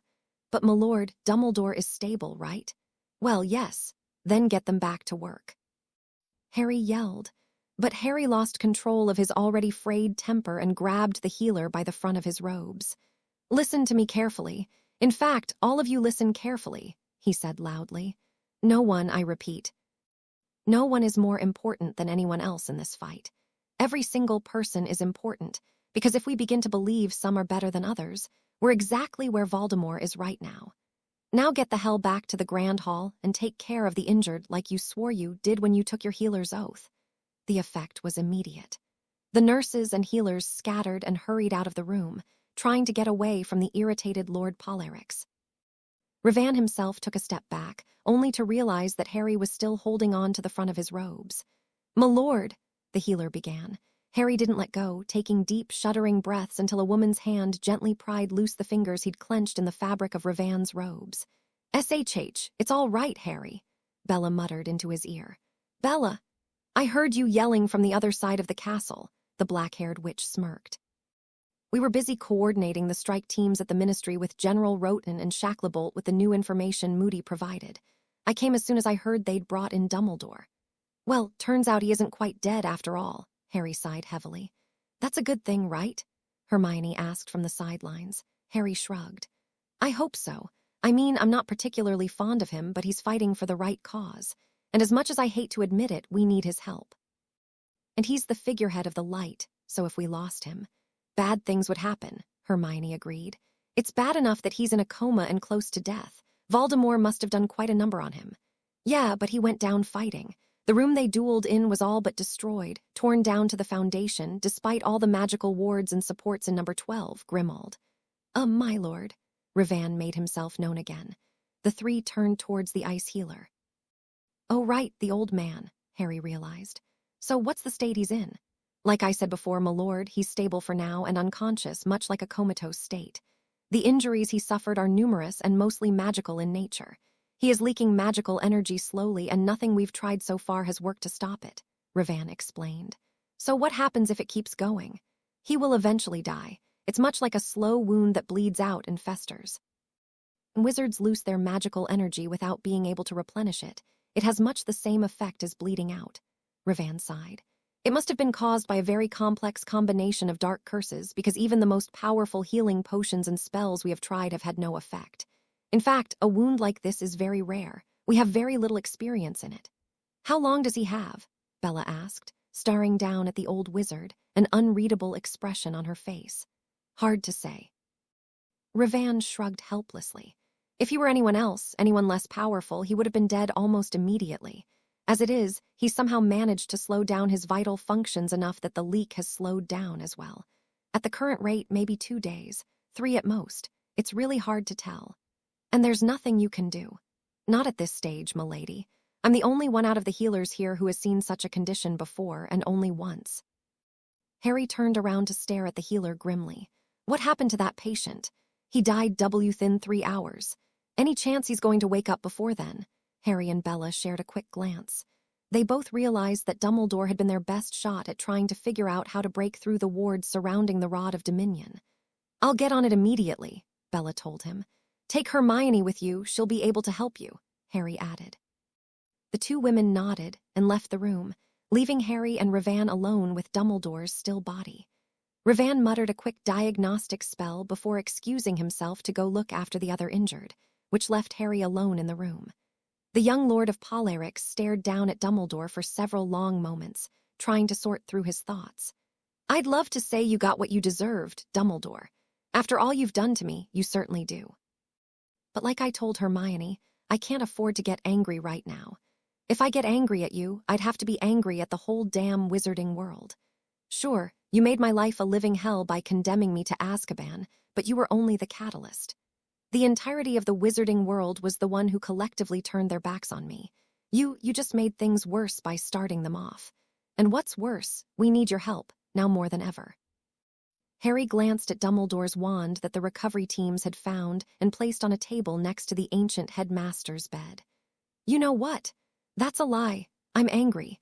I'm so very angry, I almost wish you'd die. I'm so angry I almost let Voldemort have a go at the wizarding world, and this time you wouldn't be able to stop him. I'm tired, Dumbledore. I'm sick and tired of playing the hero, of playing the incorruptible saint that I have to be, because everything I do, every decision I make, is debated, scrutinized, and criticized by people who haven't a clue on how to do a better job. And you know what? I'm sick of it.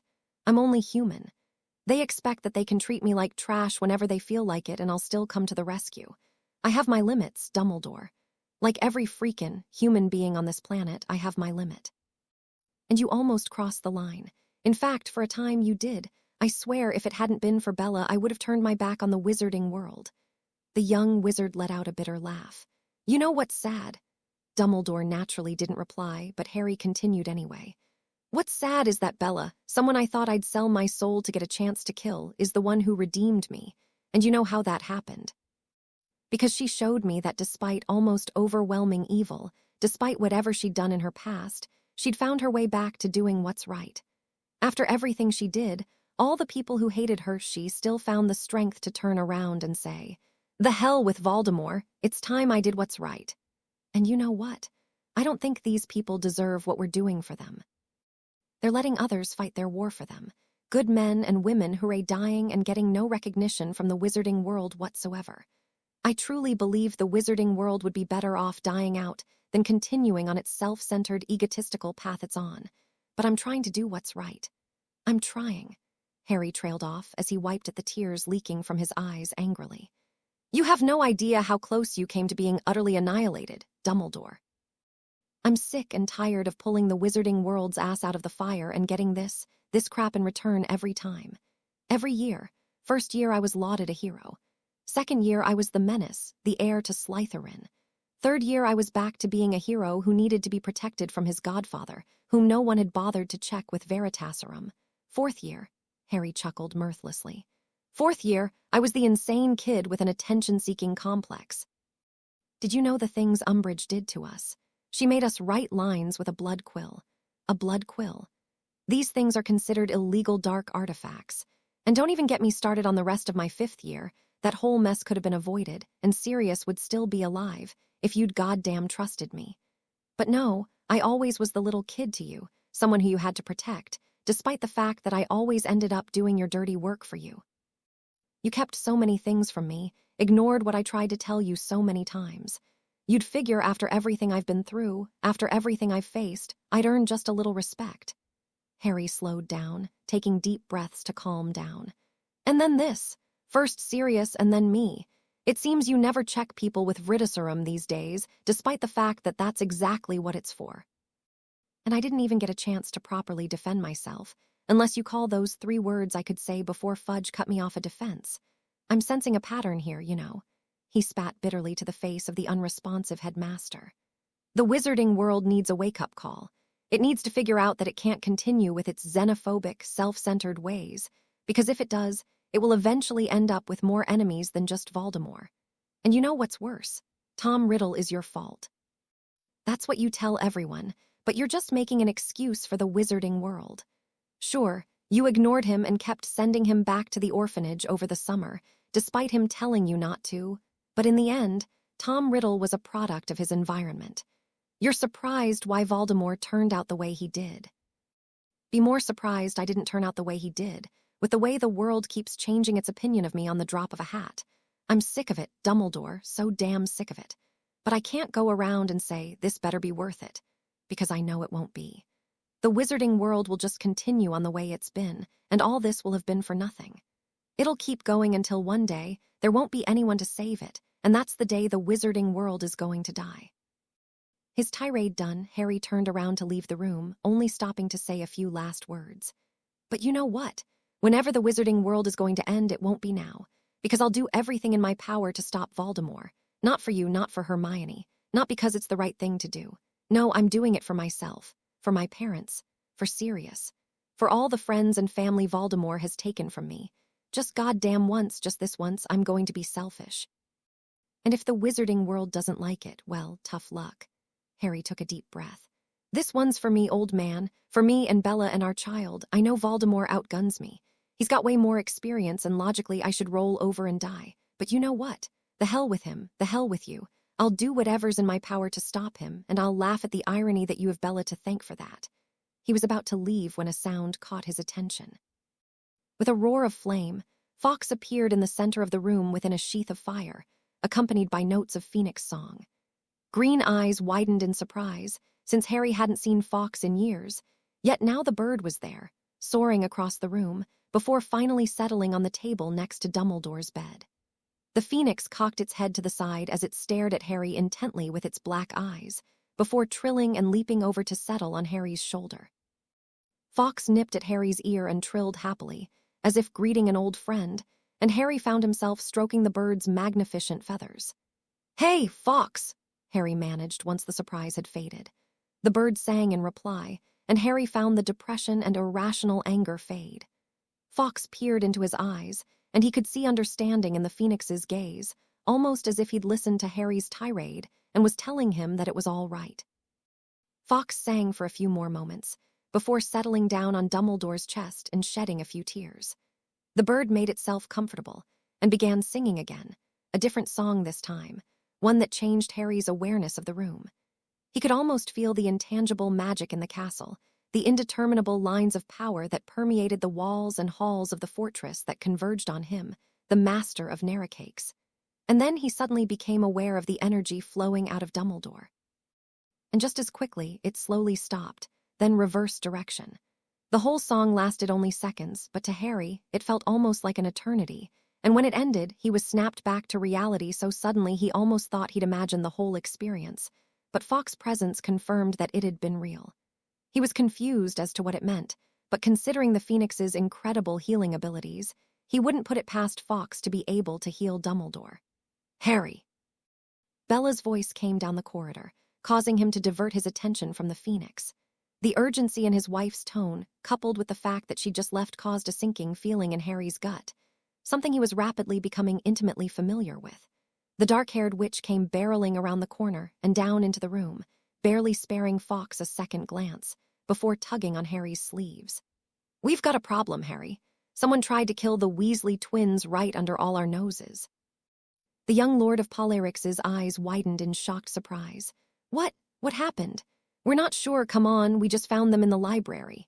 Harry gestured for Bella to lead the way and followed, only to stop and glance back at Fawkes. "Sorry, I've got to go." The bird looked up in understanding and flew up to perch himself in the rafters, as if telling Harry that he'd still be there when he got back. Turning back to his wife, Harry rushed after Bella as she led him to the library, passing a number of healers and soldiers on the way. He ignored most of them until they reached the library and skidded to a halt at the sight that presented itself to him. Fred and George were stretched out on the ground, apparently having moved from wherever they'd been found, so that the swarm of healers and nurses that were working on them could have an easier time. It wasn't too hard to figure out where the twins had been found, because two large puddles of blood stained the wooden floor halfway across the room, and Harry almost gagged at the sheer amount of blood that had half-dried on the ground.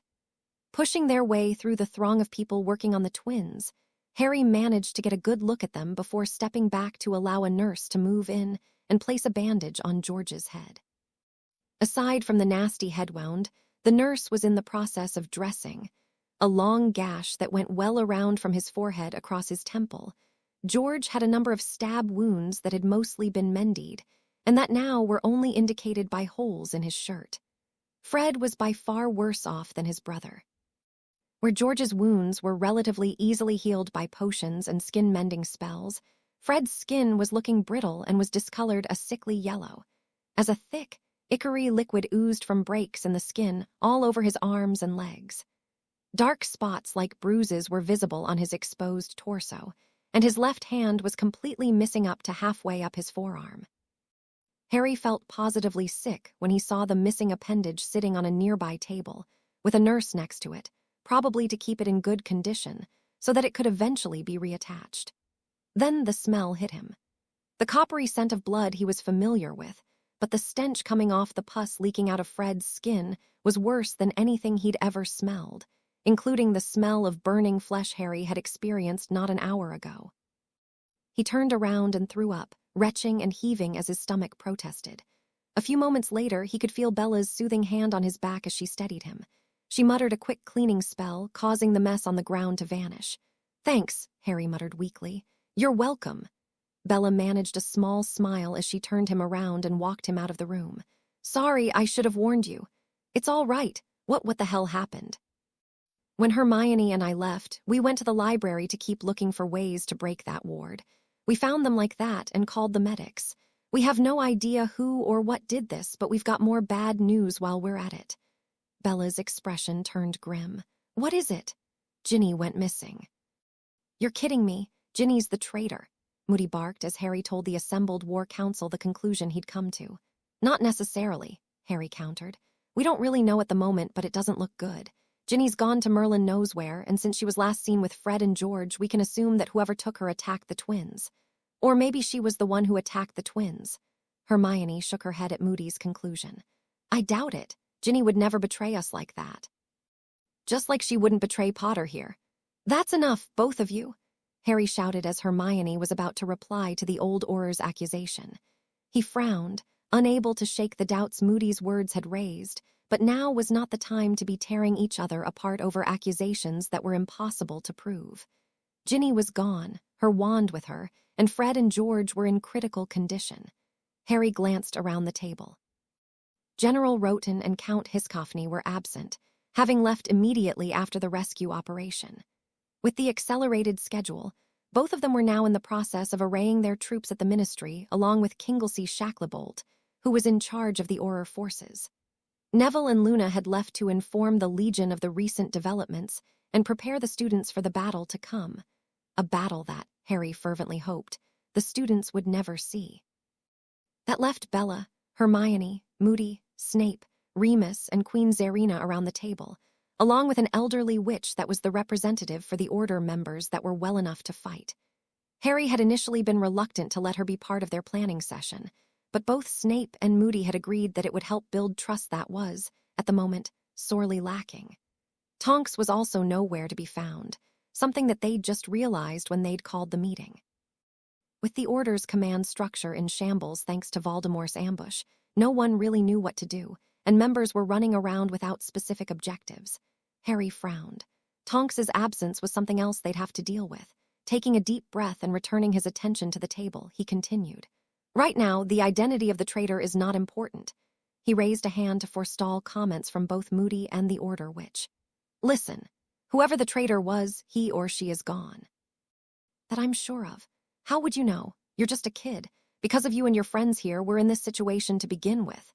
The witch at the other end of the table spat angrily. "Without you, we wouldn't even be in this position, and now you're telling us the traitor's not a big deal. You're nothing more than an arrogant brat." "Silence," Snape thundered before Harry could even open his mouth to retort, surprising everyone at the table. The raven-haired potions master turned on the witch, visibly angry. The sight caused most of the people there to cringe back. "Madame Aretha, with all due respect, shut up, you know nothing. Why, I've never been spoken to like that. And who are you to lecture me, Severus Snape? And what is that supposed to mean?" Snape shot back in a dangerously low tone. The woman sniffed haughtily. "It's obvious, isn't it? You're the headmaster's lapdog. The only reason you're part of the Order is because of Albus Dumbledore. Without him, we'd never have let you be a part of the Order, and a lot of us still think, that Dumbledore made a mistake, letting someone who was so close to the Dark Lord be a part of a movement against him. Are you saying what I think you're saying? How do we know you weren't the traitor? How do we know you're not a double agent for he who must not be named? The temptation of the dark arts is strong, I'm sure. And you always were one to seek power, weren't you, Severus?" She spat the name with enough venom to make everyone at the table flinch. Snape, however, looked unperturbed. And this boy, Madame Oretha gestured towards Harry dismissingly. He should be in Azkaban along with her, she pointed at Bella. Truly, they're a pair well matched, a crazy, attention-seeking brat and the insane Dark Witch. People like them should be put down before he becomes the next Dark Lord. Without him, we'd all be better off, and he, who must not be named, would still be dead. Are you daft, woman? Moody growled, unable to restrain himself. Are you really that stupid? Do you have any idea what you're talking about? Of course, she turned to Moody. Don't tell me you buy their act. They're just doing this for their own personal gain, and when he who must not be named is gone again, and we're weakened from the conflict, they'll step in and he'll become the next Dark Lord. Both Snape and Moody were about to reply when Harry slammed his palms onto the table. Every eye around the table suddenly focused on the young man who was practically trembling with restrained fury, and to both Bella and Snape, who could sense magic flows, he looked lit up like a Christmas tree as he seethed with anger. That is enough from all of you, Harry hissed. I don't take orders from you, Madame Oretha began. Shut up. The order echoed throughout the room, amplified by the castle's magic as it sensed its master's anger. It instantly shut up the witch, who flinched as Harry looked at her. You're a fool. You're all fools. Do you have any idea what we have sacrificed for people like you? Do you? You think I'm the source of all of your problems? Harry laughed bitterly. Try placing the blame a bit closer to home. Tom Riddle became Lord Voldemort because he was disgusted with the state of affairs in the wizarding world, and you know what the sad thing is? He's right. Harry. Hermione began, only to back away, scared at the intense look in her friend's green eyes.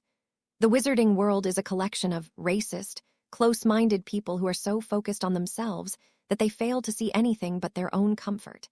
You think I made things worse? Who would have stopped Quirrell when he attempted to steal the Philosopher's Stone for Voldemort? Who would have stopped the memory of Tom Riddle from unleashing the basilisk in the Chamber of Secrets? Who would have prepared the students for Voldemort's return, who was the one Dumbledore pushed into fulfilling some stupid prophecy? Tell me, Harry yelled at the witch. You won't take that tone with me. I'll tell you, no one would have stopped him, no one, because none of you wanted to stand up to him. Hell, you didn't even want to believe he was back, even with the evidence slapping you right in the face. No, you were so concerned with what was convenient for you that you didn't want to look out from your little dream world. I'll tell you what would have happened. I'll show you a world without Harry Potter. Harry started counting off his fingers. First year, Quirrell would have gotten the stone.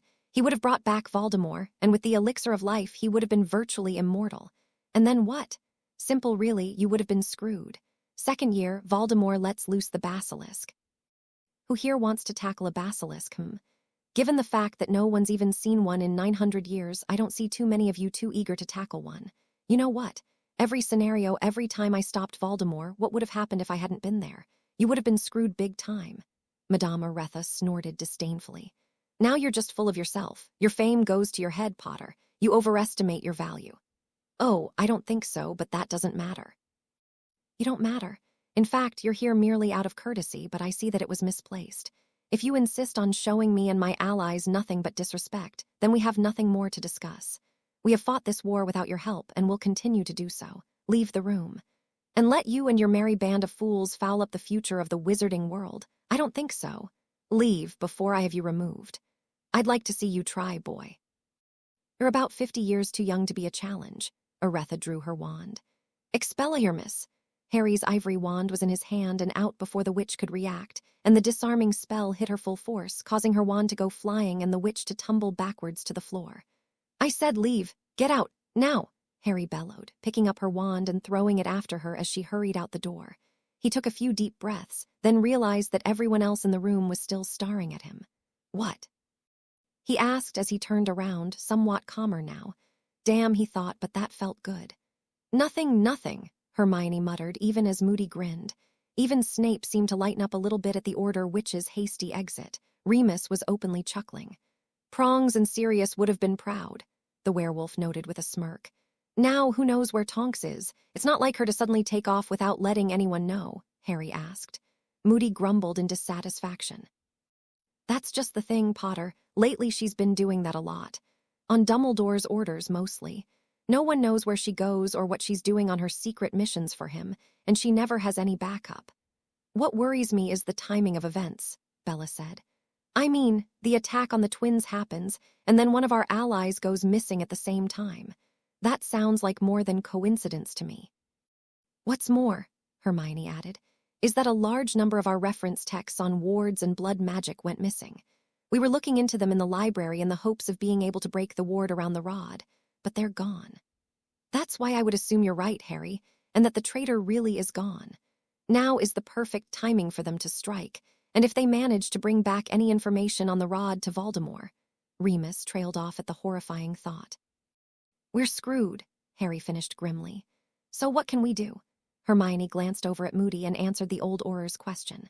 Nothing. We have no intelligence on Voldemort's whereabouts, and until Fred or George wake up, we have no leads on the traitor. Assuming Ginny's disappearance is related, we don't know where to look for her either. What about Tonks? The Order must have some way to track its members or some sort of communications device, Harry offered. Remus shook his head. No, we don't. Security purposes. It'd be too easy to reverse the tracking charm or the communications charm and backtrack to every single item that's linked. If we lost one to Voldemort's forces, the entire Order would be compromised, Moody added gravely. So we can only hope she'll show up again. I'm afraid so, Potter. Harry sighed in frustration. Damn that old man. All right, let's get down to other business. Count Hiscoffney and General Roten are taking care of deploying our troops. By tomorrow, all 4,000 should be in position with all the fortifications in place. Voldemort attacks the day after that. Are we sure Voldemort is going to stick to the time he gave you? Bella asked. He's insane and unpredictable at times. He might actually attack earlier. Harry shook his head. I don't think so. That message was written in blood and directed at me, not Dumbledore. The Order was just supposed to be the messenger. Voldemort wants me to know that he knows what I'm up to and that he's walking into this trap fully intending to destroy us all. His ego demands nothing less. He'll be there the day after tomorrow. Potter's right, Snape agreed. The Dark Lord may be many things, but he will not attempt any deception on something of this importance. That'd be more the kind of trickery Lucius Malfoy would attempt, since he's dead. Then what about the attack on the Order? That'd constitute a premature attack, wouldn't it? Hermione asked. Moody's magical eyes swiveled in annoyance. No, not in his opinion. The battle he will fight in 2 days is with Potter, not with the Order, not with the wizarding world. As much as I hate to say it, the Order is inconsequential. The few hundred old witches and wizards in the Order would not make much of a difference with the number of professionally trained battle mages and soldiers there. Besides, he snorted, I think he wanted to get the Order out of Potter's way. What? Harry blinked in surprise. The Dark Lord sees the Order as an annoyance at best, Moody continued, pausing only when Remus looked like he wanted to interrupt. Face it, Lupin, the Order is far from the height of its strength. Much like the wizarding world, the Order of the Phoenix is long past its heyday, and in this conflict, we've not made much of a difference when it comes to taking the fight to Voldemort during the war. So, what did you mean by Voldemort wanting to get the Order out of my way? Simple. Somewhere deep down in his twisted mind, the Dark Lord adheres to some kind of perverse sense of honor. The battle you challenged him to was between you and him. He knows that the Order sees you as their enemy, and that most Order members at the very least dislike you. No thanks to Voldemort, Harry muttered darkly. Moody chuckled. There is that. I think that's why he feels some kind of twisted sense of obligation to make sure the Order won't interfere any further, so that you and he can have a clean fight. It's absolutely crazy, but it makes sense. In a twisted kind of way, Hermione admitted. Bella and Snape shared a quick glance, and both nodded in agreement. Having known the Dark Wizard and seen his actions up close and personal, they realized that was just the twisted kind of thing he would do. It also helped that he just managed to eliminate whatever little opposition the Order would have been, Bella noted. The timing couldn't have been better. Dumbledore was losing support among the population with the increased attacks. He probably saw a chance to take out the headmaster. I'm sure that was a big part of the reason, Snape argued in support. All right, Harry sighed. That leaves us with just one task until the battle. We need to find a way of getting to that rod, preferably before Voldemort does. I'll send another contingent to Azkaban to guard the fortress against any possible intrusions. Queen Zarina spoke up for the first time since the meeting had begun. No, Harry shook his head. If Voldemort is going after the rod, then he's going to be doing it in force and personally. If I were him, I wouldn't leave a weapon that could tear my soul to pieces lying around. Plus, the traitor may have told him about the prophecy, that he who holds the rod would dictate his fate. If he is the one holding the rod, you can bet that future's going to be rather rosy for him. All the more reason to increase security. No. In fact, pull as many soldiers from there as you can. Put up wards, alarms, automated defenses, but leave only a skeleton crew there. When Voldemort comes, I want there to be as few casualties as possible. But shouldn't we try to delay him as much as we can? We cannot allow him to get to the rod, and every single soldier there is willing to die to prevent that if you give the order. No, pull them off, Harry ordered sternly. None of them will be a match for Voldemort. Besides, the rod is still protected by that ward. When Voldemort comes, I'll fight him. I just hope that he won't come before the battle. Now our main priority should be figuring out if we can get to the rod. Lord Bellatrix, General Roten greeted Harry as he and his party stepped out of the fireplace at the atrium of the Ministry on the day Voldemort had announced that he would attack. Arrayed around the hall were soldiers, all of them standing at attention, with Azkabanian sorcerers interspersed between them. General. Count Hiscoffney, Harry returned the greeting at his two commanders. Behind him, Snape, Remus, and Moody moved to flank the young Earl of the North.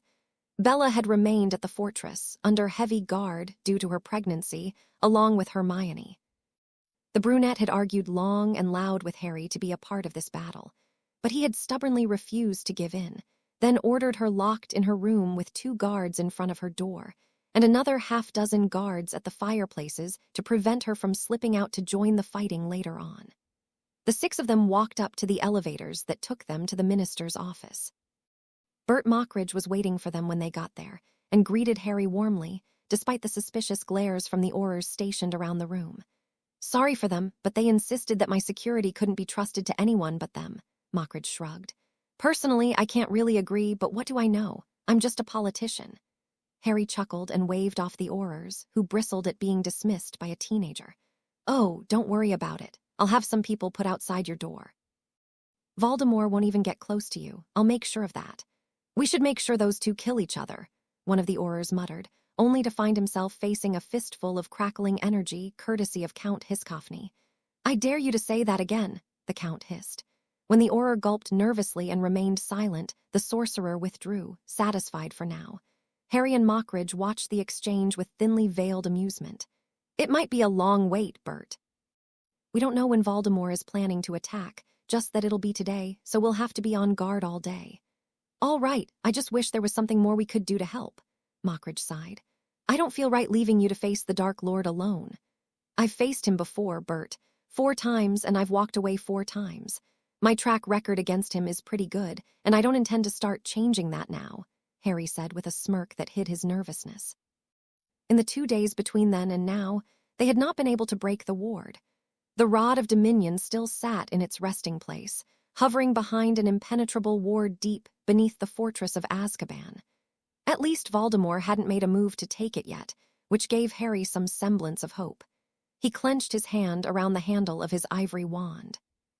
He would just have to rely on the training Bella, Snape, Remus, and Moody had put him through when they had realized they would be unable to break the ward.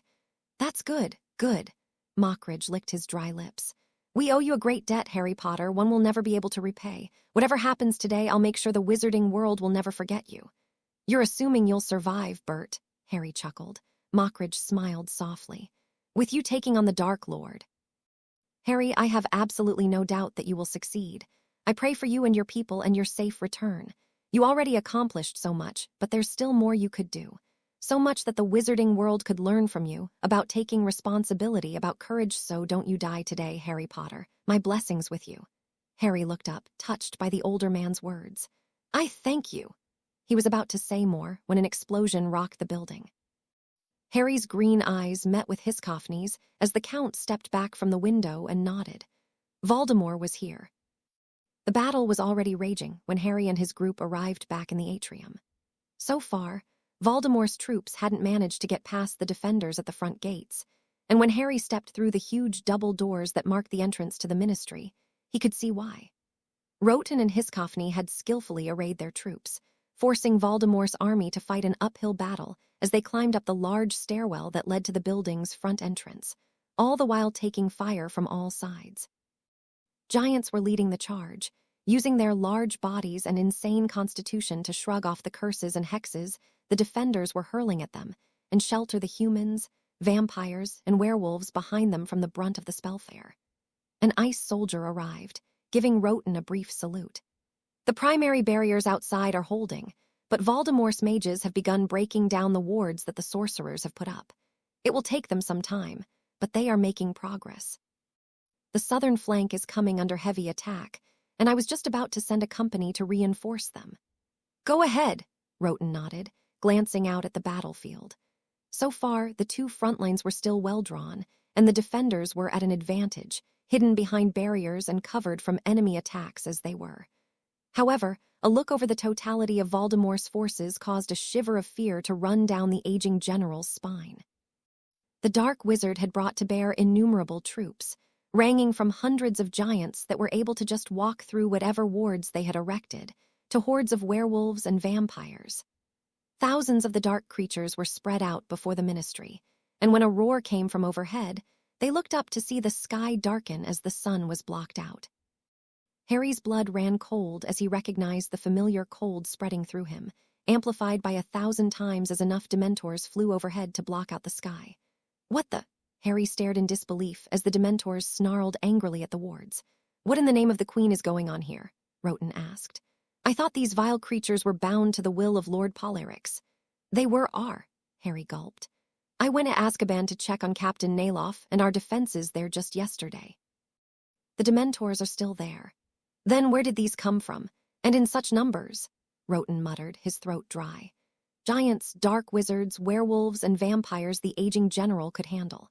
They were vulnerable to conventional weapons, and the Ice People had brought weapons that would decimate their ranks.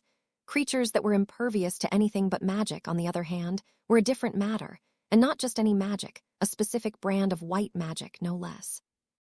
That was something they weren't prepared to face, and certainly not in the thousands. Hiscoffney narrowed his eyes as he looked up in the sky. Which books did you say were missing from the library? Just our research on wards and extraplanar magic, Harry replied, confused. Extraplanar magic, eh? Hiscoffney turned to look at Roten and Harry. Voldemort found a way to access another plane. He summoned these. What? Harry cried in disbelief. He hated Dementors. Sure, he'd gotten used to the ones at Azkaban, but he had never fully gotten over his dislike of the creatures. They were something so vile, so dark, so unnatural that he couldn't help but feel they weren't native to this world. He had less problems with giant spiders and basilisks roaming the field. Speaking of basilisks, what on earth is that? A soldier quailed, pointing out into the distance, where a giant snake was rearing its head. Dear Lord, he brought a basilisk, a second soldier muttered. So you're saying Voldemort went through the missing books that the traitor took, figured out how the ancestral lords of Polyrics managed to open a portal to another plane, and summoned, 1,000 Dementors? Hiscoffney nodded at Roten's assessment. That would be correct. There is no other explanation. Dementors are not native to this plane, that much I know. There should only be 100 or so in existence, stationed at Azkaban, all of them bound by blood magic to obey Lord Polyrics. Therefore, we have to conclude that these have arrived on this plane just recently. There can be no other explanation for the sudden appearance of this many of these creatures. Harry suppressed a shudder. He knew Voldemort was powerful, but even Bella and Hermione had never suspected anything like this to be possible. The possibility of opening a portal to another plane and summoning creatures had certainly never come up in any of their discussions. For him to be able to achieve this after just 2 days, the prospect scared Harry even more than the looming army of darkness. And he somehow had managed to transform Nagini into a giant snake, and the Dark Lord's pet seemed content to destroy anything in its path, crushing defenders and attackers alike under its 50-foot-long body. His blood ran cold. Any kind of plans they had made hadn't factored in Dementors, much less 1,000 of them. They were virtually helpless against the soul-sucking creatures. The Dementors were still kept at bay by the magical wards the Trascabanian sorcerers had put up, but once those fell to Voldemort's spellbreakers, the Dementors would be free to roam their battle lines. As it was, their proximity and sheer number was enough to seriously affect everyone on the field. Harry grimly estimated the number of enemy troops at more than 10,000. They were outnumbered almost 3 to 1. Shacklebolt. Harry shouted as the Dementors continued bouncing against the wards above them. The Auror shouted back from his position on the north end of the stairs. "We're a bit busy here, Harry. Pull back all the Aurors and have them do a Patronus. We need to keep those Dementors away from us," Harry ordered, leaving unsaid that once the wards failed, the Patronus charm would be the only thing standing between the defenders and a very quick death. "Got it." Shacklebolt belted out a few orders from his location, before retreating to stand with Harry, surrounded by a cadre of witches and wizards from the Auror Department and the Order of the Phoenix. Harry's heart skipped a beat, and he ruthlessly suppressed his anger when he saw Ron Weasley among them. Roten and Hiscoffney both left to take their command posts at the center and southern flanks, ordering the wizards they found along the way to fall back and conjure up the Patronus. "I've got most of the wizards pull back behind the soldiers and sorcerers," Shacklebolt told Harry. "They'll be staying at a safe distance and will be throwing up the Patronus on your signal. These are the only ones I can spare to protect the inner defensive lines, I'm afraid." Harry nodded in acknowledgement, then looked over the 22 wizards and witches the Auror had brought with him. "All right, spread out and find some cover. I'm warning you right now that the front lines will most likely collapse soon, so find a place that's safe in case that happens. Your job will be to keep up the Patronus for as long as you can. When the wards come down, and they will, you're the only thing standing between our forces and those Dementors, so pull yourself together and cast the most goddamn powerful Patronus you've ever cast in your lives." Ron bristled at the commanding tone in his former friend's tone. "I don't take orders from you, traitor." "Weasley," Shacklebolt shouted, "we don't have time to argue. Now take your damn orders and comply." "No, why the bloody hell is he even in charge? Are you so stupid you can't see he's just playing you? He's going to get us all bloody killed." Before Shacklebolt could answer, Harry reached out and slapped Ron across the face. The action stunned not only the redhead, but all the mages around them. Ron began to raise his wand, only to find himself held at wand point. Surprisingly, it wasn't Harry's wand he was staring down at, but Shacklebolt's. The senior Auror trembled with restrained fury as explosions shook the building around them. "This is not the time or the place for your childish behavior, Mr. Weasley. You volunteered to help defend the Ministry against Voldemort's attack, which means you are under my command. Since I follow Lord Polyrux's orders and battle plans, that means you damn well will, too. Now get the hell going before I toss you back into a fireplace to the burrow. If you're listening to what he's saying, then you're as much a traitor as he is," Ron fired back. "This whole plan is insanity. He's just doing this so we all kill each other." The surrounding witches and wizards were shifting uncomfortably, and Shacklebolt realized that was their fear, too. The Auror suppressed an annoyed groan. This was the last thing they needed in this battle. But Voldemort had done too good a job at ruining Harry's image in the public, even with the revelation that he was innocent. "Get down!" Harry yelled as he dove to the ground, taking 2 witches down with him. A fireball the size of a hippogriff exploded above them, tearing a giant hole into the building above. Harry's eyes widened as he tracked the quaffle-sized pieces of debris raining down on top of them. Without a second thought, he rolled over, his ivory wand out in his hand. Orbis Custodia. The overpowered shield spell expanded outwards from him until it formed a dome 50 feet in diameter, covering all of the cowering witches and wizards as chunks of marble bounced off it. Harry let the spell fade away as the last of the rubble had crashed to the ground and stood a bit shakily. Adrenaline had caused him to push far more energy into the shield spell than it was supposed to handle, and it had drained him somewhat. An unearthly screech filled the air, and his blood ran cold as he felt the protective wards surrounding the Ministry come down, sooner than he'd expected. A hasty glance up into the sky confirmed his fears as Dementors swept down on the defenders' lines, now unhindered by wards. Forgetting the exhaustion caused by the shield spell, Harry pointed his wand upwards and towards the forward battle lines. "Expecto," he faltered as the proximity to the Dementors caused him to almost black out, and he wobbled precariously for a few seconds, until he managed to put up the mental defenses that occlumency provided him with. "Expecto Patronum," he roared, putting every ounce of his strength, every happy memory of Bella, every feeling of joy at becoming a father behind it, because if they failed in holding back the Dementors now, then the whole battle was lost. Instead of the familiar stag erupting from the tip of his wand, a beam of blinding white light speared up into the sky as the spell was amplified by the wand into its most powerful, most primal incarnation, causing the Dementors to swerve to evade it desperately. The one that got clipped by the beam opened its mouth in silent agony before it disintegrated. Seeing his signal, Patronus charms sprung up all across the front lines, the white glow of happy thoughts halting the Dementors' crushing advance. 100 yards in the air, Harry's beam spread, splitting open like a flower blossom as it arched around, his mind molding the spell into a shield that would protect the people around him. "What are you waiting for? Cast, damn it!" Shacklebolt swore as the oars he stood with did nothing, either shocked by the immense power displayed by the young heir of Polarix, or stubbornly refusing to follow orders like Ron. Seeing the strain on Harry as the Dementors bounced up against his shield, Shacklebolt put up his own Patronus in the hopes of helping alleviate the strain on him a little bit. It didn't take the Dementors long to find out where the most powerful spell was coming from, and whether it was their own intelligence or orders from Voldemort to destroy Harry Potter. They homed in on his position, focusing their attempts at breaking through on him and practically ignoring everyone else. With his Patronus no longer focused and spread out over such a large area, Harry could merely strain to hold the barrier, instead of using it to destroy the Dementors. With the Dementors focusing on Harry's position behind the center of the defensive line, the front had a much easier time recovering.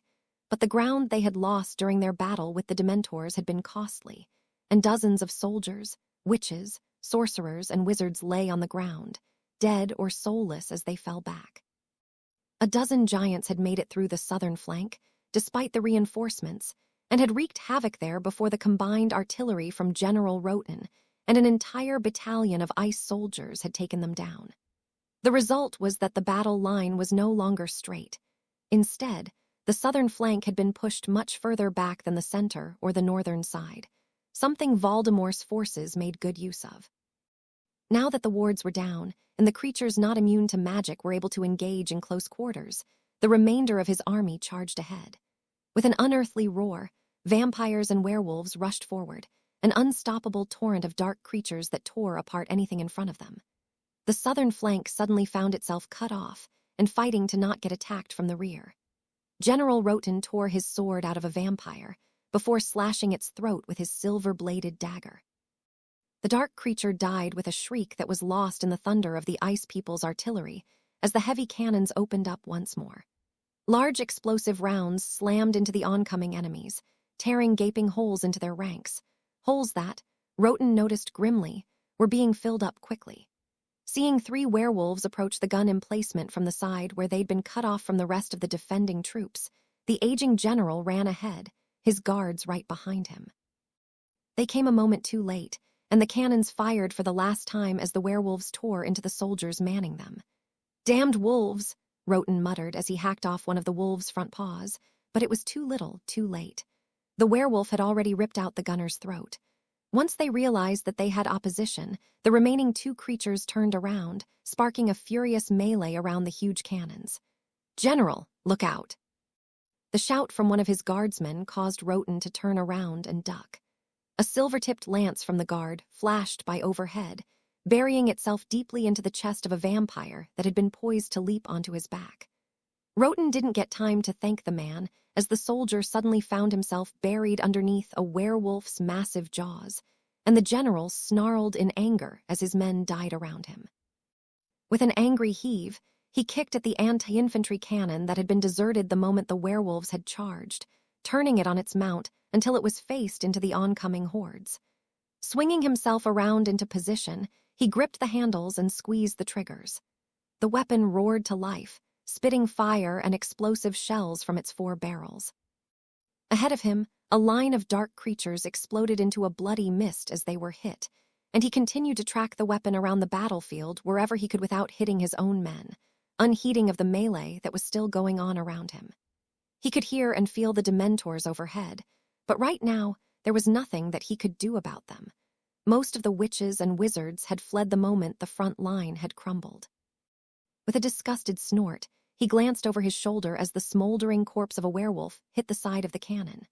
A Trascanabian sorcerer gave him a quick nod, to which Roten replied with a thumbs up as he pointed towards the direction of the other regiments. The sorcerer understood and began rallying people around him, even as Roten continued firing. Their position wouldn't last much longer, cut off as they were, he realized. They had to get back in touch with the other parts of their forces. That either meant a push forward, which would be almost impossible, since the enemy had forced them almost into the building at this point, or have the other sections fall back as well. Neither sat well with the general. A push would cost them too many lives, while falling back would give up valuable ground and lose them their heavy weapons emplacements. As it was, they couldn't use their heavy cannons and anti-infantry cannons to clear the way without running the risk of hitting Allied troops, which meant it was up to the other sections to re-establish contact. Roten looked down at the crate of ammunition by his feet. At least it looked like they wouldn't run out anytime soon, he thought with grim amusement. A scream from behind him caused him to turn around, right as one of Hiskofny's men was torn to shreds by a werewolf. Ice soldiers rushed in to contain the beast before it reached the gun emplacement, but the wolf charged at them with a ferocity that left them all shocked and open to its claws and fangs. Roten recognized the wolf's distinctive silver coat immediately. "Greyback," he growled, beckoning another soldier over to take his place at the gun. With the weapons safely in someone else's hands and continuing to lay down suppression fire, Roten drew his sword and stepped forward, his men clearing the area around. The werewolf looked up, fresh blood dripping from its teeth, and snarled viciously. Roten merely angled his blade forward and readied himself to meet the charge of the most feared werewolf in centuries. Count Hiskofny didn't need to see the swarm of vampires and werewolves and other kinds of dark creatures sweeping past on his right side to know that they were in trouble. Ever since the wards had failed and given the Dementors free rein, many of the witches and wizards from the Ministry's Auror department had panicked. The few that remained were mostly veterans of the Order, or of the First War with Voldemort, like Mad-Eye Moody. The crazy old Auror was one of the few that remained with Hiskofny's section, and right now, he was one of the few holding up a patroness charm to keep away the Dementors. Hiskofny's men could do it, as well, but not many sorcerers that studied black magic could create something as pure as a patroness, leaving him almost entirely dependent on wizards. As it was, the only thing that was allowing them to hold their position right now was the constant barrage of artillery that came from their left side, from the northern flank's heavy gun emplacements that were still intact. The Ice People's heavy weapons, with their mixed ammunition of high explosives, incendiary rounds, and silver bullets were proving highly effective in halting the assault, but they were nearly useless at close range. Thanks to the ground they had lost before the patronae went up, they had been forced to fall back almost to the center emplacement. With the guns in the center and on the south flank silent, the northern cannons were the only thing that stood between them and being overrun and pushed all the way back to the inner defenses. Hiskofny was glad that whoever was in charge over at the northern section knew that, and had put every effort into maintaining a perimeter around the cannons and their operators to allow them to continue shooting.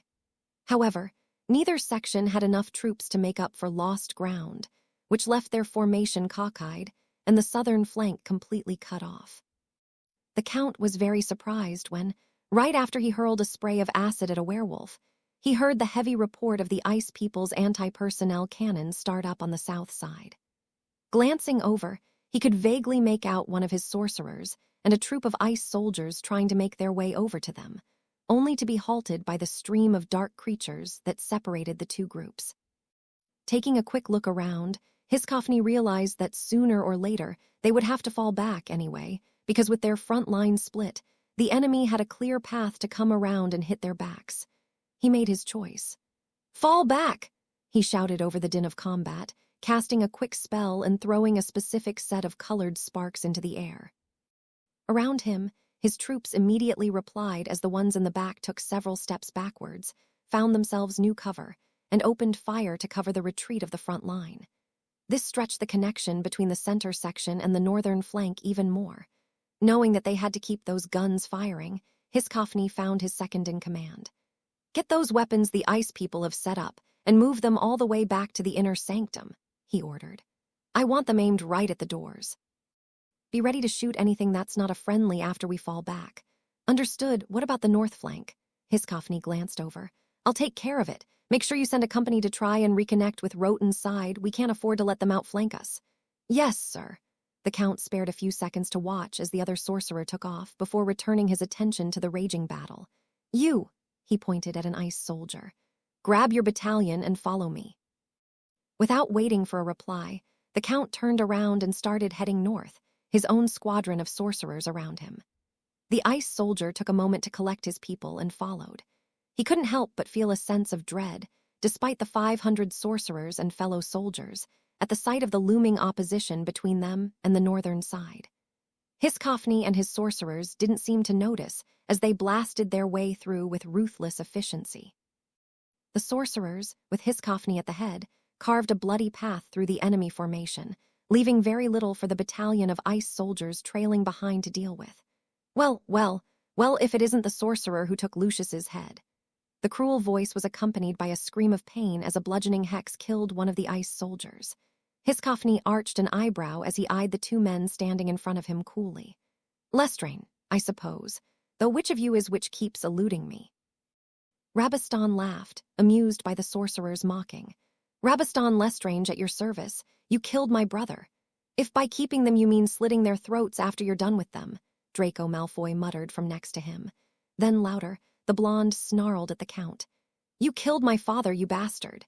"It appears we are at an impasse," Hiscophny commented as he took note of the scores of creatures and Death Eaters surrounding the Lestrange brothers. "I've been looking forward to meeting you and sending you to meet Malfoy." He smirked at Draco. "Both of you," Rudolphus sneered in return. "After we're done with England, your island is next, sorcerer. The Dark Lord will never stop." "That's what I expected. Therefore Ignis Abyssus." The Hellfire spell roared from the Count's outstretched hands towards the two Death Eaters, who both dove out of the way. The giant who stood behind them wasn't so fortunate, and toppled over, screaming in agony as his flesh was scorched and his bones reduced to ash in an instant. Rabastan managed to rise to his feet gracefully, throwing up a shield spell in the process. Draco wasn't quite able to match his performance and rolled around on the ground, trying to put out his burning cloak. Sparks flew off the blade of the sword as Roten twisted it around to shield himself from Fenrir Greyback's claws, then brought it around in a swing that would have split the werewolf's torso open. The werewolf was faster than that and ducked, springing forward in a headbutt that caught the aging general in the chest. Roten flew back, skidding a few feet across the ground, mostly unscathed thanks to his enchanted armor. Greyback stood still for a moment before rising onto 2 feet and walking over almost casually. Roten leaned on his sword as he stood back up, then brought it up in a vicious slash that caught the werewolf in the hip. Greyback's reflexes saved him from taking any more damage as he spun to the side to avoid the sword. The werewolf growled angrily and leapt up into the air, coming down hard on the general. Roten raised his blade, only to find it batted aside by sharp claws, and barely managed to wedge his sword in between himself and Greyback's heavy body as the werewolf landed on top of them, bringing both of them crashing to the ground. Greyback snapped at his neck angrily. Held at bay only by the sword, Roten was struggling to hold in between them. The old general heaved, trying to toss Greyback off his chest, but the wolf was too heavy. The strain of trying to hold off the werewolf's weight with his arms slowly forced the sword down, bringing Greyback's fangs ever closer to his neck. Roten couldn't spare a hand to reach for the dagger in his belt, nor could he use his legs, pinned under Greyback's as they were. Blood began seeping out from his fist where he was clutching the blade of his sword, mixing with the blood that was dripping down from Greyback's mouth. "Tellum Argentis." The conjured silver arrow slammed into Greyback's side, causing him to roll over and howl in pain as the silver burned its way through his fur and skin. Roten used the diversion to pull his arms, now freed from the burden of his opponent's weight, back and punch the werewolf in the snout with his armored gauntlet. Greyback howled in frustration and dove to the side to avoid the barrage of spells that followed, allowing Roten to regain his footing. The general gave a quick nod to Remus Lupin as the former teacher reached him from where he'd fired at Greyback. The werewolf was getting back to his feet, as well, his left side smoking and burnt. Lupin shuddered at the look of intense hatred in Greyback's eyes. He had seen such a look before, but never combined with such a thirst for blood as in Fenrir Greyback. At that point, Remus realized that no matter how much he tried to rally the werewolf community to oppose Voldemort, Greyback was far beyond any redemption. He would shed blood and continue shedding blood until he was either killed, or everyone on the planet was dead. Fenrir Greyback wasn't really allied with Voldemort. He just ran along a parallel track, killing the people in the Dark Lord's way first. But once the war was over and Voldemort had won, the werewolf would turn against him as well. "You take him on the left," Roten muttered quietly. Remus nodded and the two spread out, slowly circling around Greyback until the werewolf had trouble tracking both of them at the same time. Greyback made his move, knowing that once he could no longer see both of his opponents at the same time, he would be vulnerable. Lowering himself down to all fours, he took advantage of the leg strength of his werewolf form and rushed towards Lupin, knowing that the wizard, with his ability to conjure up silver arrows and fire spells, was by far the more dangerous opponent. Remus saw the charge, but the sheer speed of it caught him off guard, forcing him to dive to the side to avoid being eviscerated by Greyback's claws. The werewolf skidded to a halt and turned around, lining up for another dash at the wizard, only to find himself caught in an explosion of smoke and debris. Ignoring the visual hindrance and relying on his sense of smell to guide him, Greyback charged again. Remus allowed himself an almost Snape-like smirk as he heard Greyback dashing forward through the smoke. He'd cast an explosive hex into the ground as he dove to the side, knowing that it would visually impair him, but he had wanted Greyback to think he was desperate. He knew that the werewolf didn't have to rely on sight to find him, and stood perfectly still, waiting for Greyback to emerge from the smoke. When he did, Remus hauled back and tossed the dagger he held in his left hand, before conjuring up a barrier in front of him. Greyback howled as the dagger struck, and he ran right into an invisible, solid wall, more from the shock of running into a barrier than the pain. Soon, though, he began curling in on himself as the wolfsbane poison the dagger had been coated with took effect, setting his blood on fire as the poison fought with his werewolf blood for dominance. The long snout shortened, and the fur all over his body slowly receded, and Greyback continued screaming in agony. Lupin and Roten carefully approached him as he lay on the ground.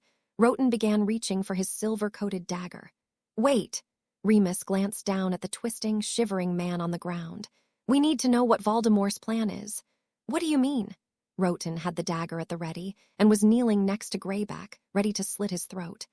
"No one's seen Voldemort on the battlefield. It's as if he's not even here. Every time he's fought in an open battle, he was all the way up front, tearing through our troops, but not this time. He's nowhere around. It's like he's somewhere else." Roten looked at the other man, a grin set to his jaw. "You think he's gone to Azkaban? I don't know for sure, but we should find out." Remus knelt down and reached out to secure Greyback's arms. "Greyback, listen to me. Greyback. GG go T to HHL Lupin," the werewolf hissed. "W what have YYUD done to me?" "It's a derivative of the wolfsbane potion, Greyback. It's fighting with your werewolf blood to try and reverse the transformation." Remus left unsaid that because it was a combat poison, Snape had deliberately added to the mixture in order to cause pain and slow down the transformation to incapacitate its target. "SS Snape, that F filthy L little W, when I get my hands on H him." "Greyback, listen to me," Lupin began, only to be cut off as the downed werewolf reached out with a shaky hand and wrapped it around Lupin's neck. "N no listening, and no S surrender. You're dying, Greyback. That poison in the dose you were given is lethal." Remus easily removed the hand from his throat. "Where is Voldemort? Tell me, Greyback, where is he?" The werewolf managed a tortured chuckle. "And W what? You'll G give me the antidote. I'd rather die than accept help F from you." Roten and Lupin shared a quick look. "There is no antidote," Remus told Greyback softly. "The poison is irreversible. Even if you did survive, you will never again transform." "Well then, you can keep me company in hell." Remus tried to get out of the way, but Greyback managed to produce a dagger from his tattered robes and stab it deep into the former teacher's chest. Lupin fell back, clutching at the weapon, even as Greyback slowly rose to his feet, blood gushing from his mouth and eyes.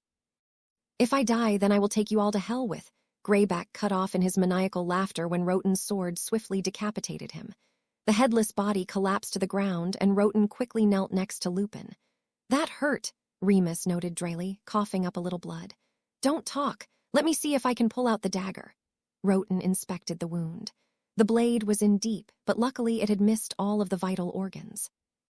Greyback had aimed for the heart, but Lupin's last-second dodge had caused the dagger to glance off his ribs. Sure, the bone was nicked, but that could easily be fixed. No, the more threatening issue was blood loss, because he was sure that the weapon was enchanted, and he didn't want to risk pulling it out. Roten tore a strip of fabric from his tunic. "Here, hold that around the wound." Remus did as he was told, his eyes widening in surprise when instead of stemming the bleeding, the action of pressing the cloth against the wound increased it. "What the? It's enchanted," Roten growled. Probably the more one tried to stop the bleeding, the more it would bleed, he thought darkly. "Stupid Greyback," Remus deadpanned, glancing over at the headless corpse. "We need to get you to a medic." Roten stood, looking around. "Can you stand?" Remus tried to get back to his feet, but even with help from the general, his knees kept buckling. "Damn, looks like it was poisoned, too." Roten frowned as he called his guards around him. They had to get Remus into the building, which meant punching a line through the enemy attack. That would take a lot of skill and a minor miracle. The werewolves ahead of them charged ahead, enraged by Greyback's death, and had slammed into Roten's front line with full force. Their renewed assault had taken the defenders by surprise, and the line had buckled, so much so that the gun emplacement he'd used earlier was now silent, and individual melees and chaos were spreading throughout his section. Roten waved over one of his guards. "Make sure he's safe," he ordered, gesturing down at Lupin. "We need to get him inside. Take your men and try to make your way towards the building." "What about you, sir?" "I'll keep them off your back." "We can't let them get into the building until the defenses are complete." The ice soldier looked like he was about to object, but then nodded, collecting a dozen men and making his way towards the rear of their lines. Roten watched them go for a long moment, hoping that they'd be facing less opposition than the unit he'd sent to try and reach the center sections under Hiskopni's command. "Forsta!" he shouted in his native tongue, holding his sword high up in the air. Around him, the ice soldiers recognized the call, and those that were not immediately engaged rallied around. "Reform your lines, dig your heels into the ground, for the honor of the North. For the honor of the North." The battle cry echoed around him as the soldiers set themselves to meet the oncoming forces of darkness. Hiskopni didn't show it, but he was worried. It wasn't so much that either Rabastan Lestrange or Draco Malfoy were a threat to him, far from it. Individually, their dueling skills, while impressive, were far inferior to his.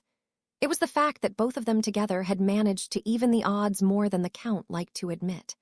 The troops that had accompanied him were currently engaged in a brutal melee with the dark forces Draco and Lestrange had brought with them. And with the battle all around him, the Count found himself unable to use more destructive spells. Add to that the fact that each time he knocked one of them away, he was unable to finish his opponent off, because the other would try and attack him from behind.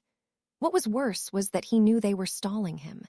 Neither of the dark wizards held out any hope to actually be able to defeat him in single combat. Well, maybe Lestrange did, but the man was borderline delusional with regards to his skills in the dark arts. They were merely holding up his attempt to relieve the northern flank, knowing that if they could overrun those guns, they would have a clear shot at the rest of the ministry. Then something he'd been afraid of during the whole battle happened. The guns on the northern emplacement fell silent as the hiss of a giant snake resonated around the battlefield. The guns picked up again almost immediately, but that brief pause had been long enough for the hordes of creatures to push their way almost to the large cannons. By now, his own troops were cut off from either flank as the defensive lines crumbled, and they were almost completely surrounded. A few stray Dementors swooped down across the lines, sucking out whatever souls they could get a hold of. Out of the 2 battalions he had brought with him, he knew what that meant. They were out of time. Muttering a quick prayer for the desecration he was about to commit, he gripped the pendant that hung around his neck and prepared to unleash one of his most powerful spells. Draco and Lestrange saw him just standing there and took the opening, firing off the killing curse. Before the sickly green spells could reach the sorcerer, a wave of energy rippled out from Hiskopni, washing across an area 100 yards in diameter.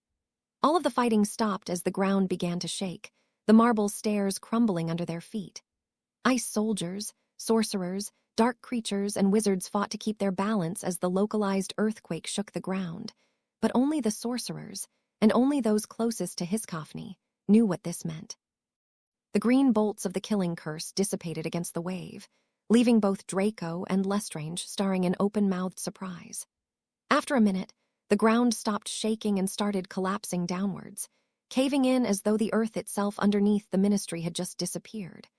The wind picked up, howling in everyone's ear as everyone and everything inside the 100-yard radius of the spell found themselves pulled towards the center of the spell. Hiscophny stood there, seemingly unaffected by the forces acting on everything else as he commanded his magic to create the most forbidden of objects, a black hole. "Oh, blackness without beginning or end," the Count chanted as he stood in the center of the maelstrom, his arms spread wide.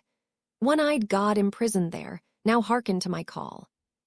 The entire ground around contracted, space itself warping inside the hemispherical spell, as the magic forced everything into an implosion that would kill anything within and tear a gaping hole into Voldemort's forces. Hiscophny knew what he was doing. There was a reason why this spell was sealed away and considered banned. It went far beyond manipulating the elements. It called on the force of gravity itself to create something so dangerous that, if it went out of control, it could easily destroy the entire world. He was aware that he was dooming hundreds of his fellow Trascabanian sorcerers and ice soldiers to death, but looking at the fighting going on around him, Voldemort's forces would take a much greater hit. With any luck, this one spell would wipe out thousands of dark creatures and wizards. A small smile played around Hiscophny's lips as he thought of his wife and daughter. Their culture was a violent one, but despite that, they treasured women and children because they were a symbol of the future, something that he believed the wizarding world had long forgotten. As he prepared himself to finish the spell and collapse the entire sphere, along with the several thousand beings in it, into a pinprick, he knew that his family would be safe. Lord Polyryx would see to it. "Gravity," he halted in the middle of the final words to the spell when a new battle cry rose from behind the dark forces. That was followed by a hail of arrows, so thick it blocked out the sky. The silver-tipped arrows brought down vampires and werewolves alike, and Death Eaters dropped in scores from the opening salvo. Everyone around Hiscophny, all the men and creatures that would have gotten caught in his spell, looked up as his shimmering dome dissipated, to behold the sight of dozens of goblin airships flying by overhead, their archers already knocking another set of arrows. The air resounded with the report of the airships' heavy cannons as fire and death rained down on Voldemort's forces from above. The pop of multiple apparitions signaled the entry of more wizards to the battle, and Hiscophny found himself staring into the face of Neville Longbottom. The boy gave him a shy grin and a sloppy salute. "Potter's Legion reporting, Mr. Commander, sir. Didn't Potter order you children to stay at home?" "He did, but this is going to affect all of us. This isn't your war or the Ice People's war. This is our war. It's because wizards like Fudge that you got dragged into this. Being here, fighting alongside you, is the least we can do." Neville glanced over at the still shell-shocked Draco and Rabaston Lestrange. "I'll take Draco. We better hurry before the surprise wears off." "Agreed." Hiscophny smirked and threw a lightning spell at Lestrange, effectively separating him from Draco. Maybe there is hope for the wizarding world yet, he thought, with people like Potter and Longbottom. Harry strained under the force of the Dementor's assault, and the few patronae interspersed between the fighting groups didn't do much to help. The entirety of the battle around them vanished as he closed his eyes in concentration.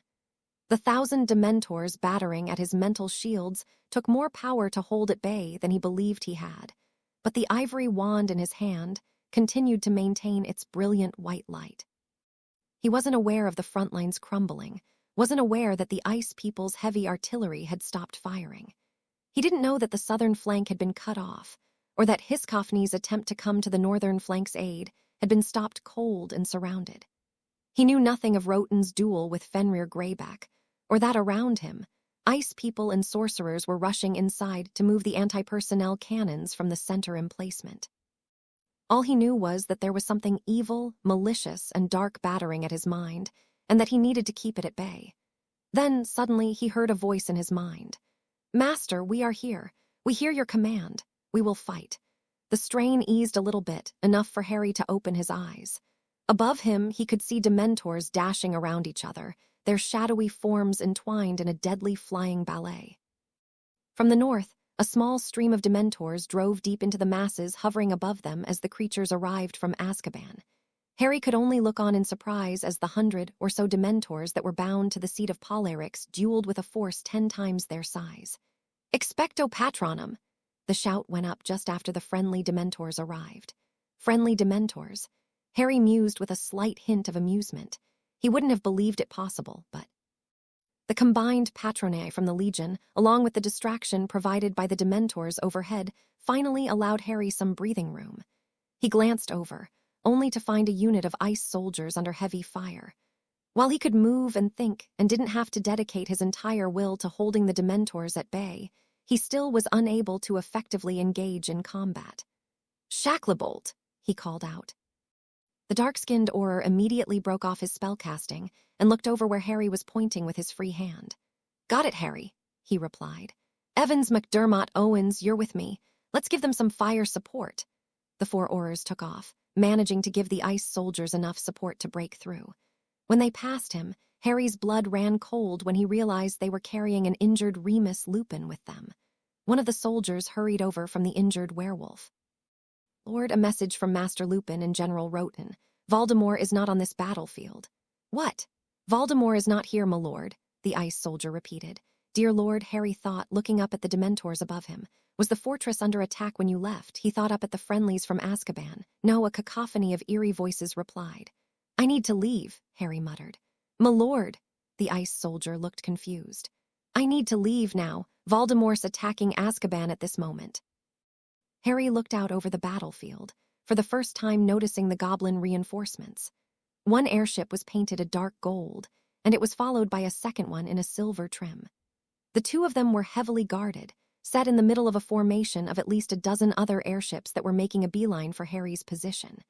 Even as he watched, one of them got hit by a massive fire spell from below, the ship's belly exploding into splinters as it fell out of the sky. Goblin soldiers, most armed to the teeth, fell out of the now open hull, orienting their bodies and weapons downwards. Even in death, they would inflict as much damage as they could. The airship stopped right over Harry, and 2 ropes dropped down. Lord Silver and Lord Gold rappelled down from their respective command ships to stand before Harry. "The Goblin army is here to aid, Lord Bellatrix, as per the conditions of our treaty." The goblin grinned toothily. "It will be our pleasure to provide our assistance in this battle. We bring to bear our fleet and army, numbering 3,000 soldiers," Lord Silver declared formally. The ice soldier that had come over spoke up, filling in Harry on the situation. "My lord, the southern flank with General Roten is almost entirely cut off. He's rallying our forces to make a stand and cover our retreat, but without our heavy weapons, it's only a matter of time before they are surrounded. I do not know the status of the other units, but it is likely that the northern flank is also facing heavy opposition. Their cannons are the only ones still firing." Glancing over the area, Harry realized that the soldier was right. He could tell Hiscoffney's troops were preparing to fall back. A regiment of ice soldiers was hauling the large cannons they had brought into the hall behind them. Once the center pulled back to reconnect with the south, that would leave the northern section in a similar predicament. "Lord Silver, please order your men to concentrate their attacks on clearing a path for our southern flank. We need to clear a path for them to reform the battle line with the other sections." "As you wish." The goblin looked up and bellowed a few orders in his native tongue, before grabbing onto the rope and being hauled back up to his ship. Harry looked at Lord Gold. "Please take your soldiers and cover the retreat of the northern flank. We need to keep our front lines together while they pull back. Since you have the high ground, I leave command of the battle to you. Please locate General Roten and Count Hiscoffney as soon as you can. You 3 will be in command of the battle." "What about you, Lord Bellatrix?" "I need to head to Azkaban. Voldemort is there. The attack on the Ministry was a diversion. He's after the Rod of Dominion." Harry's eyes narrowed. "We need to get rid of those Dementors up in the air." A soft pop next to him alerted Harry to the new arrival. Luna Lovegood smiled at him with her usual vacant smile, but he could see in her eyes that she was anything but absent. "We can take care of them, Harry," she said in a strangely melodious tone. "Luna." "But it is our battle as well, Harry."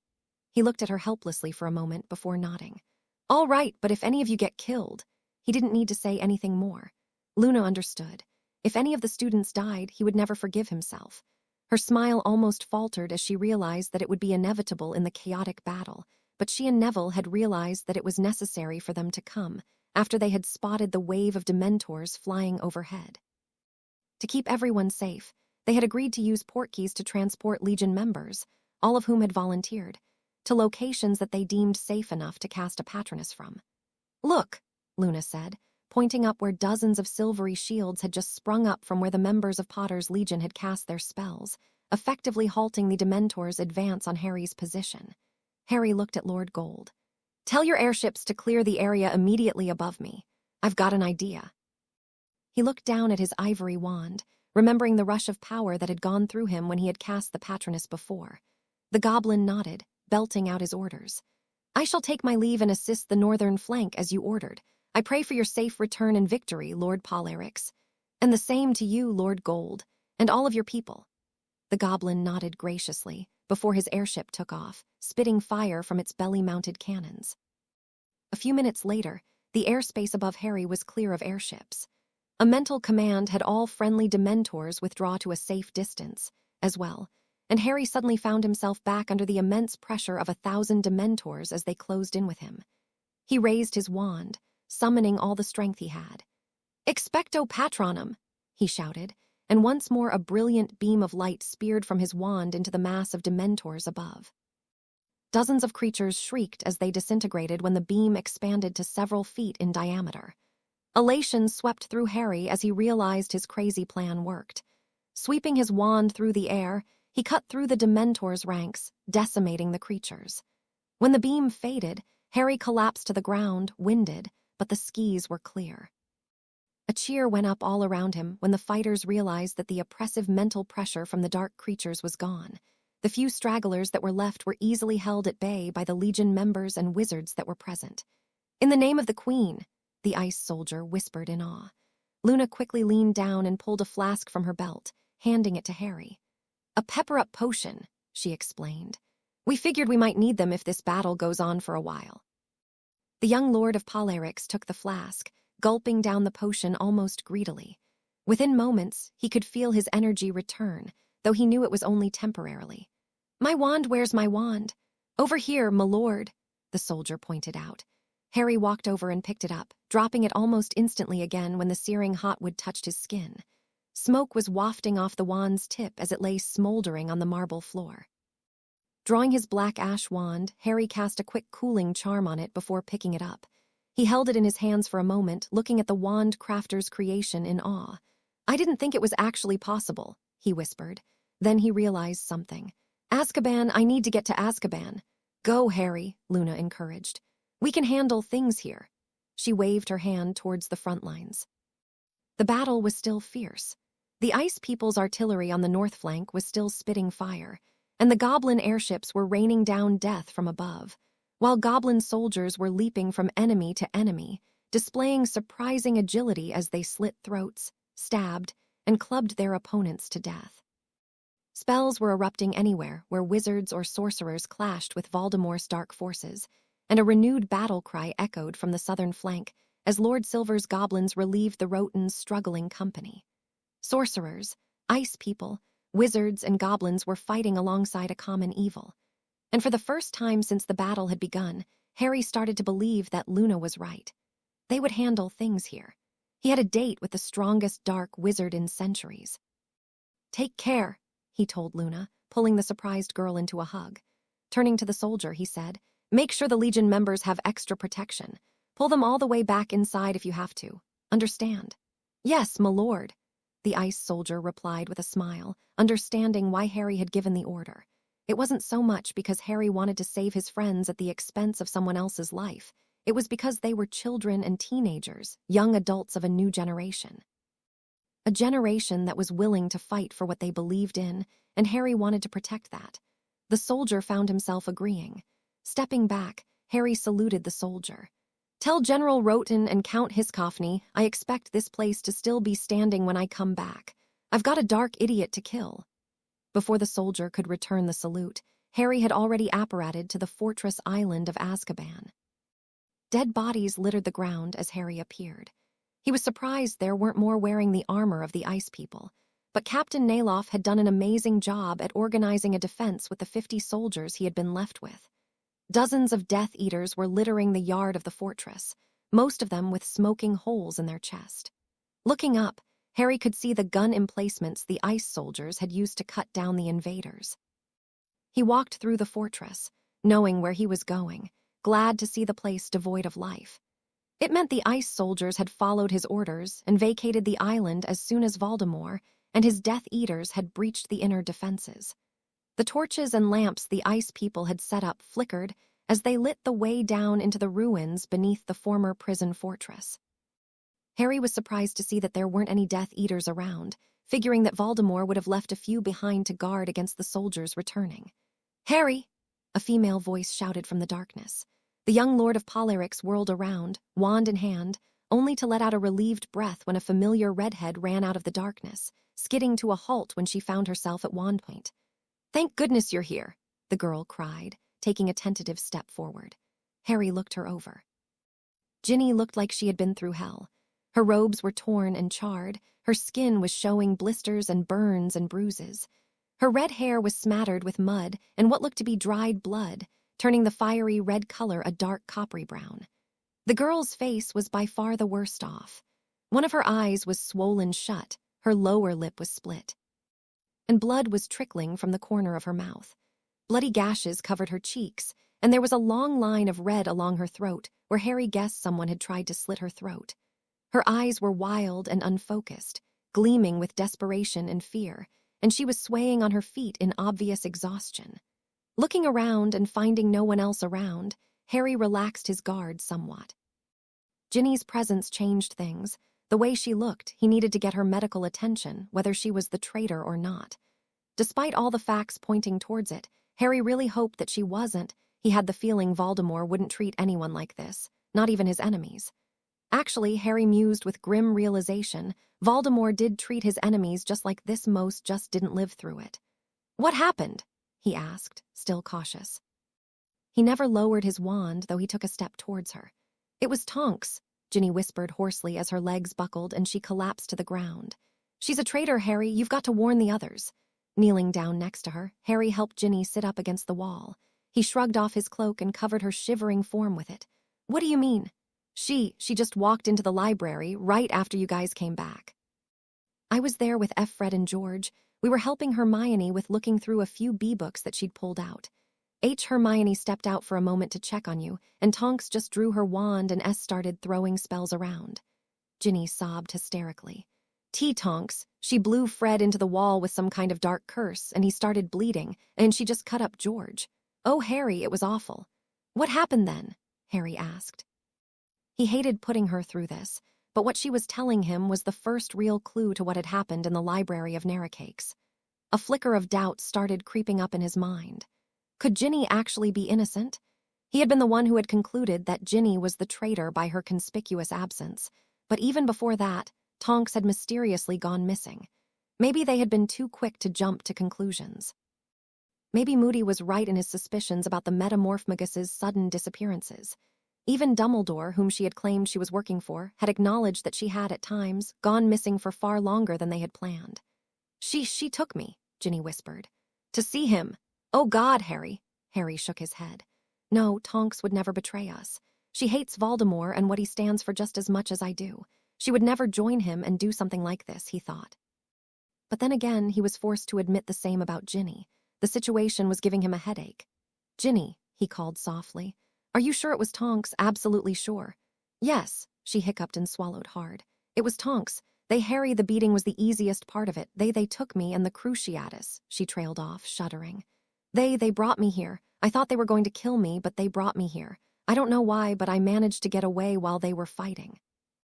And when the soldiers left, I just ran and hid." "All right," Harry whispered soothingly. "It'll be all right." His animosity for the girl was put on the back burner. Right now, she needed his help, and what she'd been through eclipsed any pain she'd caused Harry. He did, after all, know how Voldemort treated his prisoners, all too well. He held her for a while until her breathing calmed and she stopped shuddering like a leaf in the wind. "Can you stand?" he asked. When she nodded faintly, he helped her up and reached into his robes, pulling out a silver medallion. "Here, this is a portkey that will take you back to Narracakes. Use it. I need to go and take care of Voldemort. All right. Ginny looked at the simple round piece of silver for a moment before taking it, clenching her blood-encrusted hand around it. Harry, she called out after he turned around. Yes, I'm sorry for everything.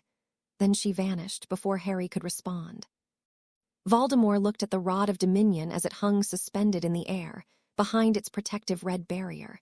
He turned to look the traitor who'd accompanied him. Remarkable, isn't it? Such power in such a simple-looking staff. I'd expected something more ornate. The woman at his side remained impassive, the dagger in her hand still dripping blood.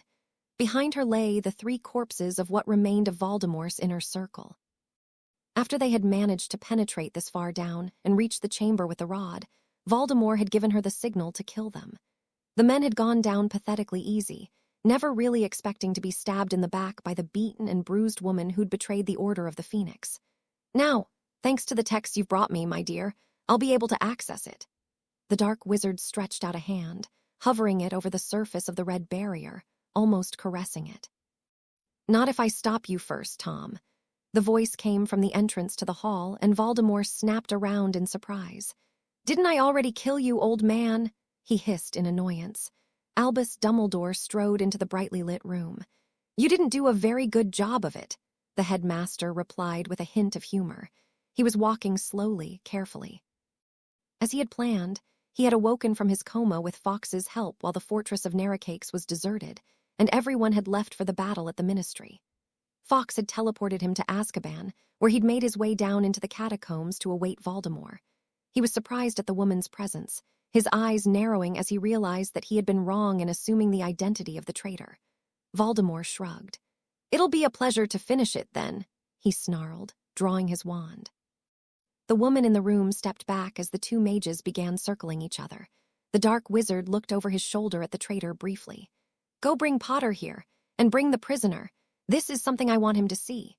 Yes, master, the woman replied stoically, before leaving the room. Dumbledore looked after for a moment, before Voldemort began firing off spells. The old headmaster no longer had time to think as he was forced on the defensive. Harry followed the corridors until he reached the broken stairwell. Stepping through the illusion, he was surprised to hear sounds of battle coming from the chamber ahead.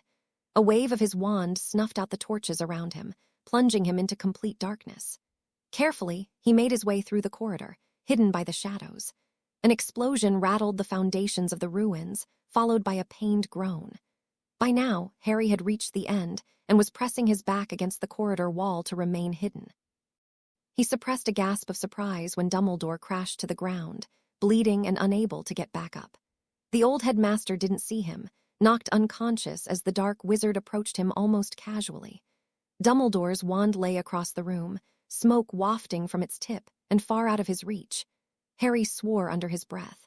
As much as he hated giving up the element of surprise, as much as he hated Dumbledore being there, he couldn't let the old man die. Better make this one count, Harry, he muttered to himself as he leveled his ivory wand at Voldemort's approaching figure. Before he had a chance to even begin casting the spell, he suddenly found Voldemort looking straight at him. I know you're there, Potter. Come on out, or the old man dies right here. Voldemort sounded almost amused as Dumbledore's eyes fluttered open.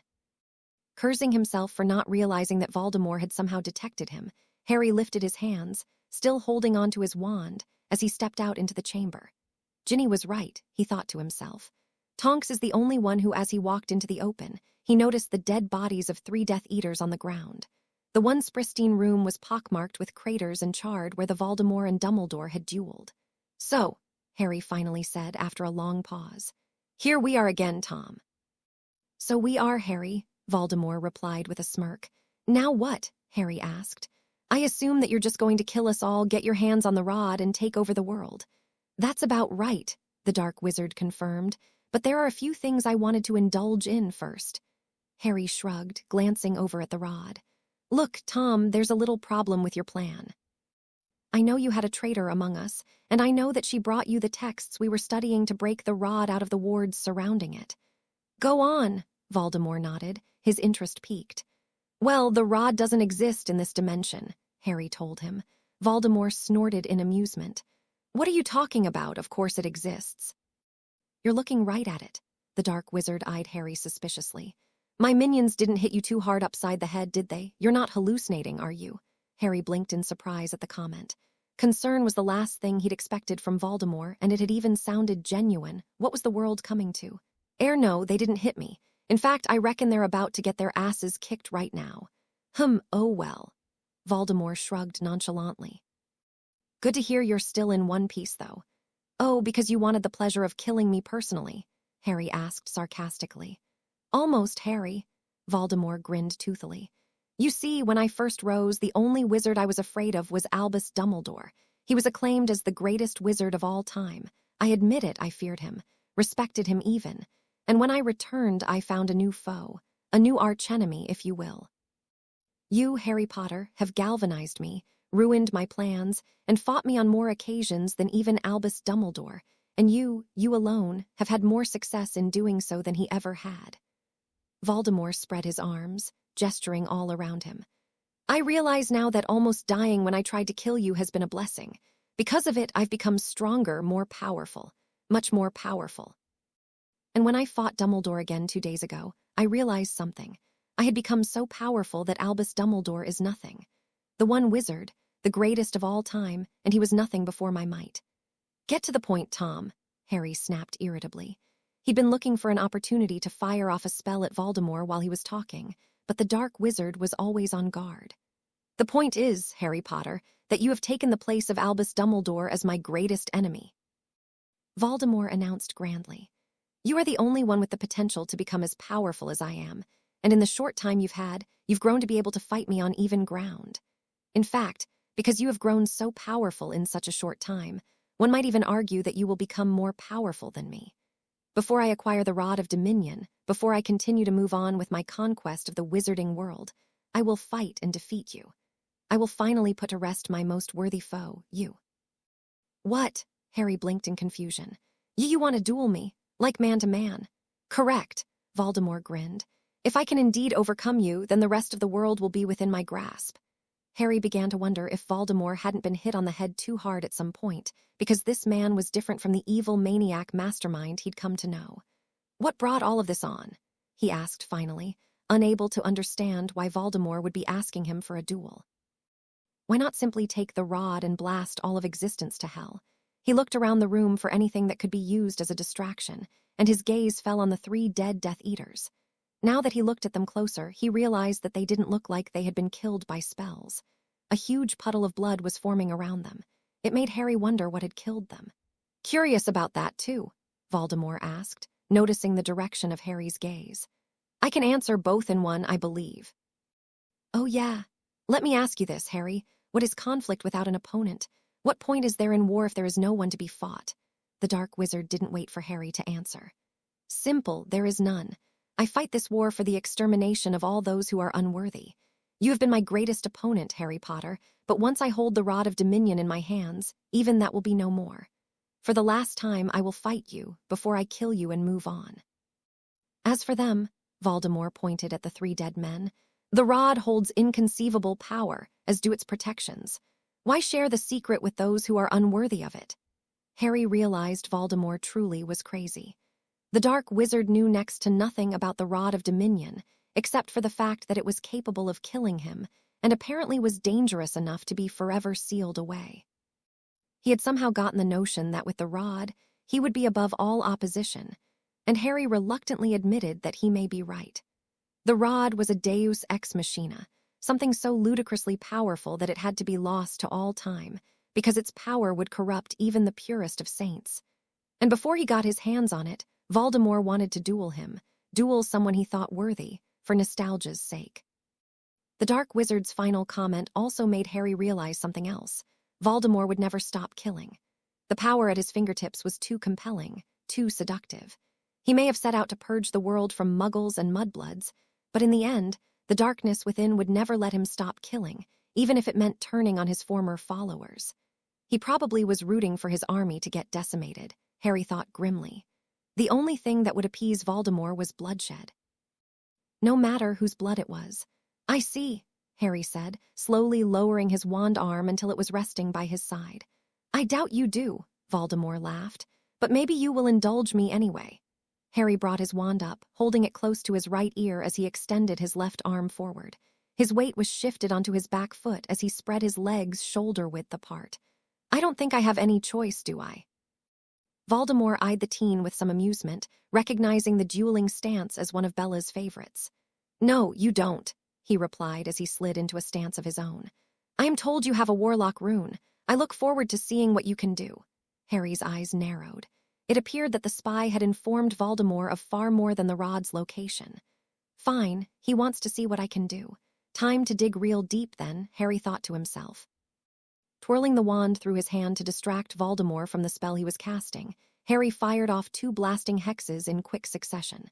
The Dark Lord ducked under the first, then Simple batted the second one away with a negligent flick of his wand. Is that all you can do, Harry? You did so much better when we fought in Southallerton. Malum Ictes. The jet-black spear of magic hurled towards Harry, forcing him to dive to the side. As he tumbled to the ground, he returned fire. 3 stunners impacted Voldemort's shields as the dark wizard raised a shimmering golden barrier around him with little more than a flick of his wrist. He let Harry rise back to his feet, smirking in amusement. Like it. It's an Archmage-level shield spell, Voldemort explained. In fact, it's the only Archmage-grade shield spell. Do you know why? Without replying, Harry flicked his wrist, sending a torrent of elemental spells towards his still opponent. Voldemort merely stood calmly as all the spells dissipated harmlessly against his barrier, causing no more than ripples in it. Harry gave up barraging the shield with spells and slowly began to circle his enemy, trying to find a weak spot in the barrier. You won't find any weak spots, Harry, Voldemort said calmly, even though his back was facing Harry. The reason Aegis Contigo is the only Archmage-level shield spell is because it is the only shield that is needed. It will stop anything. Anything? Voldemort cackled. In fact, the only spell that will penetrate it is the Killing Curse. Are you willing to use it, Harry? Frowning, Harry flicked his wrist with a muttered Comburo. The fire spell lashed out, but the flames parted harmlessly around Voldemort. It appeared Voldemort was right. He had barraged him with a wide assortment of all the spells he knew, short of the unforgivables, but nothing had worked. Voldemort's words wormed themselves into Harry's thoughts. Avada, Harry paused in the middle of the spell. If Voldemort was telling the truth, then he was a mere word away from ridding the world of the most powerful Dark Lord in centuries. But was he really willing to sell his soul to the Killing Curse? He thought back to some of the discussions he'd had with Bella about the Killing Curse. He'd wondered why it was considered an unforgivable when other spells, most of which were actually considered harmless, were equally capable of killing people. The reason was as simple as it was frightening. The first time someone cast the Killing Curse, they lost a piece of their soul. The same properties that allowed the spell to bypass any shield and kill any person would also slowly, but ineroxibly cost the caster his soul. It certainly explained why Voldemort was who he was now, Harry thought grimly. Was he willing to go there to rid the world of Lord Voldemort? He had sworn that he would do anything to keep his family safe, but there was a flicker of a doubt. Would he remain the same person? Would he go down the same path as Voldemort? Dumbledore had more than once alluded to the fact that they were both very similar. They had similar upbringings, similar experiences. A lot of people seemed to think that it wasn't a far cry for Harry to turn dark. Would this be it? Could just casting the spell a single time cause him to become the next Lord Voldemort? The prospect was a frightening one. Well, Voldemort asked. I am waiting. I thought you promised Bella and your child that you would never let me touch them, he taunted. Unless you cast the Killing Curse, you will never defeat me. I'll keep coming back. That thought slammed into Harry hard. The thought of Voldemort going after his wife and child was beyond anything he could bear, and he found himself saying the final word to the spell, taking care to enunciate it slowly so that there would be no chance for it to go wrong. Voldemort would die. Kedev, don't do it, Harry. Bella's voice surprised both of them, causing the dueling wizards to turn to look at the corridor. Bella and Hermione were there, having run down from the island's shore. Bella, Harry asked in disbelief. We came as soon as we realized that Voldemort would be going after the rod, she explained. He wouldn't pass up such a chance to get his hands on it while everyone else is fighting for their lives at the Ministry. Voldemort almost seemed to sigh in annoyance. A perfectly good duel ruined. Shut up, Tom, Harry snarled. Hermione, Bella, Harry. A new voice chimed in. The 2 women at the entrance to the chamber turned around, surprised to see a battered Tonks leading Ginny at wand point. The red-headed girl whimpered pitifully. Voldemort, Tonks snarled. Harry had his black ash wand out and aimed at Tonks in an instant. "Let her go, Tonks!" He mentally kicked himself for not making sure Ginny had gotten away okay. He had been so caught up in getting to the rod in time he'd left her alone, Tonks must have stumbled over Ginny. When exactly? Harry wondered. She must have infiltrated the castle, he realized, but something still didn't add up. "Harry, listen to me, Ginny's the traitor," Tonks explained. Hermione and Bella immediately drew their wands and aimed them at the youngest girl. "Funny," Harry growled. "She told me the same thing about you. How you cut up Fred and blasted away at George. How you kidnapped her and then let the Death Eaters have their fun with her." Hermione and Bella immediately pointed their wands at Tonks. The Auror froze, her eyes wide in disbelief. "What? I wouldn't do that. I'm on your side, Harry." "I thought so, too," Harry hissed angrily. "Step away from her." He eyed Voldemort out of the corner of his eye, wary that the dark wizard would try and kill him while his attention was elsewhere, but Voldemort seemed content to watch the spectacle unfolding before him with an unreadable expression. Tonks reluctantly stepped away from her captive, raising her hands into the air. "You're making a mistake." Bella had knelt down and was looking Ginny over, trying to make sure the girl was all right, as she knew a few minor healing spells. Hermione still had her wand trained on Tonks and was eyeing the Auror with distrust. "Give me your wand," the brunette ordered. "What? Hermione, it's me, Tonks." "Give me your wand," Hermione repeated. With a heavy sigh, Tonks handed the younger girl her wand. "You're making a big mistake here, Hermione. Please listen to me. You've got to believe me, I didn't do it." "It was Ginny. She caught us all by surprise. Hermione, remember, you just left the library when Harry came back. I wanted to check on the twins, and Ginny was there. She'd stabbed Fred and was casting some kind of dark spell at George. I tried to stop her, but she knocked me out. I woke up as Voldemort's captive." "Then how did you get away? How did you get a wand?" Bella asked, glaring up at the Auror. The raven-haired witch didn't like Ginny, not after she had heard how much the youngest Weasley had hurt Harry, but she couldn't help but feel sympathy for her as she examined Ginny's wounds. Bella only knew full well what Voldemort's idea of hospitality was. She'd been subjected to it a number of times, and she was supposed to be one of his followers. "They brought me here. Ginny was holding me at knife point when they breached the outer defenses. When the ice soldiers started fighting back, we got separated from the Death Eaters. Some kind of explosive shell almost hit us and knocked Ginny unconscious. I hid and took the wand off one of the dead Death Eaters after they'd all left," Tonks explained. "Then how come you didn't try to return to Neocake's?" Harry asked. "You could have returned and warned us there. Why stay around here?" Tonks looked Harry in the eyes. "Because I knew Voldemort was after the rod." "I knew we needed to stop him," she said sincerely. Harry felt himself conflicted once more, but right now they were in the perfect Mexican standoff, as he'd heard Hermione call a situation before. He wasn't able to make a move that wouldn't leave him open. If he trusted either, there was a chance that the other was the traitor. He thought about using legilimency to probe into their thoughts, but at the first foray into Ginny's mind, he pulled back abruptly, stunned at the maelstrom of hurt, pain, and fear. "What are you up to, Tom?" Harry muttered to himself. He had his answer when a pained cry came from behind him, followed by the discharge of a wand. He turned around, horrified to see Hermione blasted into the wall and slumped over, unconscious or dead. He couldn't tell. Tonks was struggling with Ginny for control of the wand she'd stolen from Bella, who was still shaking the cobwebs from her head at the sudden explosion. Before Harry could react to help them, Ginny twisted around, using the wand both she and Tonks held onto as a pivot. The redhead brought her back against Tonks's front and executed a shoulder throw that sent the Auror crashing to the ground. Before she could do anything more, though, Ginny was tackled from behind by Bella. The older witch managed to dislodge the wand from Ginny's grasp by slamming her wrist against the marble floor and pinned the smaller girl on the ground using her body weight. Pain blossomed from her belly, causing Bella to look down, just in time to see Ginny tear a dagger out of her wound. The redhead shoved the older witch off of her and leaned down, preparing to finish the job. Harry raised his wand but found a shimmering barrier standing in between him and his wife. He whirled around, snarling at Voldemort. "What is this, Tom? Simple, really. You turn your back on me, you die." The dark wizard smirked. "We haven't finished our duel yet." Gritting his teeth, Harry kicked the barely visible barrier before him. It didn't budge.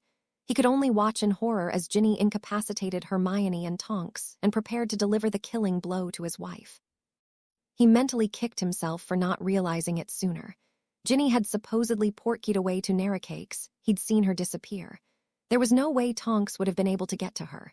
The only way this would have been possible was if Ginny hadn't portkeyed to the fortress at all. She probably portkeyed to Voldemort, then went to fetch Tonks, but Tonks found her first and caught her. Damn, it was right under all of our noses.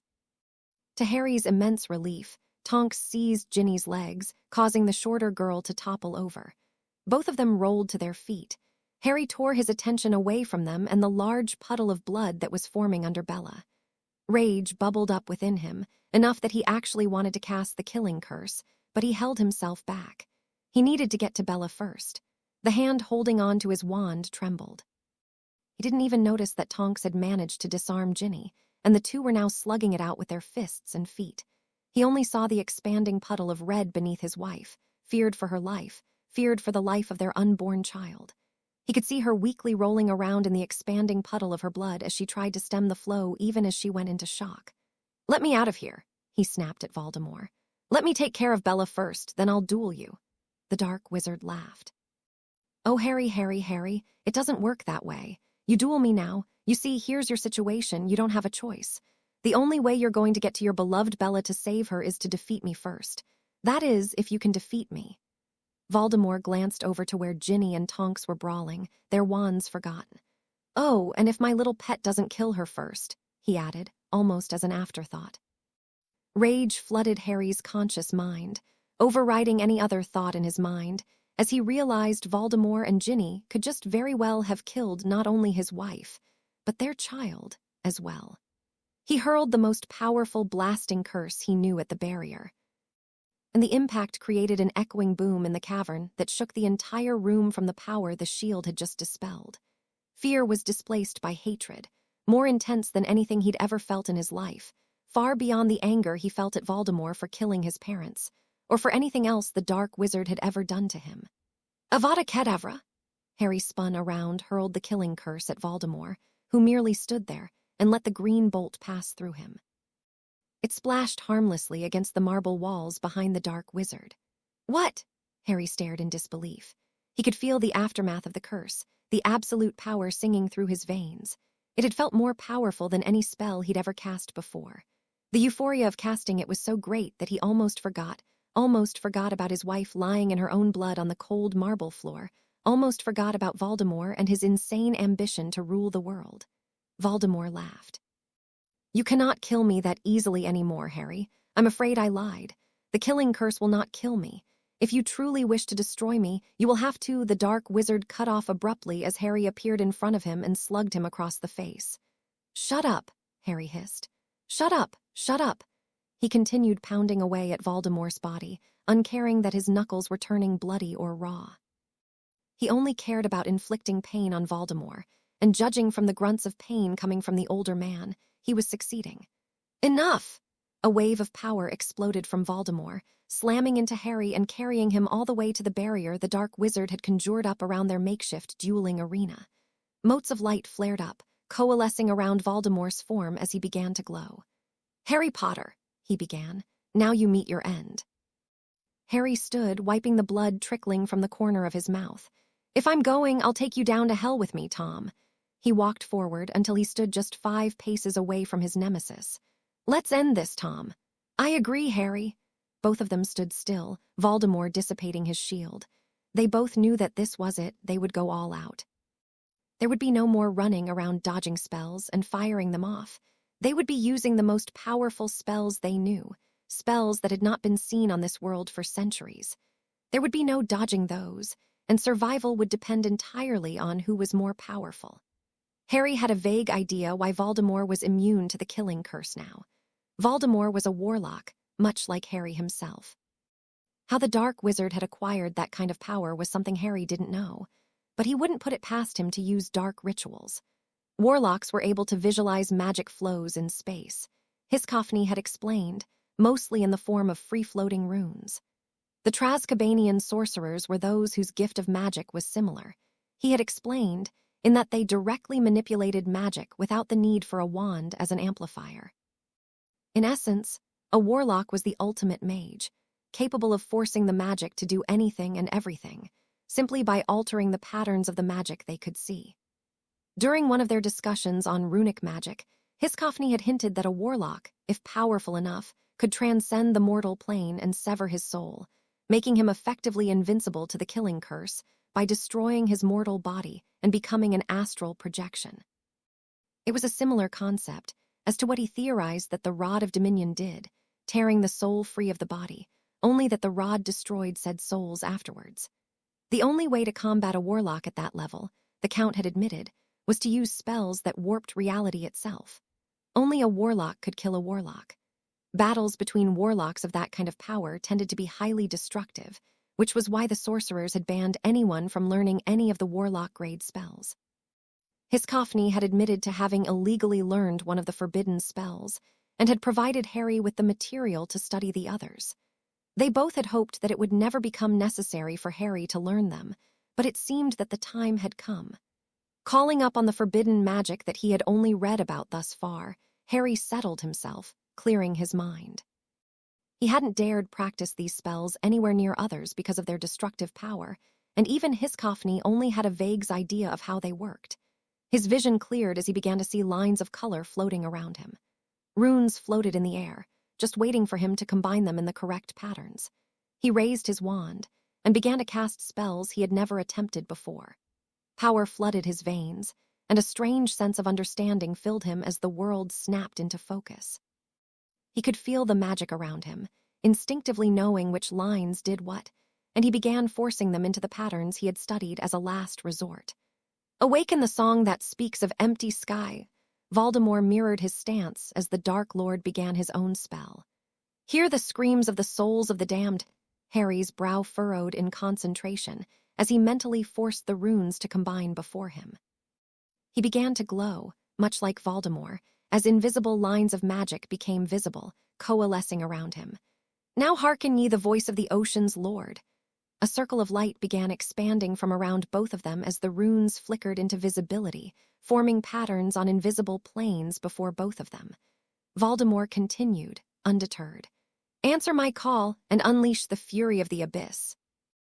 Both brought their wands forward with a heave, and the two runic circles floating in the air before them slammed into each other. Tidal wave, Harry shouted. Bloody curse, was Voldemort's answer.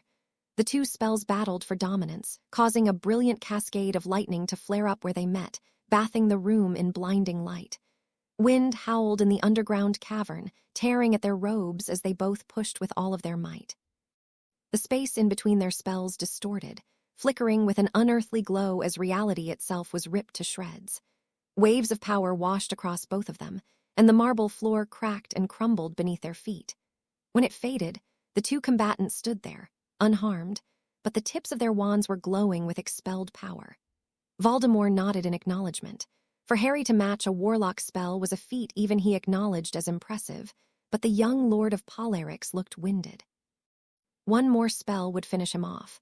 Voldemort began casting again. In the abyss, the trident of Hell's Lord dances. Harry realized that he needed to keep going. He'd only been studying runic magic for a short time, with a lot of help from the Trascabanian sorcerers, since they were more aware of it than wizards, but even they had limited themselves to a single runic spell, and even that spell was sealed away. He had completely underestimated the amount of sheer power and concentration it took to cast one of these spells, even though he knew that what he was casting was not even the perfect execution of the spell. He forced himself to keep going, struggling to remember the words that would help focus the powers. In my hand, the Creator's sword that calls eternal sleep. Purple light flickered to life in front of Voldemort, dancing in his eyes like flames. Dripping crimson truth lights the one true path. Red light flared up in front of Harry, and the marble floor ripped open around Voldemort, exploding flows of molten lava beneath.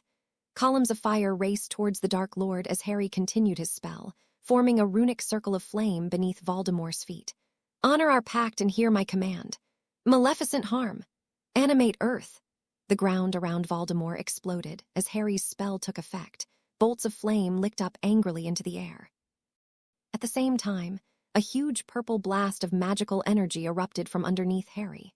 Both flew through the air, having been unable to shield themselves, and crashed to the ground.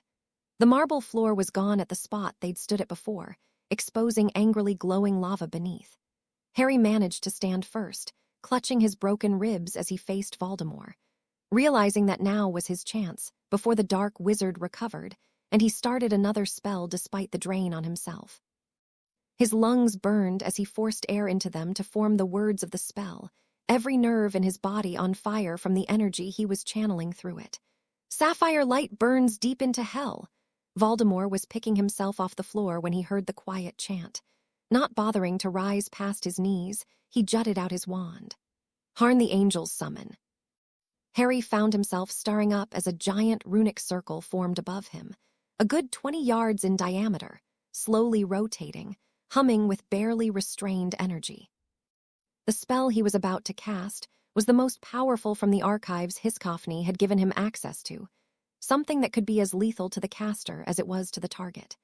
The Count had hinted that this particular spell hadn't ever been cast since almost the time of Merlin.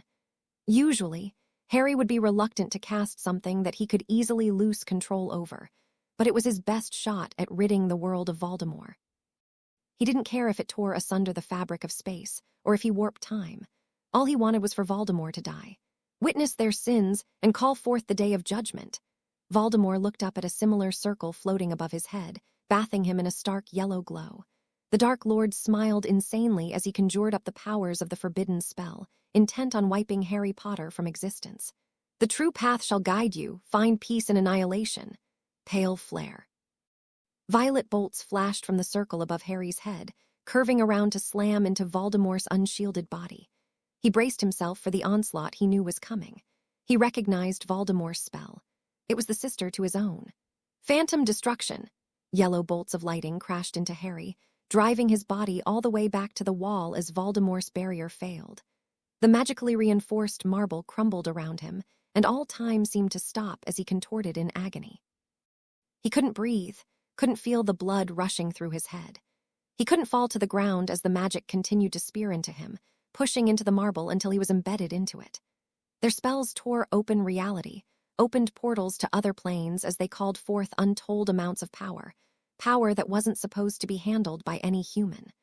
Their wands hummed and disintegrated under the strain as otherworldly lightning continued to cascade into both of them. The two runic circles connected, forming a cage around them as the world around flickered in and out of existence as the forces of nature tried to combat this defilement.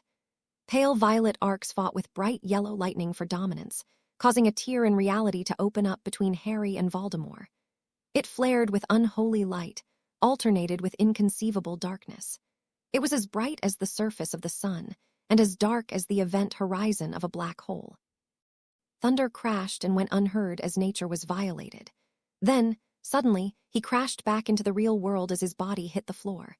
The barrage of the spells was over.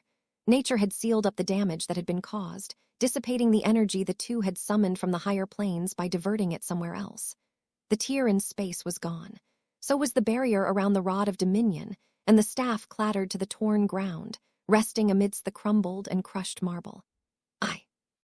I'm impressed, Voldemort managed as the dark wizard lay slumped against the opposite wall, unable to get up.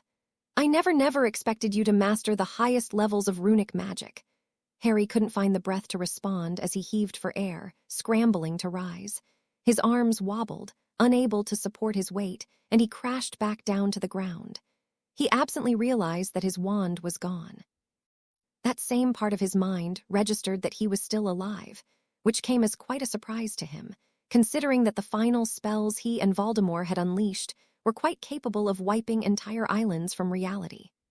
Both of them struggled for breath, unable to rise, and they both noticed the Rod of Dominion sitting on the ground in front of them, unguarded by the wards that had held them at bay. Voldemort smirked, realizing that his ploy had worked. Shifting an object from a higher plane to theirs required immense amounts of energy, something that could only be found in warlock spells that were capable of tearing asunder the natural order of things. Even he would not be able to generate the necessary power by himself. Goading his opponent into casting the required spells and matching them with a spell of equal power had caused the rod to shift back into three-dimensional space from where it had been, when reality had been warped by their colliding spells. Voldemort had no intention of destroying reality. After all, if everything was gone, what was there to rule over? Harry realized what Voldemort was thinking and forced his sore muscles to move. They spasmed erratically, and he could only drag himself along the broken floor at a snail's pace.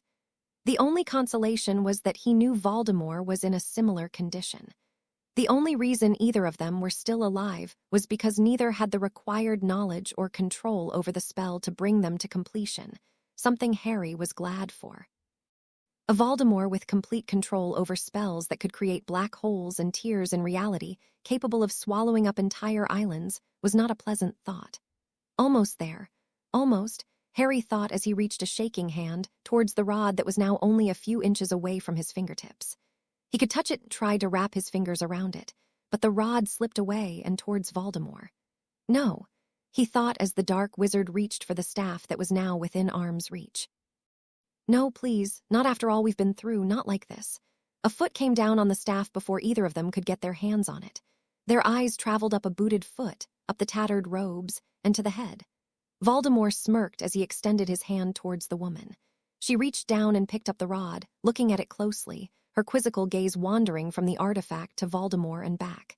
Harry wanted to scream in frustration. He'd forgotten about Ginny and Tonks. Now that Ginny was holding the rod, Voldemort smirked as Ginny turned to hand him the Rod of Dominion. It was over. He had won. Harry didn't have the energy to stand, much less cast any spells. Suddenly, the red-headed girl collapsed to the ground, the staff rolling from her limp hands to the side where neither Harry nor Voldemort could get to it. "About damn time she went down," Tonks muttered as she lowered the broken piece of wood she'd used to knock out Ginny. "What are you doing to my sister?" A male voice shouted from the entrance, causing everyone who was left conscious to look over. A cadre of wizards stood in the archway, led by Kingsley Shacklebolt and Severus Snape. Behind them were a few members of the Legion, and to Harry's utter disgust, Ron Weasley and his parents. Before anyone else could react, Ron had his wand up and blasted Tonks with a bludgeoning hex that sent the Auror crashing to the ground and coughing up blood. "Weasley!" Shacklebolt yelled, only to have the redhead run ahead and kick the downed Harry in the side. Harry rolled with the blow, grunting at the pain as the older wizards caught up with Ron and pulled him away before he could do anything more than sneer at him in contempt. "Voldemort, Bella," Harry managed to mumble, and Snape immediately understood. The potions master sent several of the wizards to round on the dark wizard, casting binding and immobilizing spells on him, while Snape himself left to tend to Bella. Harry caught his breath and looked around for the rod, but one of the witches in the group had gotten a hold of it before he'd even spotted the black staff.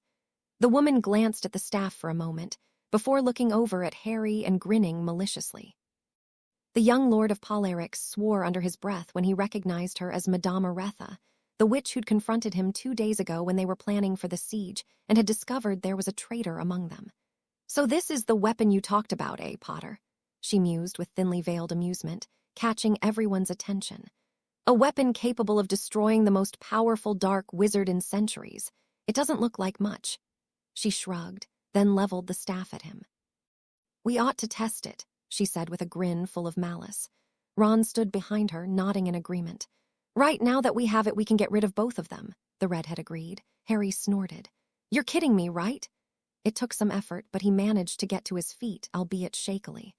"First of all, you have no idea how it works, so it's not like you can use it right now, so just give it to me and let me kill old Tom there and be done with it."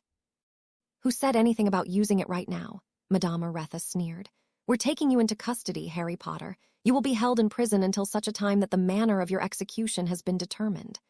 "On whose authority?" Harry sneered back. "Mine and the Order of the Phoenix," she replied confidently. "Yeah, right," Harry spat. "That order of yours isn't even a legal organization, much less one with the authority to make arrests and issue punishments." He flicked his wrist, causing his black ash wand to slip into his hand from his holster. "Besides, if you want to take me, you'll have to take me by force. That can be arranged." On her command, every single wizard and witch in the room turned their wands on Harry, forming a circle around him, Snape, the bound Voldemort, and Shacklebolt. "What is the meaning of this, woman?" Snape bellowed. Madame Aretha glared at the potion's master. "It is simple, Severus. You are all hereby taken into custody for charges of illegal black magic, Murder, conspiracy to commit murder, treason to the wizarding world, and crimes of war. Crimes of war? Are you kidding me? Shacklebolt shouted incredulously. Have you lost your mind, madame? Silence! The woman slapped him across the face. You have sided with the traitor, Harry Potter. Therefore, you are as guilty as he is. A low chuckle could be heard from the ground, and everyone turned to look at Voldemort, who was laughing. You see, Harry, this is the thanks you get. Yeah, the black-haired teenager muttered. I'm starting to wish I'd let you wipe them out. This is getting annoying. There is still time for that, you know, Voldemort taunted. Harry looked like he was considering it for a moment before shaking his head. Look, this is getting stupid. Give me the goddamn staff so I can kill Tom here, then we can all go our merry ways. Ron laughed. What do you take us for? Idiots. If we give you the staff, you'll just kill us all after you kill him, he nudged Voldemort. Well, yeah, you're sure acting like a moron, Harry muttered under his breath. Out loud, he said, shouldn't you worry about Dumbledore first? The old man's been knocked out over there. He gestured in the general direction and frowned. Thinking of Dumbledore made him think of Hermione and Bella. Bella, he needed to make sure she was all right. I haven't got time for this, he thought irritably. The headmaster is of no concern. I lead the order now, Madame Aretha declared haughtily. Oh yeah, really getting sick of you now, Harry muttered. Look, get out of my way or get hurt. It's your call. Ha, you can barely stand, Potter. How do you expect to take on all of us? Ron smirked, his wand held on Harry. Like this, Harry replied silently, mustering his remaining strength to pull off one last spell. He quietly muttered the words to himself. Blazing light, shatter strength forged hard in hellfire sublime horn. A vortex of purple light flared into existence all around Harry, hurling the people standing around him into the air and scattering them all across the room. He stood quietly in the eye of the storm, breathing heavily from the exertion, along with Snape and Shacklebolt. The two older wizards eyed him in wide-eyed surprise, in awe at the power of the spell even as drained as he was. The blast subsided as quickly as it had appeared, dropping the Order wizards out of the air and onto the hard marble floor. Bones cracked and broke from the impacts, but Harry couldn't bring himself to care. All he wanted was for it all to end so he could go home with Bella. Walking through the carnage he'd caused, he picked up the Rod of Dominion. Looking around for Voldemort, he kicked himself when he realized that his attack had also blasted the Dark Wizard away, and most likely dissipated any magic bonds the wizards had put on him. Impressive, Harry, Voldemort's voice came from behind him. Harry spun around, spotting the Dark Wizard standing a few feet behind him. You know the prophecy, right? Harry asked. Yes, though the same thing you told that Order hag applies to you. You have no idea how to unlock the Rod's true power, Voldemort answered calmly. Really? Harry gritted his teeth. All he really wanted was to run over to Bella and make sure she was all right. He could feel she was still alive through the bond they shared, which calmed him down somewhat, but he could feel she was weakening. And he had no idea what had happened to their child. The wound probably wasn't fatal, he realized, but blood loss may kill her anyway. He glared up at his nemesis. And here I thought I'd just hold it up and think something like, Die, Tom, and you drop dead. Voldemort laughed. You still have not realized it. That staff is more than just a powerful tool or a weapon. It is a key to the universe itself. Without it, warlocks can tear holes into space, tear asunder reality. But that only lasts for a short time before nature reverses the damage. With the rod, you control reality. When you rip into space, the hole remains. When you tear apart this dimension, it will not heal. You can create your own universe or destroy this one because with the rod, nature will not interfere. That is the true power of the rod. What? Harry froze, unable to comprehend what Voldemort had just told him. You're delusional. Hardly, Harry, the Dark Wizard smirked. Think of it. The rod was suspended in its own dimensional pocket. It took both of us and our combined spells to tear reality apart for just an instant, just long enough for the rod to fall back into our reality. Why do you think it has remained suspended there for all these centuries when any damage we did, any tears we caused, were healed almost instantly? Voldemort threw out his hands, causing a cage of golden lightning to arc around and enclose him and Harry. Magic crackled as the entire area around them shifted into tones of gray. Time seemed to slow down and finally stopped, just before everything faded to black, leaving the two adversaries floating in a sea of nothingness, surrounded by a golden cage. I just shifted us into another plane, Voldemort explained. That is what the proximity of the rod will allow me to do. Once I hold it, Harry glanced around, staring at the absolute blackness around them. So, what happens if nature kicks in and seals the hole you've created, Tom? We would be trapped here for all eternity, Voldemort replied with a toothy grin. On the other hand, here we can finally finish our duel. Harry arched an eyebrow. I don't think so, Tom. He raised the rod and pointed it at Voldemort. It's over. You can't kill me, Harry, Voldemort told him. Remember, the killing curse will not affect me. He smirked arrogantly. Besides, do you really want to do these unworthy idiots in the wizarding world the favor? Harry shook his head. I'm not doing them the favor, Tom. I'm doing it for myself. For everything you've taken from me, for everything you would take from me if I let you live, for everything you've taken from those willing to stand up to you. Not so noble now, are we? Voldemort commented in amusement, seemingly unbothered by the fact that Harry now held the rod of dominion. No, Harry conceded. That was something you taught me, selfishness. And you know what? Thanks. You showed me who my true friends were. That was probably the only good thing you've ever brought to my life. The dark wizard crossed his arms in front of his chest. Go ahead then, strike me down, satisfy your need for revenge. Let me see all the hate you have for me. He bared his teeth in a feral snarl. Show me how much you hate me for killing your parents. Show me how much you hate me for causing your godfather's death. Show me how much you despise me for your lost childhood. Harry gripped the rod tightly in his hands, his knuckles white. He carefully recited the words to the final warlock spell he'd learned. Awaken, Lord of the Four Treasures, sealed since the origin of time. Let my strength be the sword of the oppressed spiritual lancer. The staff in his hands elongated and widened until he held a two-sided spear, each blade 4 feet long, tapering from the tip to 12 inches wide, separated by a short shaft that he was holding on to. With a cry full of all the anger he felt, Harry lunged forward, impaling Voldemort on the weapon, piercing straight through the dark wizard's torso. The bladed tip emerged from the other side, but Voldemort still stood. The non-existing ground underneath them erupted into a brilliant blue sphere, and 3 ethereal spears slammed upwards, impaling Voldemort's body. Harry took a deep, shuddering breath before he looked up, confused and surprised to see the dark wizard still standing. Well, it appears you have what it takes after all, he said in amusement. It is just too bad that you are there alone. With that, Voldemort's figure faded, as did the golden cage, leaving Harry in perfect darkness. Harry looked around the darkness all around him. He felt like he was floating, despite the fact that he was standing on an invisible floor. Out beyond the shimmering golden cage, he could see nothing. The blackness was as infinite as it was perfect, and there would be no way he could orient himself on anything. He glanced down at the staff in his hands that now seemed to be pulsing with energy, then at the empty space around him. He knew he was alone here, and he could almost feel the invisible pressure from the forces of nature as they tried to seal the tear in space he was in. A pocket dimension, Hermione would most likely call it, a hole in the fabric of space-time where there should be none, a place where time had no meaning, because it existed outside of reality. He briefly wondered if Voldemort had planned on leaving him there forever, then realized that the dark wizard would either return or retrieve Harry, because he wanted the Rod of Dominion.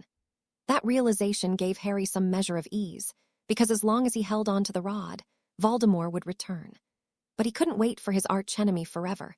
His wife and unborn child needed him. Suppressing the anger he felt at Voldemort, Harry calmed himself and tried to approach the situation logically. Voldemort had used a spell to transport him there, so there had to be a way to get back. Harry jabbed the staff in his hands at the glowing cage around him, staring intently as tendrils of golden light wrapped around the smooth wood. He could almost feel a connection to the weapon as the lightning reached his hands where he held on to the Rod of Dominion. Reaching deep within himself, the young wizard tapped his connection to the Warlock rune, turning the gift that allowed him to manipulate the fabric of reality onto himself. Sweat beaded on his forehead as he forced the area of space around himself to warp to shift him back, but with a tortured groan, the attempt failed and he fell backwards, the connection between the staff and Voldemort's spell lost. Sitting up, Harry nearly slumped back down when his body was racked with a violent series of coughs that left his hands bloody. "Damn!" he muttered, looking down at the blood from his lungs that now covered the front of his robes and hands. He had a good idea what had caused the sudden attack. Channeling too much magical power through a human body was much like a surge of electricity going through it. Regular wizards didn't have much of a problem with it, but sorcerers and warlocks were capable of using much more powerful spells that most archmages were hard-pressed to match. Count Hiscophny and Bella had both warned him that excessive use of his magical powers would eventually harm his body, but in his duel with Voldemort, Harry hadn't really cared. Killing the Dark Lord was more important than worrying about damage to his body, and though Bella found it hard to agree with that statement, she knew that he was right. Harry had believed he had been fine until now, and just the fact that the magical backlash from whatever spell Voldemort had cast on him to shift him out of reality had hurt him, this much was an indication of just how truly powerful the Dark Wizard had become. Harry slowly rose to his feet, careful to keep his hands away from the edges of the cage this time. "Damn," he repeated. "We throw enough power at each other to rip a hole in space-time, and we're fine. Then he sticks me in a cage and it knocks me over flat." That statement may have been a bit exaggerated, because Harry knew that the spells he and Voldemort had hurled at each other had had at least some effect on his body. Not all of the aches and pains he felt were from being electrocuted or slammed into a marble wall. How the hell can he use so much power and not even bat an eye? Harry wondered silently. How can he throw around so much energy and not be affected? The answer came to him a moment later. Voldemort had no physical body anymore. Because he had transcended the bonds of his mortal form and effectively become an immortal astral projection of his spirit, bound to no object or living organism, he could toss around as much energy as he wanted, because he was energy. Harry's heart sank. That meant the only way of destroying Voldemort would mean either entrapping him in a dimensional space, much like the one Harry was in, or somehow binding Voldemort's soul to an object so that it could be destroyed. In order to kill Voldemort, he would have to be made human again. The realization chilled Harry to the bone, because as he looked around himself, watching the interplaying patterns of runes and colored lines float about him, he realized just how much knowledge and experience Voldemort must have accumulated to be able to craft such a complex and powerful spell. It wasn't something he could duplicate, not in any reasonable amount of time. But that meant somehow tying Voldemort's spiritual essence to something, and Harry wasn't particularly sure of how to accomplish that one either. The rod you control reality. When you rip into space, the whole remains. When you tear apart this dimension, it will not heal. You can create your own universe or destroy this one, because with the rod, nature will not interfere. That is the true power of the rod.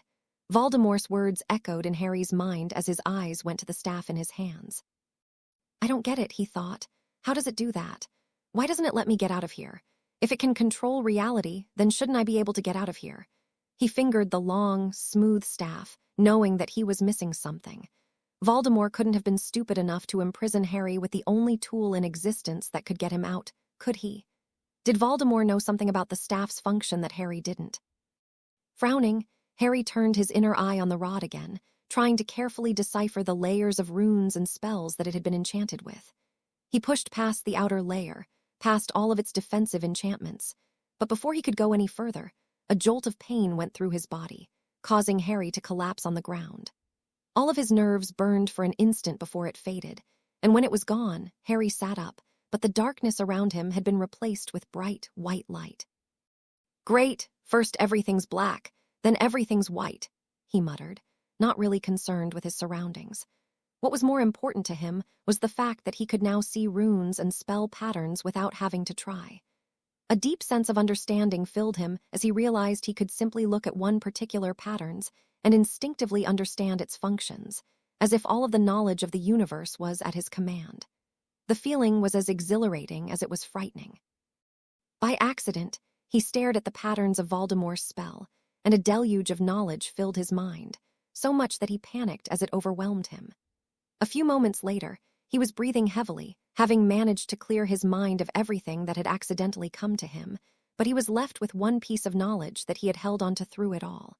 The rod was tied to whoever wielded it. Voldemort smirked as he stood in the room as the only person who was still conscious. After he had tricked Harry into his pocket dimension, knocking out Snape and Shacklebolt was easy enough. He snorted in disgust. The Order with their stupidity in holding up Harry had given him enough time to regain his strength. He was impressed, though, that Harry, wounded as he was, had managed to fire off one last spell capable of taking out the Order. He kicked at their unconscious forms. They truly were useless, more than useless, in fact, because instead of helping, they made matters worse for Harry.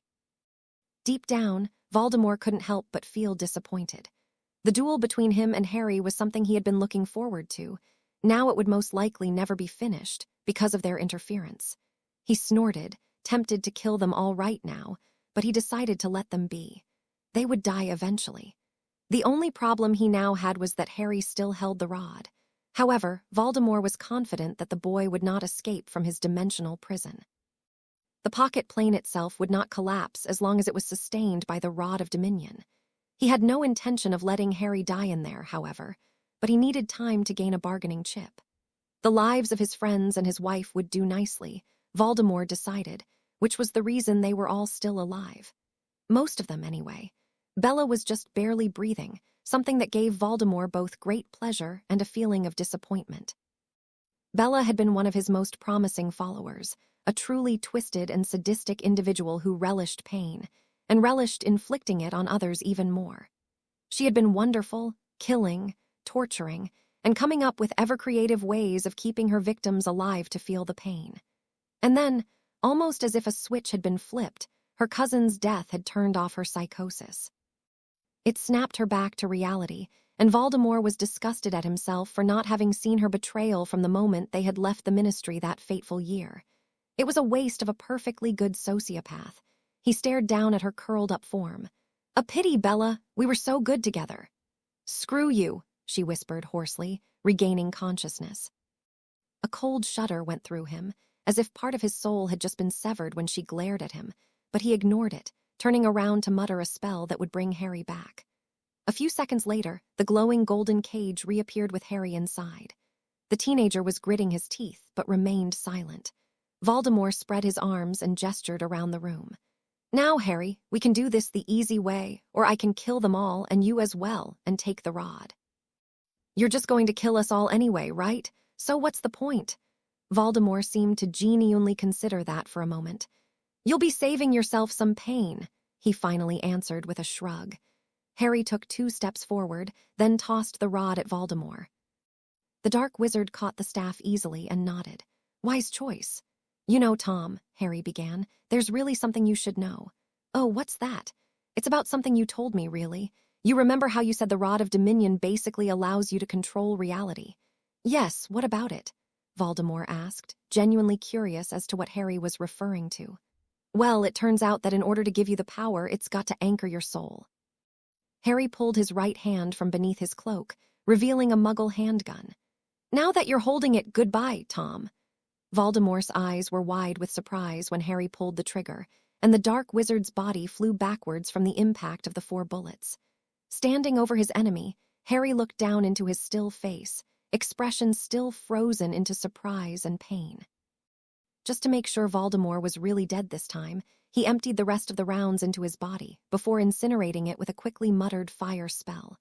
Once he was sure Voldemort was dead, Harry dropped the gun, letting it clatter to the floor as he knelt next to Bella. The adrenaline faded, causing him to almost collapse on top of her. "Enervate," he muttered, bringing her fully awake as he looked at her wound. "H, Harry?" "SHH, it's okay, I'm here," he whispered to her.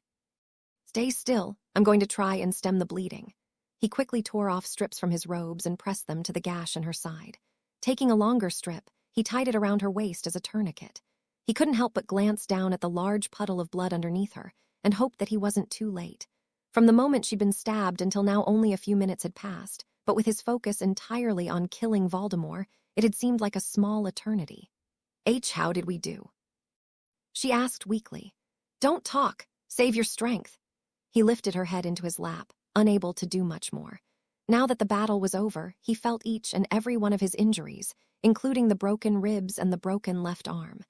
And that wasn't even considering that every single one of his nerves felt like it was on fire, and that his muckles were torn and hurt from the energy that had coursed through them when he'd been hit with Voldemort's spells. He didn't think he had the strength to stand, much less support his wife. And since he'd given his emergency portkey to Ginny, Bella glanced over at the ashes that was all that remained of Voldemort. "You did it," she said quietly. Yeah, I did." Harry looked down into her eyes. "I'm sorry, Bella, I'm so sorry. I shouldn't have left you. I'm sorry I wasn't there when you needed me." She grasped onto his wrist. You did what you had to. He didn't give you a choice. She smiled weakly. And you're here now, that's what matters. Bella, I don't think I can get us out of here. He left unsaid that she needed medical attention, and quickly. A cough racked his body, and when he pulled his hand away, he grimaced when he saw the blood that was splattered all over it. My portkey, Bella informed him, in my robe's left side. Harry reached into her robe and quickly found pocket. When he pulled it out, though, he'd come up empty. You must have lost it in the fight. He looked around the chamber to see if he could spot anything, and spied a speck of silver not too far away. When he summoned it, though, he grimaced at the molten and twisted piece of silver that refused to react to his commands. Looks like it got caught in the spells we were throwing around, he told her. He spotted the rod laying discarded among Voldemort's remains and reached over, a crazy idea forming in his head. Tear a hole in reality, eh? He muttered as he forced his magic to work one last time. Then the world turned black. He's a lucky fella, that's for sure. The man's got 9 lives, I tell ya. Must be part leprechaun. Harry blinked as he slowly came back to consciousness. Blurred shapes formed in front of his eyes as he forced them open. It wasn't too terribly bright. From the light coming in through the curtained windows, he assumed it must be shortly after sunrise. Then he recognized the voices. Luck has nothing to do with it, brother dearest. The man's got skills, Fred commented. No, it's luck, definitely luck, Harry muttered as he fumbled around for his glasses. Ah, he wakes, George grinned broadly. Welcome back to the land of the living, your majesty. Ooh, my head's killing me, Harry mumbled as he sat up, experiencing a sudden bout of vertigo. Get the man a bucket, George cheerily announced, to which his twin brother immediately produced one. There you go, mate. Harry took the bucket and promptly emptied the contents of his stomach into it. When there was nothing left to empty, he let himself fall back onto the bed. What happened? He asked hoarsely. Fred and George looked at each other. We don't really know, George finally admitted. We only woke up yesterday. Before Harry could ask another question, the door to the infirmary of Narracakes opened, admitting Snape, Moody, Tonks, Count Hiscoffney, and Hermione. The 5 clustered around Harry's bed when they realized he was awake and peppered him with questions. Well, Tonks and Hermione did. Snape and Hiscoffney were stoic as ever, though one could swear there was a hint of concern in their eyes. Moody merely watched the entire spectacle with a bemused grin before clapping Harry on the shoulder hard enough that the boy winced in pain.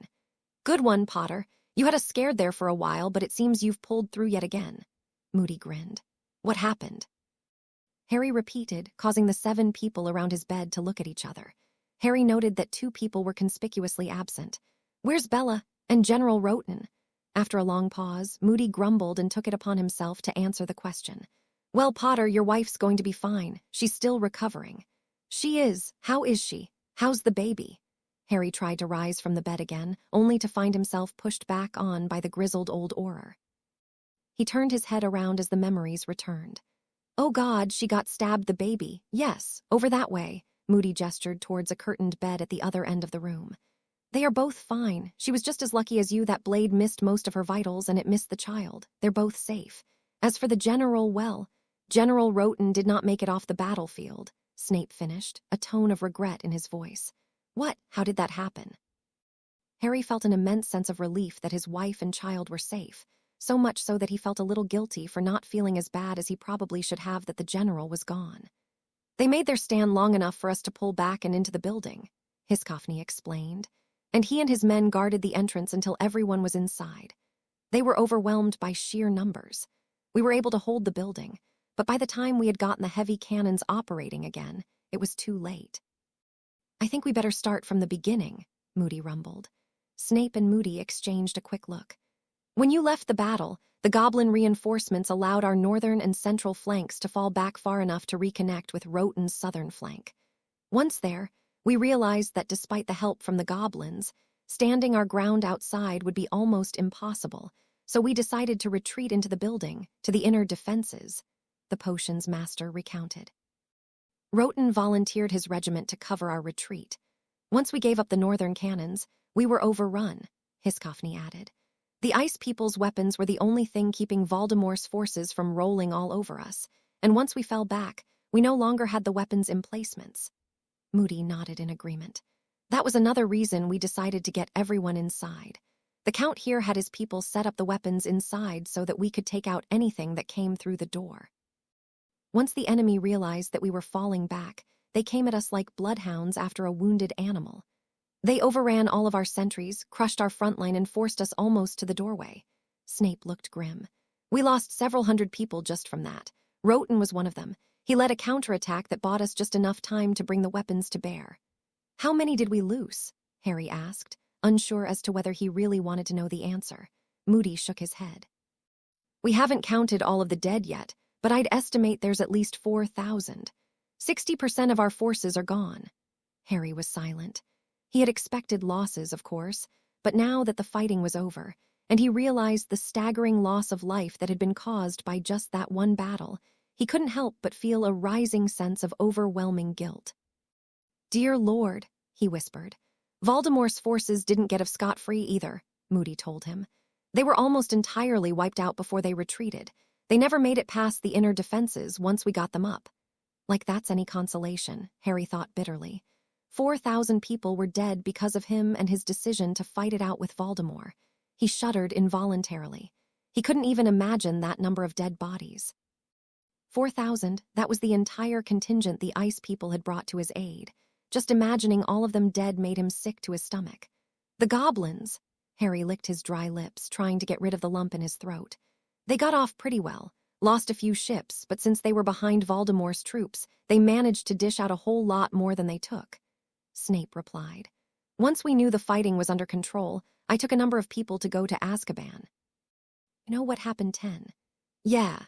Harry paused for a moment before looking over at Tonks. The Auror had been quiet up until now. "How are you, Tonks?" "Fine. Ron packs one heck of a punch when he wants to." Tonks managed a weak smile. "I'm sorry I went missing so often, Harry. I really am, but Dumbledore told me that it was important. We needed to flush out the traitor." She shrugged. "Too bad we were tracking the wrong one." "I'm sorry for doubting you. If I hadn't then," Tonks waved him off. "You were right in doing so. For all you knew, I may have been the traitor instead of Ginny." "How is Ginny, anyway? Anyone ever figure out what happened to her?" Harry asked, his tone suddenly a few degrees colder. "Voldemort put a very obscure, very old compulsion charm on her," Snape replied with a heavy frown. "We assume that she went out snooping around some of the seized Death Eater properties back when the minister gave the order, and was caught then. We found traces of an erased memory that seemed to confirm that theory. We purged the spell from her, not that it matters since the Dark Lord is dead." "Yeah, about that," Harry began. "Are we really sure he's really dead this time?" Snape and Moody looked at each other, unable to answer.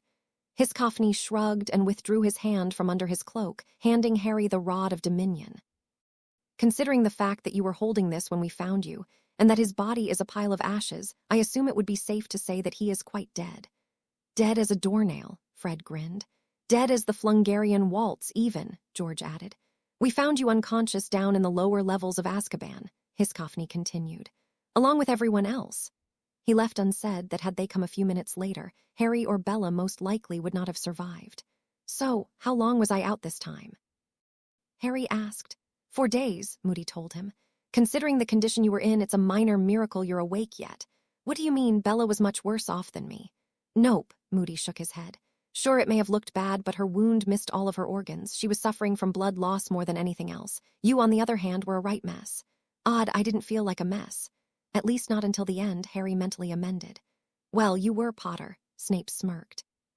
4 broken ribs, a punctured lung, shattered tibia and femur, broken collarbone, shattered elbow, broken wrist, internal bleeding, high-degree burns, extensive nerve and tissue damage.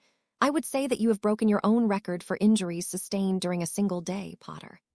Harry was about to retort when he caught sight of the faint smile crossing the potion's master's face. It was gone before Harry could be sure. Snape, smiling. Nah. Harry chalked it up to hallucinations.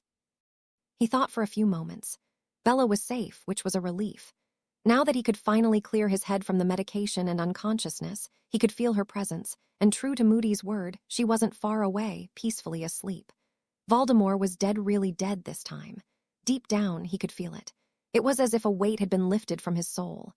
There was no rational explanation for it, except maybe the connection between them through his scar that let him feel Voldemort's death. Reaching up to brush his hair aside, his fingers found smooth, unblemished skin. The scar was gone, so was Voldemort. "That reminds me, Potter," Moody said, pulling a Muggle gun from his cloak. "What by Merlin's beard is this thing?" Harry blinked at the old Auror, taking a moment to wrap his head around the question. Oh, it's a gun, Moody, to shoot people with. Gun, the Auror queried, a puzzled look on his face. It's like a crossbow, Hermione came to Harry's rescue. Only it doesn't need to be reloaded as often and fires bullets instead of arrows. It uses a chemical charge too. She trailed off with a blush as she realized that she had been about to get carried away. Anyway, she said, clearing her throat, that's about it, though where Harry got one, I don't know. General Roten gave it to me, Harry told them. The ice people make weaponry very similar to Muggles. He gave it to me as a backup, just in case I ever needed it. Just like most ice soldiers carry one along with their swords, I didn't actually think I'd have to use it. He looked down at the finely crafted weapon. The chrome-polished barrel gleamed in the early morning sun, revealing exquisite detailing along its length. The weapon tapered off into an ivory-plated grip and curved trigger that made it seem like it was more an object of art than a tool of war. Thanks, General, Harry muttered quietly. You want to tell us what happened on your front, Potter? Moody finally asked. He and everyone else wondered just what had transpired that had ended in Voldemort being reduced to a pile of ash and Harry and Bella being in the condition they had found them in. Sure. Harry took a deep breath and laid out his final confrontation with the Dark Lord. The days following the final battle with Voldemort's forces were characterized by a flurry of activity. The wizarding world was eager to rebuild, while Harry helped the Ice People and the Azkabanian sorcerers to honor and bury their dead. Bella had woken up on the same day that Harry had. Her injury was quickly mended, and the doctors had merely let her sleep to let the blood-replenishing potion they had given her do its work. Those Death Eaters and dark creatures who were left alive after the battle at the Ministry were taken into custody and transported over to Azkaban, where Captain Nayloff and his regiment of soldiers once more turned the fortress into a prison. They would remain there until such a time that arrangements with the Ministry of Magic could be made. And when all was said and done, it all came down to numbers. Numbers on a report that Harry was given, and that he had forwarded to Cuthbert Mockridge. Numbers he was still staring at as he sat in his office unmoving. 10,627, the number of dark creatures killed, including Dementors, giants, werewolves, vampires, and others. 411, the number of enemies captured. 2,309, the number of injured. And 5,116, the number of dead ice soldiers, aurors, sorcerers, and goblins who had fought at his side. That last one had him nauseous for days. Now that most of the cleanup was done and everyone was busy going back to their lives before the war, there were only a few last things to take care of. Harry stood up and left the room when the clock chimed. Today was the day that they would be waking up Frank and Alice Longbottom. Neville was waiting for him outside his door and quickly fell into step with Harry as they made their way down to the medical ward. Bella was waiting for them when they arrived, a flask of silvery liquid in her hand. You ready? Harry asked. The question was directed at Bella as much as it was at Neville. Neville paused, looking at his parents' still forms. Yeah, let's do it. Bella carefully dripped the potion down into the Longbottoms' mouths before setting the flask on a nearby table. Now all we can do is wait, she announced. Almost 3 hours later, the Longbottoms began to stir. The nurse who was monitoring them immediately called Bella and Harry. Neville was still in the room, sitting with his parents, when Harry entered. Bella had decided to wait outside, and Harry had agreed that it would be for the best. She had come a long way from the Dark Witch who had been Voldemort's right-hand woman, but the Longbottoms didn't know that. Yet, Harry amended silently. He looked on from the sidelines as Neville and the nurse gently coaxed Frank and Alice Longbottom out of their decade-long coma. Hey, Dad, Mom, Neville whispered, a broad smile on his face as their eyes blinked open. He flitted from one bed to the next, turning his head around to alternate looking at his mother and father. "WH, where am I?" Frank Longbottom croaked, his voice raspy. The nurse quickly held up a glass of water for him and he sipped through the proffered straw greedily. "You're in Narracakes," Neville explained. "Neville." His father seemed to just have realized who he was looking at. "Yes, Dad." The pudgy boy grinned broadly as he was pulled into a tight hug. Not too long after, Alice Longbottom woke up, and Neville was pulled into a three-way hug as the nurse darted around, trying to perform a checkup on the two elder Longbottoms. Finally, she gave up and allowed the three to have their moment together before she interrupted them, an apologetic smile on her lips. Harry watched for a few minutes longer before turning around and leaving. He didn't need to see more. Whatever else was said was between Neville and his parents. A knock on Harry's door caused him to look up from the reports he was reading. He hadn't realized just how much work it was to rule over the entirety of the holdings of House Polarix until it had actually landed on his desk. He was just glad that Queen Zarina and Count Hiscophny were quite capable of managing their respective nations by themselves, so the only thing he had to deal with was the fallout from the battle at the ministry. "Come in," he shouted. The door cracked open, admitting both of Neville's parents. They were out of the wheelchairs they had been in for the first few days, while the doctors and nurses worked at restoring the muscle mass and motor functions they had lost during the years they had laid in a coma. And while they still looked a little haggard, they were looking much better than they had just a few days ago. Harry smiled at them. He had never seen Neville so happy ever since he met him, and by extension, he had never seen Bella so free either. One of the greatest burdens on her soul had been lifted with this act and Neville's forgiveness, and he was grateful to his friend for that. Neville and Bella had had a long talk the day she had woken up from the injuries she'd received down in the ruins of Azkaban. Harry didn't know any details. He just knew that the two had been locked in a room for a good 2 hours, and when they'd come out, both of them had looked very relieved. Bella had only told him that she'd apologized to Neville for what she had done, but not much more. Harry cornered his friend later on and managed to wring out a little more out of Neville. He'd told Harry that he and Bella had talked about the crimes she'd committed while she had served Voldemort and her need to make amends. Harry had been fully prepared to deal with the potential fallout from that, as well, when Neville had surprised him. He'd told him that he'd forgiven Bella. Sure, she had done some horrible things, Neville had said, but that was the past. Nothing could be done to change it now, and everything she had done, everything she had risked in turning against Voldemort had gone a long way to making up for it. But what had shocked Harry was Neville's parting comment, when the boy had told him that he didn't hate Bella. He didn't hate her, because she made Harry happy, and Neville was glad that his friend had found some peace in his life. He wasn't about to take that away to hold on to a grudge that would serve no purpose. Besides, Neville had admitted to Harry, he had suspected that Bella had been suffering from a form of psychosis while she was serving Voldemort. Now that it was gone, she was a different person, someone he just couldn't hold accountable for the actions of a crazed mind. That right there had told Harry one thing: Neville Longbottom would go on to be a great man. The kid was more generous, more forgiving than anyone Harry had ever met, and displayed a maturity in his decisions that most adults were sorely lacking. Most would hate Bella, despite everything she'd done. Heck, Bella hated Bella for what she'd done, but Neville had merely told her it would serve no purpose. She was good for Harry, and they both deserved a break, and that was that. Harry had been stunned, not even remembering to return Neville's wave as the boy took off to look after the Legion.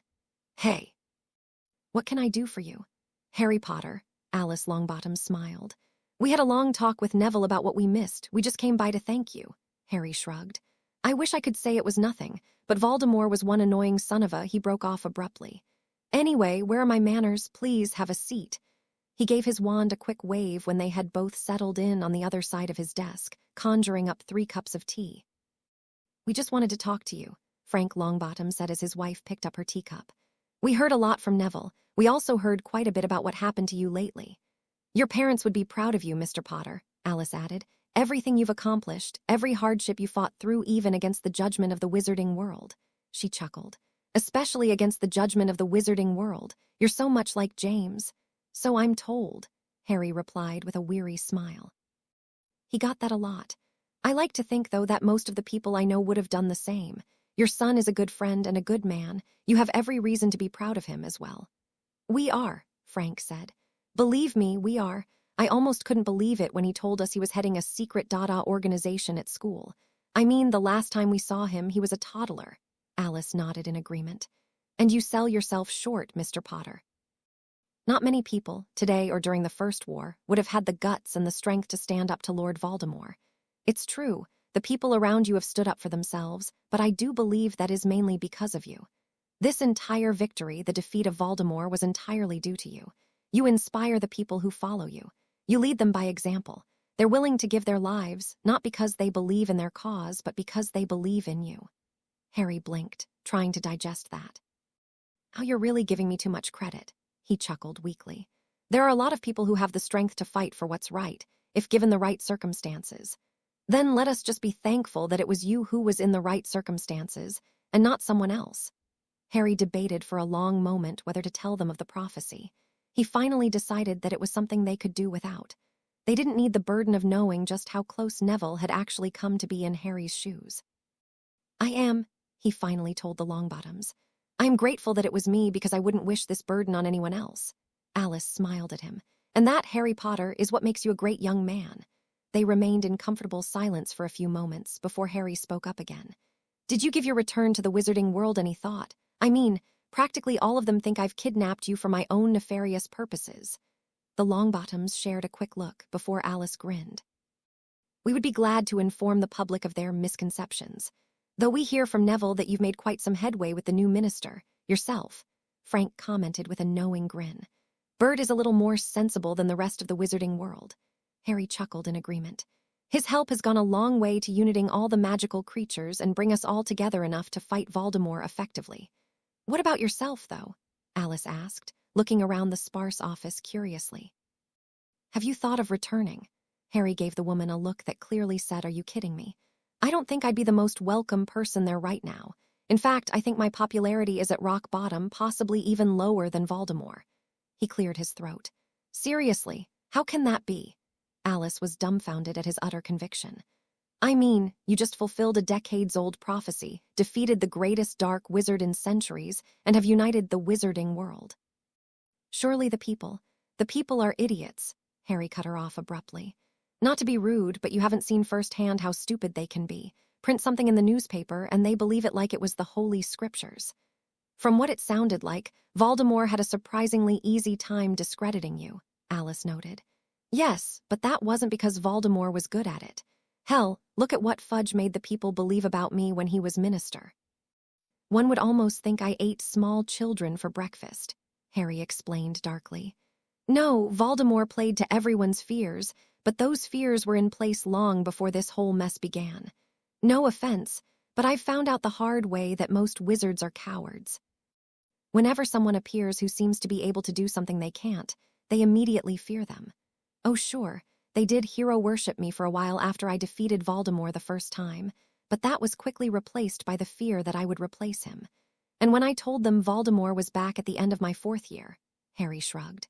Let's just say people didn't want to leave their comfortable little worlds and admit that Voldemort was back. Frank looked skeptical. I find it hard to believe the public was so easily swayed. Oh, believe me, it wasn't hard, Harry snorted derisively. All it took was one allegation. Look at how quickly my supposed friends turned on me. To this day, the Weasleys, except for the twins and Ginny, resent me. Hell, even Ginny believed I was evil until the evidence stared her right in the face, and all of them have known me for years, practically grew up with me. And let's not even get started on the Order of the Phoenix. Despite the fact that Voldemort admitted to framing me, they still believe that I'm out to replace him. So no, I'm not all that eager to return to the wizarding world. Frank and Alice blinked in surprise at that. Harry spread his arms, gesturing all around him. Here, I have people who like me, not for being the boy who lived, not for defeating Voldemort, but for who I am. They respect me for what I can do, but they're not afraid of me. Here I have friends, I have found a family, and I have found love, something I've never had in the wizarding world. Why would I leave all that behind? What about closure? Alice finally asked. Don't you feel the need to tie up loose ends, as it were? Even if you have already decided to remain here, aren't there a few things left to do for you in the wizarding world? Not to mention, her husband added, that you could do so much good in the world. The wizarding world could learn so much from you, not just about courage and integrity, but also about tolerance. Look at what you accomplished in so little time. You could do a whole lot more in the years to come. Harry shook his head decisively. While it's true that there's some things I have to deal with still, I don't think I'll return. Sure, I might be able to make a difference, but to what end? In the end, it's the people's decision. I can't force them to learn tolerance. I can't force them to stand up for what's right. That's something they have to do for themselves. Besides, if this war has taught me one thing, then it's to be selfish. Selfish, Frank echoed, puzzled. Yes, Harry smirked knowingly. After all the wizarding world did to me, after all they accused me of, after all the betrayal, did you really expect me to kill Voldemort for them? Please, I'm no saint. He found a perverse sense of pleasure in seeing the Longbottom's eyes widen in surprise. I did it for myself. I killed him in revenge for my parents, for my godfather, for threatening my wife and child, for the people who followed me. What? Alice glanced at her husband with a look of disbelief. What do you mean, for the people who follow you? The sorcerers of Azkaban, the ice people. Harry leaned forward, taking a sip of his now cold tea. They went to war with Voldemort for me, without me having asked them, because they felt that it was the right thing to do. Count Hiscophny and Queen Zarina hate oppression and xenophobia and all that Voldemort stood for. They didn't go to war for me, or because of me, but for themselves. They did it because it was the right thing to do, and I just happened to share their ideals. They threw their support behind me, respected me, and ultimately sacrificed for me and the wizarding world. Same thing with the goblins. They didn't have to come to the final battle, but they did. 817 goblins died to free the wizarding world from Voldemort after all that the wizarding world did to them. Do you think wizards would have been so generous if the roles were reversed? I don't think so. That is what I fight for, not the wizarding world. Not the people who sit idly by and let children fight their battles for them, or who oppress other races, maybe not in the way Voldemort did, but in other ways. I fight for those who fight for me, that's all. When Neville's parents remained silent, Harry smirked. Not quite as noble as you had expected me to be. No, not really, Frank finally muttered. Harry shrugged. Honestly, I don't really care anymore. I've gotten past the point of caring what other people think of me. I had to in order to survive, he finished grimly. I supposed so, Alice admitted. And from what it sounds like, you have every right to be angry at the wizarding world. The words reminded him so much of what Hermione had told him weeks ago when she'd tried to get him to vent the anger and betrayal he felt on her, and Harry chuckled. Angry? No, not really. Frustrated? Yes. Infuriated? Definitely. But I came to realize that you've got to help yourself before you help others, and if the wizarding world doesn't want to help itself, well, they got lucky my interests intersected with theirs, no matter how much they screwed me over. Alice recovered first and managed to put a slightly forced smile on her face. Nevertheless, your parents would be proud. Before she could say anything more, the door cracked open a bit and Bella stuck her head in. Harry. Can I? The dark-haired witch trailed off as she stared at the two Longbottoms, caught like a deer in a headlight. The Longbottoms stared back with a similar expression that quickly turned to hatred, but before they could say anything, Bella quickly excused herself and closed the door. They turned around to stare at Harry, who looked back, an unspoken challenge in his eyes for them to dare say anything. What is she doing here? Frank demanded. Harry noticed the hostile look in their eyes and sighed. He and Bella had hoped that they could avoid having the Longbottoms run into the former Dark Witch, and she'd done a pretty good job of avoiding them for the last few days. Bound to happen, though, Harry admitted silently. It wasn't like they could keep it a secret forever. Bah, forever. A few days more would have been enough, he amended sourly. She's my wife, Harry told them evenly. Both of his visitors blinked, looking at each other and then back at him in unison. It would have been comical had the situation not been so tense. I don't think I heard you correctly, Mr. Potter, Frank said. I could have sworn you said that she's your wife. Your hearing's fine, Mr. Longbottom. Bellatrix Potter is my wife, of around 10 months now. You're what? Frank hissed. Are you out of your mind? I'm feeling quite sane, thank you, Harry replied acerbically. He'd seen the expression that had crept up on his two houseguests' faces 100 times. It was the same look of disbelief and hatred that Ron Weasley gave him these days. What do you think you're doing? That woman is a demon. She's worse than the Dark Lord. She's my wife, and I'd appreciate it if you could keep your opinion of her to yourself. She's a twisted, evil bitch. What did she do to you? Blackmail you? Torture you? Frank's eyes widened in horror. She seduced you, didn't she? Can't you see what she's doing? She's just trying to use you. Harry slammed his palms on the table as he stood, his chair sliding out from under him. That's quite enough, he said calmly, his face neutral. Despite the fact that your question is unwarranted and does not deserve an answer, let me put you at ease. She has not manipulated me in any way, and she's certainly not out to rule the world, unlike a certain evil maniac we all know who's now dead, thanks in great part to her. She is much worse than the Dark Lord ever was, Alice joined in. While Voldemort just kills his enemies, she relishes their agony. She'll torture you to the point of death, only to heal you and torture you again. Look at what she did to us. Harry sighed. He could understand where they came from, but it was that precise attitude that had caused the wizarding world so much trouble. Yes, I am fully aware of what she has done in the past, but are you aware of what she has done during the past year? Let me tell you then. She has risked her life in becoming my informant within Voldemort's ranks. She provided me with information about raids and attacks that have allowed the Ministry, the Order, or myself to prevent them from happening. She has single-handedly saved thousands of lives. And you know what? After I was thrown into Azkaban, she was fully prepared to die by my hand to atone for what she did. She taught me what I needed to learn to break out of that godforsaken place. It's because of her that I'm still here, still alive. She was there when the rest of the world, my so-called friends and family, Harry spat angrily, gave a damn about me, if it was up to them.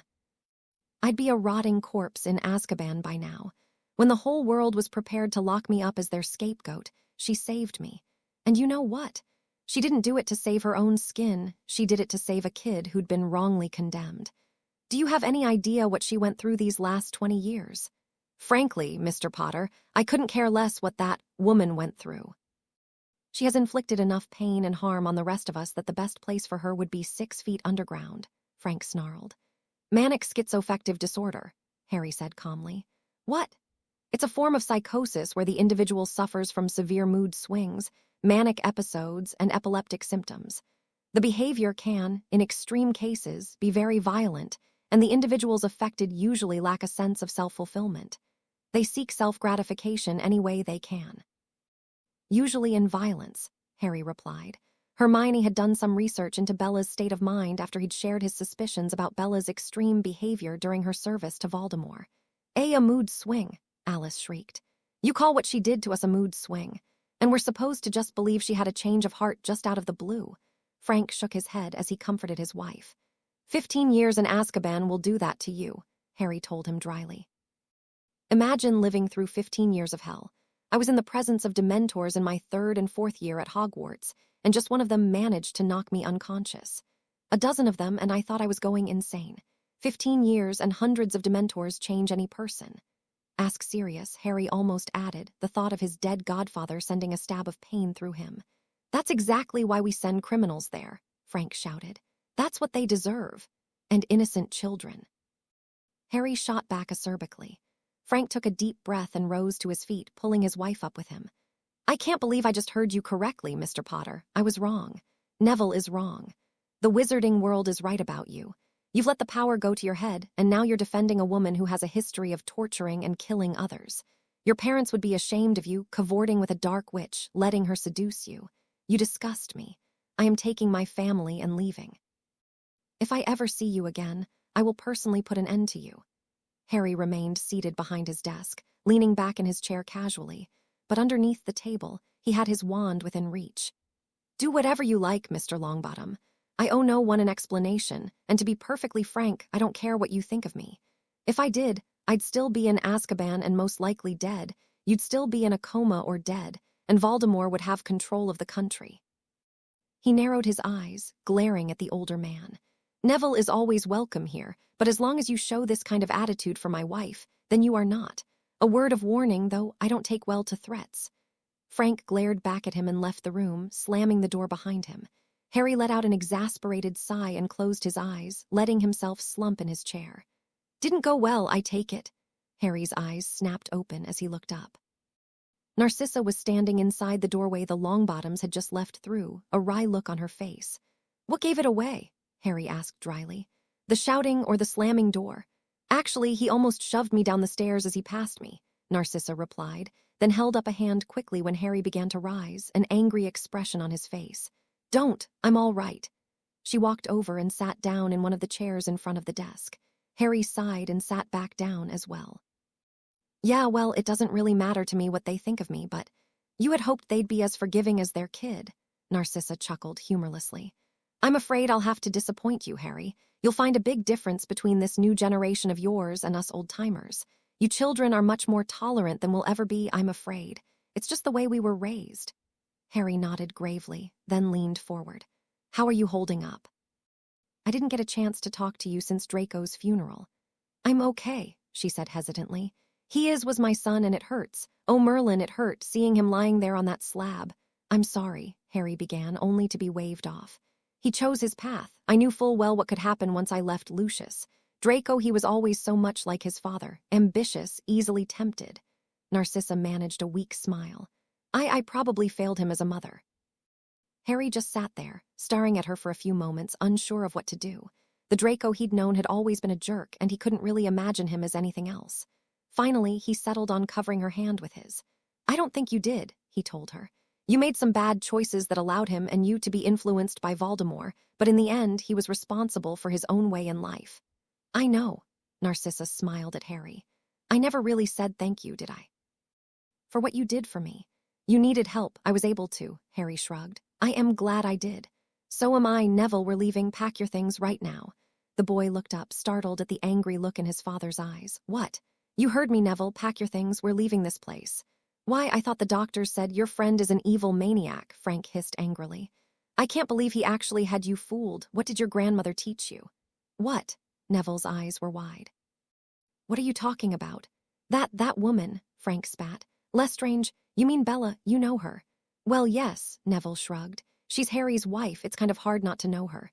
Neville sighed as he realized what his parents' problem was. Look, please, just calm down and listen. You knew that woman was here all this time and didn't tell us. We knew you'd react this way, and she's dangerous, Alice cried. She almost killed us. She took us away from you for the last 15 years, Frank added. Neville said himself. The discussion he'd had with Bella hadn't been easy on him, but he'd come to realize a few home truths. Holding grudges for what was in the past didn't help in looking towards the future, that was one of them. That was a long time ago, he began. She's different now. No, she's not, Frank snarled, almost grabbing Neville by his lapels. People like them don't ever change. All they want is to kill and torture others for their own perverse pleasure. She's not like that, not anymore, Neville defended, but he couldn't really get another word off before his father slapped him. Has she gotten to you too? What is she sleeping with every goddamn kid in this castle? Frank screamed. His wife tried to place a hand on his arm, but he shook it off. What the hell is the matter with you, Neville? That woman put us in a coma for the last 15 years, and you're defending her. Dad, no, Neville, we're going, right now. The boy frowned. His parents were mad, beyond mad even, and he couldn't really fault them. But couldn't they see that it would only do harm for them to hold on to their hatred? It wasn't as if they had to suddenly start liking Bella. Neville was far from it himself, but they were cordial, even friendly at times. It had lifted a terrible burden from his shoulders when he'd agreed to let the past go, a burden he'd not even been aware he'd been carrying. He'd been tense every time Bella had entered the room, but now that tension was gone, replaced by pride in himself that he'd managed to jump beyond his own shadow and at her for managing to turn her life around. And it felt good. No, Dad, he whispered. What? I said no, I'm not leaving, Dad. What did you say? Neville blinked in confusion. He just knew he'd just said that clearly. I heard what you said. You're coming with us, young man, and there'll be no discussion. With any luck, we can undo whatever brainwashing she did to you. I wasn't. Neville suddenly found himself being dragged along as his parents stormed out of the room towards the fireplace in the main hall. When they stopped, he finally managed to get his arm out of his father's vice-like grip. I wasn't brainwashed, Dad. Of course you were, Frank told him in a tone that brooked no argument. Why else would you be going along with the Potter boy? All this time you've been telling me the wizarding world's gone mad when it's you who's gone mad. They are right, that Potter boy is a menace. Harry isn't a menace, Dad. Frank spun around, glaring at his son. He's gone dark. He's bloody married to a dark witch, and the worst of them all. I wouldn't be surprised if he tried to get you to practice the dark arts either. No, Dad, listen to me, Neville argued, standing his ground. Harry's not evil and Bella's not who she was years ago, can't you see? People change, damn right they do, Frank agreed. You changed, Neville. If I were you, I'd have killed her the first time I saw her. Frank, Alice cried in shock. Damn it, Dad, listen to me. I've had my differences with Bella, but you know what? Despite what she did to you, despite everything else she's done in the past, it's just that. The past. She was sick, Dad, very sick for a long, sick in the head is more like it. Yes, Dad. Maybe Harry explained it to you, but Bella wasn't herself, really herself when she did all those things. But ever since Harry was thrown into Azkaban, she's been there for him, she's helped us out a lot. In fact, I don't think we could have won without her. She's been trying to come to terms with what she's done and atone for it all this time, Mom, Dad. She is trying to come to terms with what she's done, Alice howled. What about us? We're the victims. She took 15 years with our son away from us, and nothing can ever bring them back. You're telling us to just forgive and forget. No, Neville shook his head. Not to forget. I don't think any of us can ever forget. But if you keep being so angry all the time, if you keep up hatting her, it's not good for you. I wanted to hate her for so long, for what she did to you, but you know what? When it came down to it, when I had my wand pointed at her and she was ready to die, I couldn't do it. She's done so much to make up for the past, and there's so much more she could do. She wasn't herself when she did those terrible things, but she's herself now, and the worst punishment, something she doesn't deserve, is to live with the guilt and hate of her past. No one deserves that. His parents stared at him as if he'd grown a second head. You're not our son, Frank yelled, rearing back to slap Neville again, only to find the boy's arm blocking his swing. I love you, Mom, Dad. I really do. But I can't hate Bella. I can't hate her because it's not going to do anyone any good. It'd sure make me feel good to wrap my hands around her neck and squeeze, Frank muttered angrily. Mom, Dad, can't you see? If you just keep on hatting and hatting forever, you'll end up just like the people we just fought against. They hate for hate's sake. I can't do that. I don't want to do that. We don't hate her for hate's sake, son, Alice told him quietly. We hate her because of what she is. You hate her because of what she was, Neville corrected. You haven't even given her a chance. Why should we? Frank shot back. Because she cured you. She brought you back to me. She healed you, developed and brewed the potion that restored both your sanity.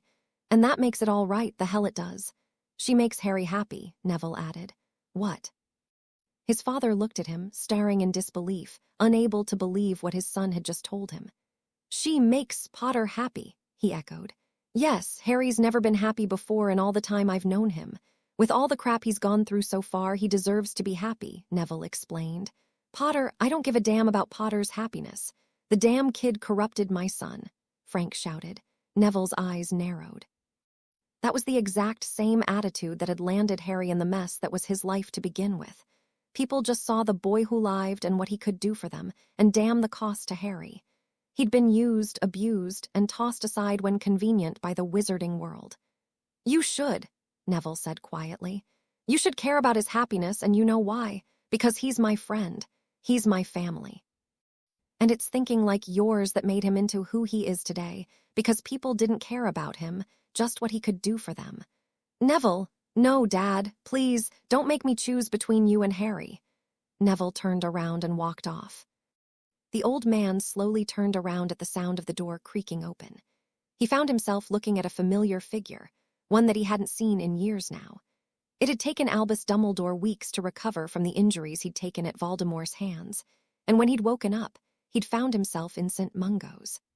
After he'd recovered, the headmaster had resolved to only serve one more term as the head of Hogwarts before passing that mantle on to Minerva McGonagall. He'd gotten his wish and bought a cozy little cottage on the coast to retire to, with the calming sounds of the waves crashing onto the shore nearby. What can I do for you, Harry? The young man was silent for a long while and shifted uncomfortably from one foot to the other. I just came to say goodbye, I guess. Harry hadn't been in contact with anyone for years, making like a recluse in narracakes. The last Albus had heard from him was that Bella had given birth to a daughter.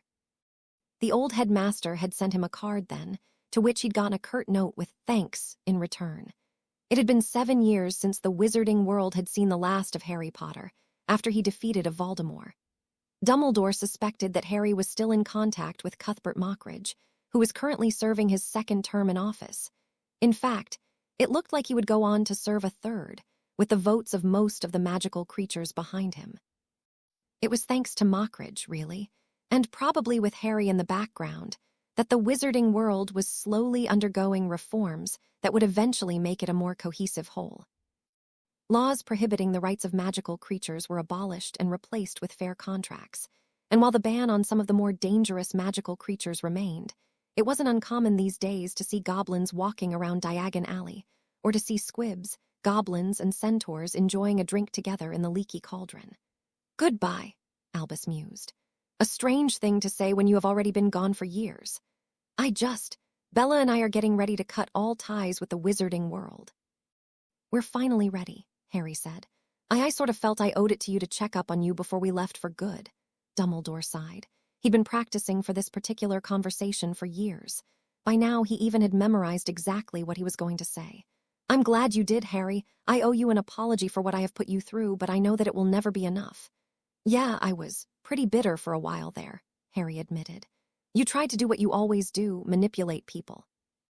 You did it for the good of the world, but that still doesn't make it right. I wasn't referring to that, Harry, though I'm also terribly sorry for that. A slight twinkle returned to the ancient wizard's eyes. I failed you as my charge when you needed me most. I failed to believe in you, failed to investigate further, because I was so blinded by the fear of everyone around you. I have over a century of experience in dealing with people, and I let others control my opinion. I didn't believe in you, despite knowing everything about you, everything you had done. You're not the only one, Harry muttered bitterly. The Weasleys, with the exception of Molly and Ron, had come around to seeing the colossal mistake they had made. Of course, the twins did everything they could to rub their faces in it and get some payback for Harry, knowing that Harry would never go to get it himself. The pain from their betrayal had kept him far away from the Weasleys ever since the last day of battle, with the exception of the twins. Ginny had tried to apologize and actually prostrated herself before him, begging him to kill her or torture her for her betrayal, but he couldn't bear to watch her like that and had left. He didn't know how to deal with her, didn't want to deal with her. He had his own demons to deal with. His anger at her for almost having killed Bella and their child had stood between them for a long time, until he was finally able to let it rest. Last he heard, Hermione and Ginny had gotten around to getting therapy for both of them to deal with the guilt. While a lot of people in the wizarding world were quick to blame Ginny and label her as a traitor for her actions under Voldemort's influence, their protests had died a quick death when more and more people were discovered to have been under a spell or potion of some sort. The wizarding world had gotten a good, long look at itself, and the sight hadn't been pretty because, as many unwitting traitors there were even more who had voluntarily served Voldemort. Eventually, over the years, Harry had forgiven Ginny, and they had made small steps to a tentative friendship again, much like he had with Hermione, though their relationship was still very strained and uncomfortable. He had, in fact, taken Hermione aside one day and screamed, yelled, and cried at her for all he'd been through. The brunette girl had just stood there, taken it, and comforted him when he'd broken down. Unlike with Ginny, their friendship was still a little skittish, but it was well on the road to recovery. It certainly helped that Hermione and Bella seemed to get along rather well, but their contact had been very infrequent ever since Harry and Bella had sequestered themselves away from the wizarding world a few weeks after Voldemort's death. The only person who'd remained with them, to their great surprise, had been Neville. The day he'd had an argument with his parents about Bella was the day they had given him a choice: leave with them or stay and be disowned. He'd chosen to stay. Harry knew the decision had hurt Neville tremendously and had more than once tried to convince his friend to go and return to his parents. Neville just shook his head every time Harry brought it up and told him that he'd been more of a family to him than his parents in the last few years. Neville was determined that what had happened to Harry before, when he was deserted by everyone he knew, never happened again. Harry took a guilty pleasure from knowing that Neville had chosen to side with him over his parents, though he took great care to never let it show. Even to this day, Neville's parents refused to talk to him. I suppose so, Dumbledore agreed. But I have been the catalyst for it. Had I voiced my concerns or believed in you, then you would not have been condemned so quickly by so many. Yeah, Harry sighed. You know what? You're right. I got screwed over big time. By you, by my supposed friends, by the wizarding world in general. That's why I wasn't a part of it for the last few years. And now, Dumbledore asked, curious, now let's just say we're preparing to vanish completely. What about your daughter? My daughter is exactly the reason we're going away for good, Harry replied. Do you have any idea what she'd go through if the wizarding world found out? If I had it bad, she'll have it 100 times worse. Daughter of Dark Lord Potter, second Bellatrix Lestrange, Dark Mistress in the making. Frankly, I got tired of that crap years ago. Dumbledore nodded. I can understand that. He turned around to look out the window again. Harry, you are a great man, no matter what the rest of the world says. I know I probably don't have any right to tell you anymore, but your parents would be proud. I'm certain of that. You know what's funny? Harry snorted as he stepped forward to stand next to the old headmaster. I'm not as great as you think. In fact, Neville is by far the better man than I am. How so? Dumbledore arched a curious eyebrow. You taught me to care only for those closest to me. The wizarding world taught me to beware of betrayal. Sirius taught me how to care, Bella how to love. Voldemort taught me how to hate, but only Neville taught me how to forgive. Before Dumbledore could ask, Harry explained. As he talked, the old headmaster could see Harry's posture relax, his hands comfortably clasped behind his back as he stared out to sea. A few days after Voldemort died, Neville had a long talk with Bella, and you know what? He forgave her. She took away his parents, tortured countless people, committed horrible crimes. I never held it against her, but then again, I love her. Heth. Love blinds, they say. Neville, he had every reason to hate her, but he didn't. And you know why? Because he said, it's in the past and we can't change it. Most of the time, Harry amended silently. The instance they used a time-turner to save Sirius and Buckbeak came to mind. What's more, Harry continued, he said that she isn't who she was back then. The insane Bella, the one who served Voldemort, that was someone he could hate. Not the Bella who risked everything to be my informant and risked her life in helping us in the war against Voldemort. And mostly, because I was happy with her. Do you have any idea what that meant to me? Harry turned to look at Dumbledore, and the ancient wizard saw the unshed tears in his eyes.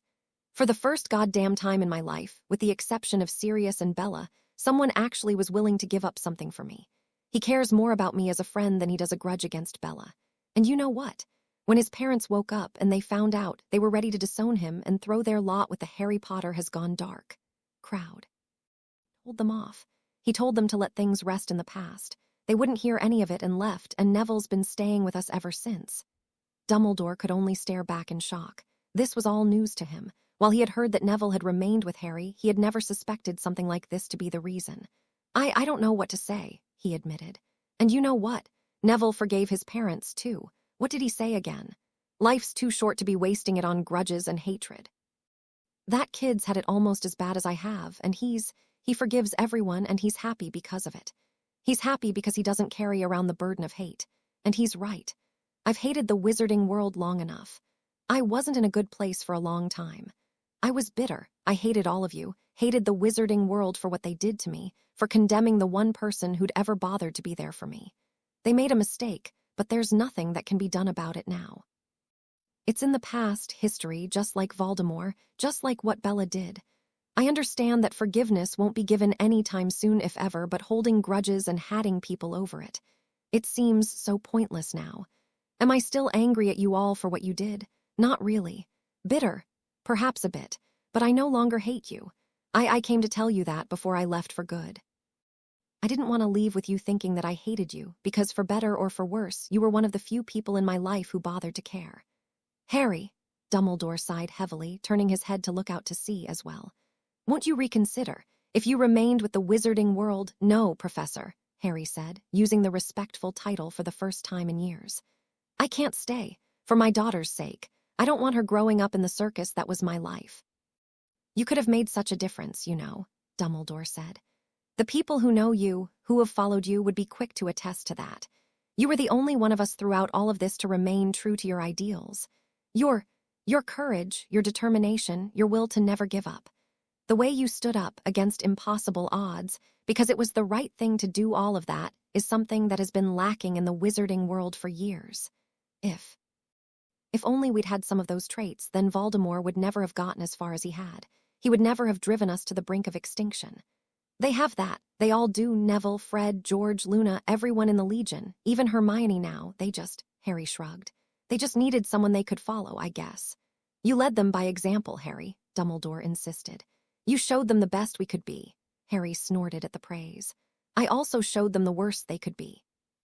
Like I said, I wasn't in a good place myself for a long time. Severus spoke very highly of your leadership and determination these past few years. He insisted that despite any bad times, your will was what pulled you through, your unwillingness to surrender. Praise from Snape, Harry chortled. Somehow I don't quite believe that. Well, he didn't say it outright, of course, Dumbledore chuckled. But I know him well enough to be able to read between the lines, as it were. And you are right, of course. They all have the ability to be good people, but the fact is that it was you who brought them together, who brought it out of them. It's fortunate that the old breed is dying out. You youngsters seem better suited for this world, a free world where every creature is equal and evil is immediately stood up to. Please, don't get all corny on me. Have you visited Minerva yet? Dumbledore asked after a moment of silence. No. I didn't plan on it either, considering her reaction to me the last time I saw her. Rest assured, Harry, after she got the full story, she was mortified at her behavior. Surprisingly, she was tested positive for a slightly mind-altering potion.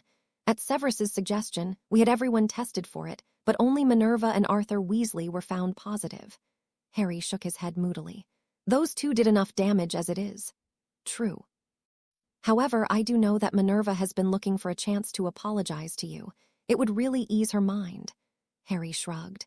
Sure, since I'm on a forgive and forget trip anyway. Thank you, Harry. She has been having a hard time lately. The war severely depleted our ranks of experienced wizards and worst. Most of the teachers you knew retired shortly after the end of the war. Those that weren't killed at the ministry, that is. So that's why you mentioned her. Should have known there was a hidden agenda. Dumbledore inclined his head, conceding the point. You could do a lot of good at Hogwarts, Harry. You have so much to teach, so much we could learn from that would make us all better people. You could teach the children to do what's right and not what's easy. No. And believe me, I'm not saying no for myself. I'm saying no because of my wife and daughter. Despite the fact that Bella got a full pardon from Minister Mockridge and we all got plastered with orders of the Merlin, the public isn't exactly fond of her. Heck, the public isn't fond of me either. Can you imagine what they'd do to my daughter? Dumbledore considered that for a moment, then realized that Harry was probably right. While the children and young adults, most of whom were people Harry had gone to school with, and many of whom had been part of Potter's Legion, wouldn't have a problem with Harry and his family, the older generations most likely would. That is true. I cannot ask you to give up your daughter's welfare, but please at least consider it, he pleaded. There is so much good you could do. Harry rolled his eyes. Neville, Bella, and Hermione had been trying to convince him of the exact same thing. His empire didn't really need him. The Ice People and the Trascabanian sorcerers had governed themselves for the last few centuries without any problems. Neville, Hermione, Fred, and George had been trying to convince him to return to the wizarding world and come out of his hermit-like reclusion. Even Bella agreed to an extent, telling him that he could do much good out there, teaching the wizarding world to stand up for itself, so that another Voldemort would never again rise up. He had to admit, he was tempted, if simply by the fact that it would give him something to do. But the fact that the public would be all over his daughter like hungry cats over fish sausage stopped him cold in his tracks, and once he brought up that particular argument, none of the others could find a way to refute him. You wouldn't believe how many times I heard that during the last few years, Harry muttered. Unfortunately for him, Hermione and the twins had come up with a solution to that problem recently. Without Harry's knowledge, they had contacted Cuthbert Mockridge and the Goblins and asked them to set up an alternate identity for Harry's entire family. The whole idea, as Hermione had explained a few weeks ago when the trio had presented him with the option, was to allow him, Bella, and his daughter to walk the streets without being bothered by other people, after putting on a specialized glamour spell. They would even have the correct credentials, thanks to Mockridge and the Goblins. Hermione told him she had gotten the idea from a Muggle concept known as witness protection. Harry still wasn't sure what he wanted to do, but everyone he knew was urging him to return. I'll think about it, he finally said. Dumbledore nodded. So, what has become of the Rod of Dominion? Harry eyed him curiously, though the ancient wizard could pick out the carefully hidden suspicion lurking beneath. Let's say it's gone, and hopefully gone for good. Since there aren't many warlocks around, I think that'll be that. It's destroyed then. Harry paused for a moment. Lost in space is more like it, he said, before turning around and leaving the room. Dumbledore didn't need to know that. After years of research, he, Bella, and Hermione had found a way to destroy the staff. They were pretty sure that the original creator had known about it, but since it involved using up so much magic that whoever cast the spell would end up practically powerless, it was a safe bet that it had been quickly discarded by the earlier lords of Polarix. Now the Rod of Dominion was gone, and Harry was an ordinary wizard once more, all trace of his warlock powers gone. He paused inside the doorframe for a moment. Merlin's blessings upon you, Professor Dumbledore. The ancient wizard turned around and smiled into his beard, repeating the ancient phrase. Merlin's blessings upon you, Harry Potter. A knock at her door caused Minerva McGonagall to look up. Enter, she said, straightening the glasses on her nose. The door to the headmaster's office of Hogwarts School of Witchcraft and Wizardry creaked open, and in walked the last person she had ever expected to see, Harry Potter. Thanks for watching this story. If you'd like to see more, please subscribe to my channel.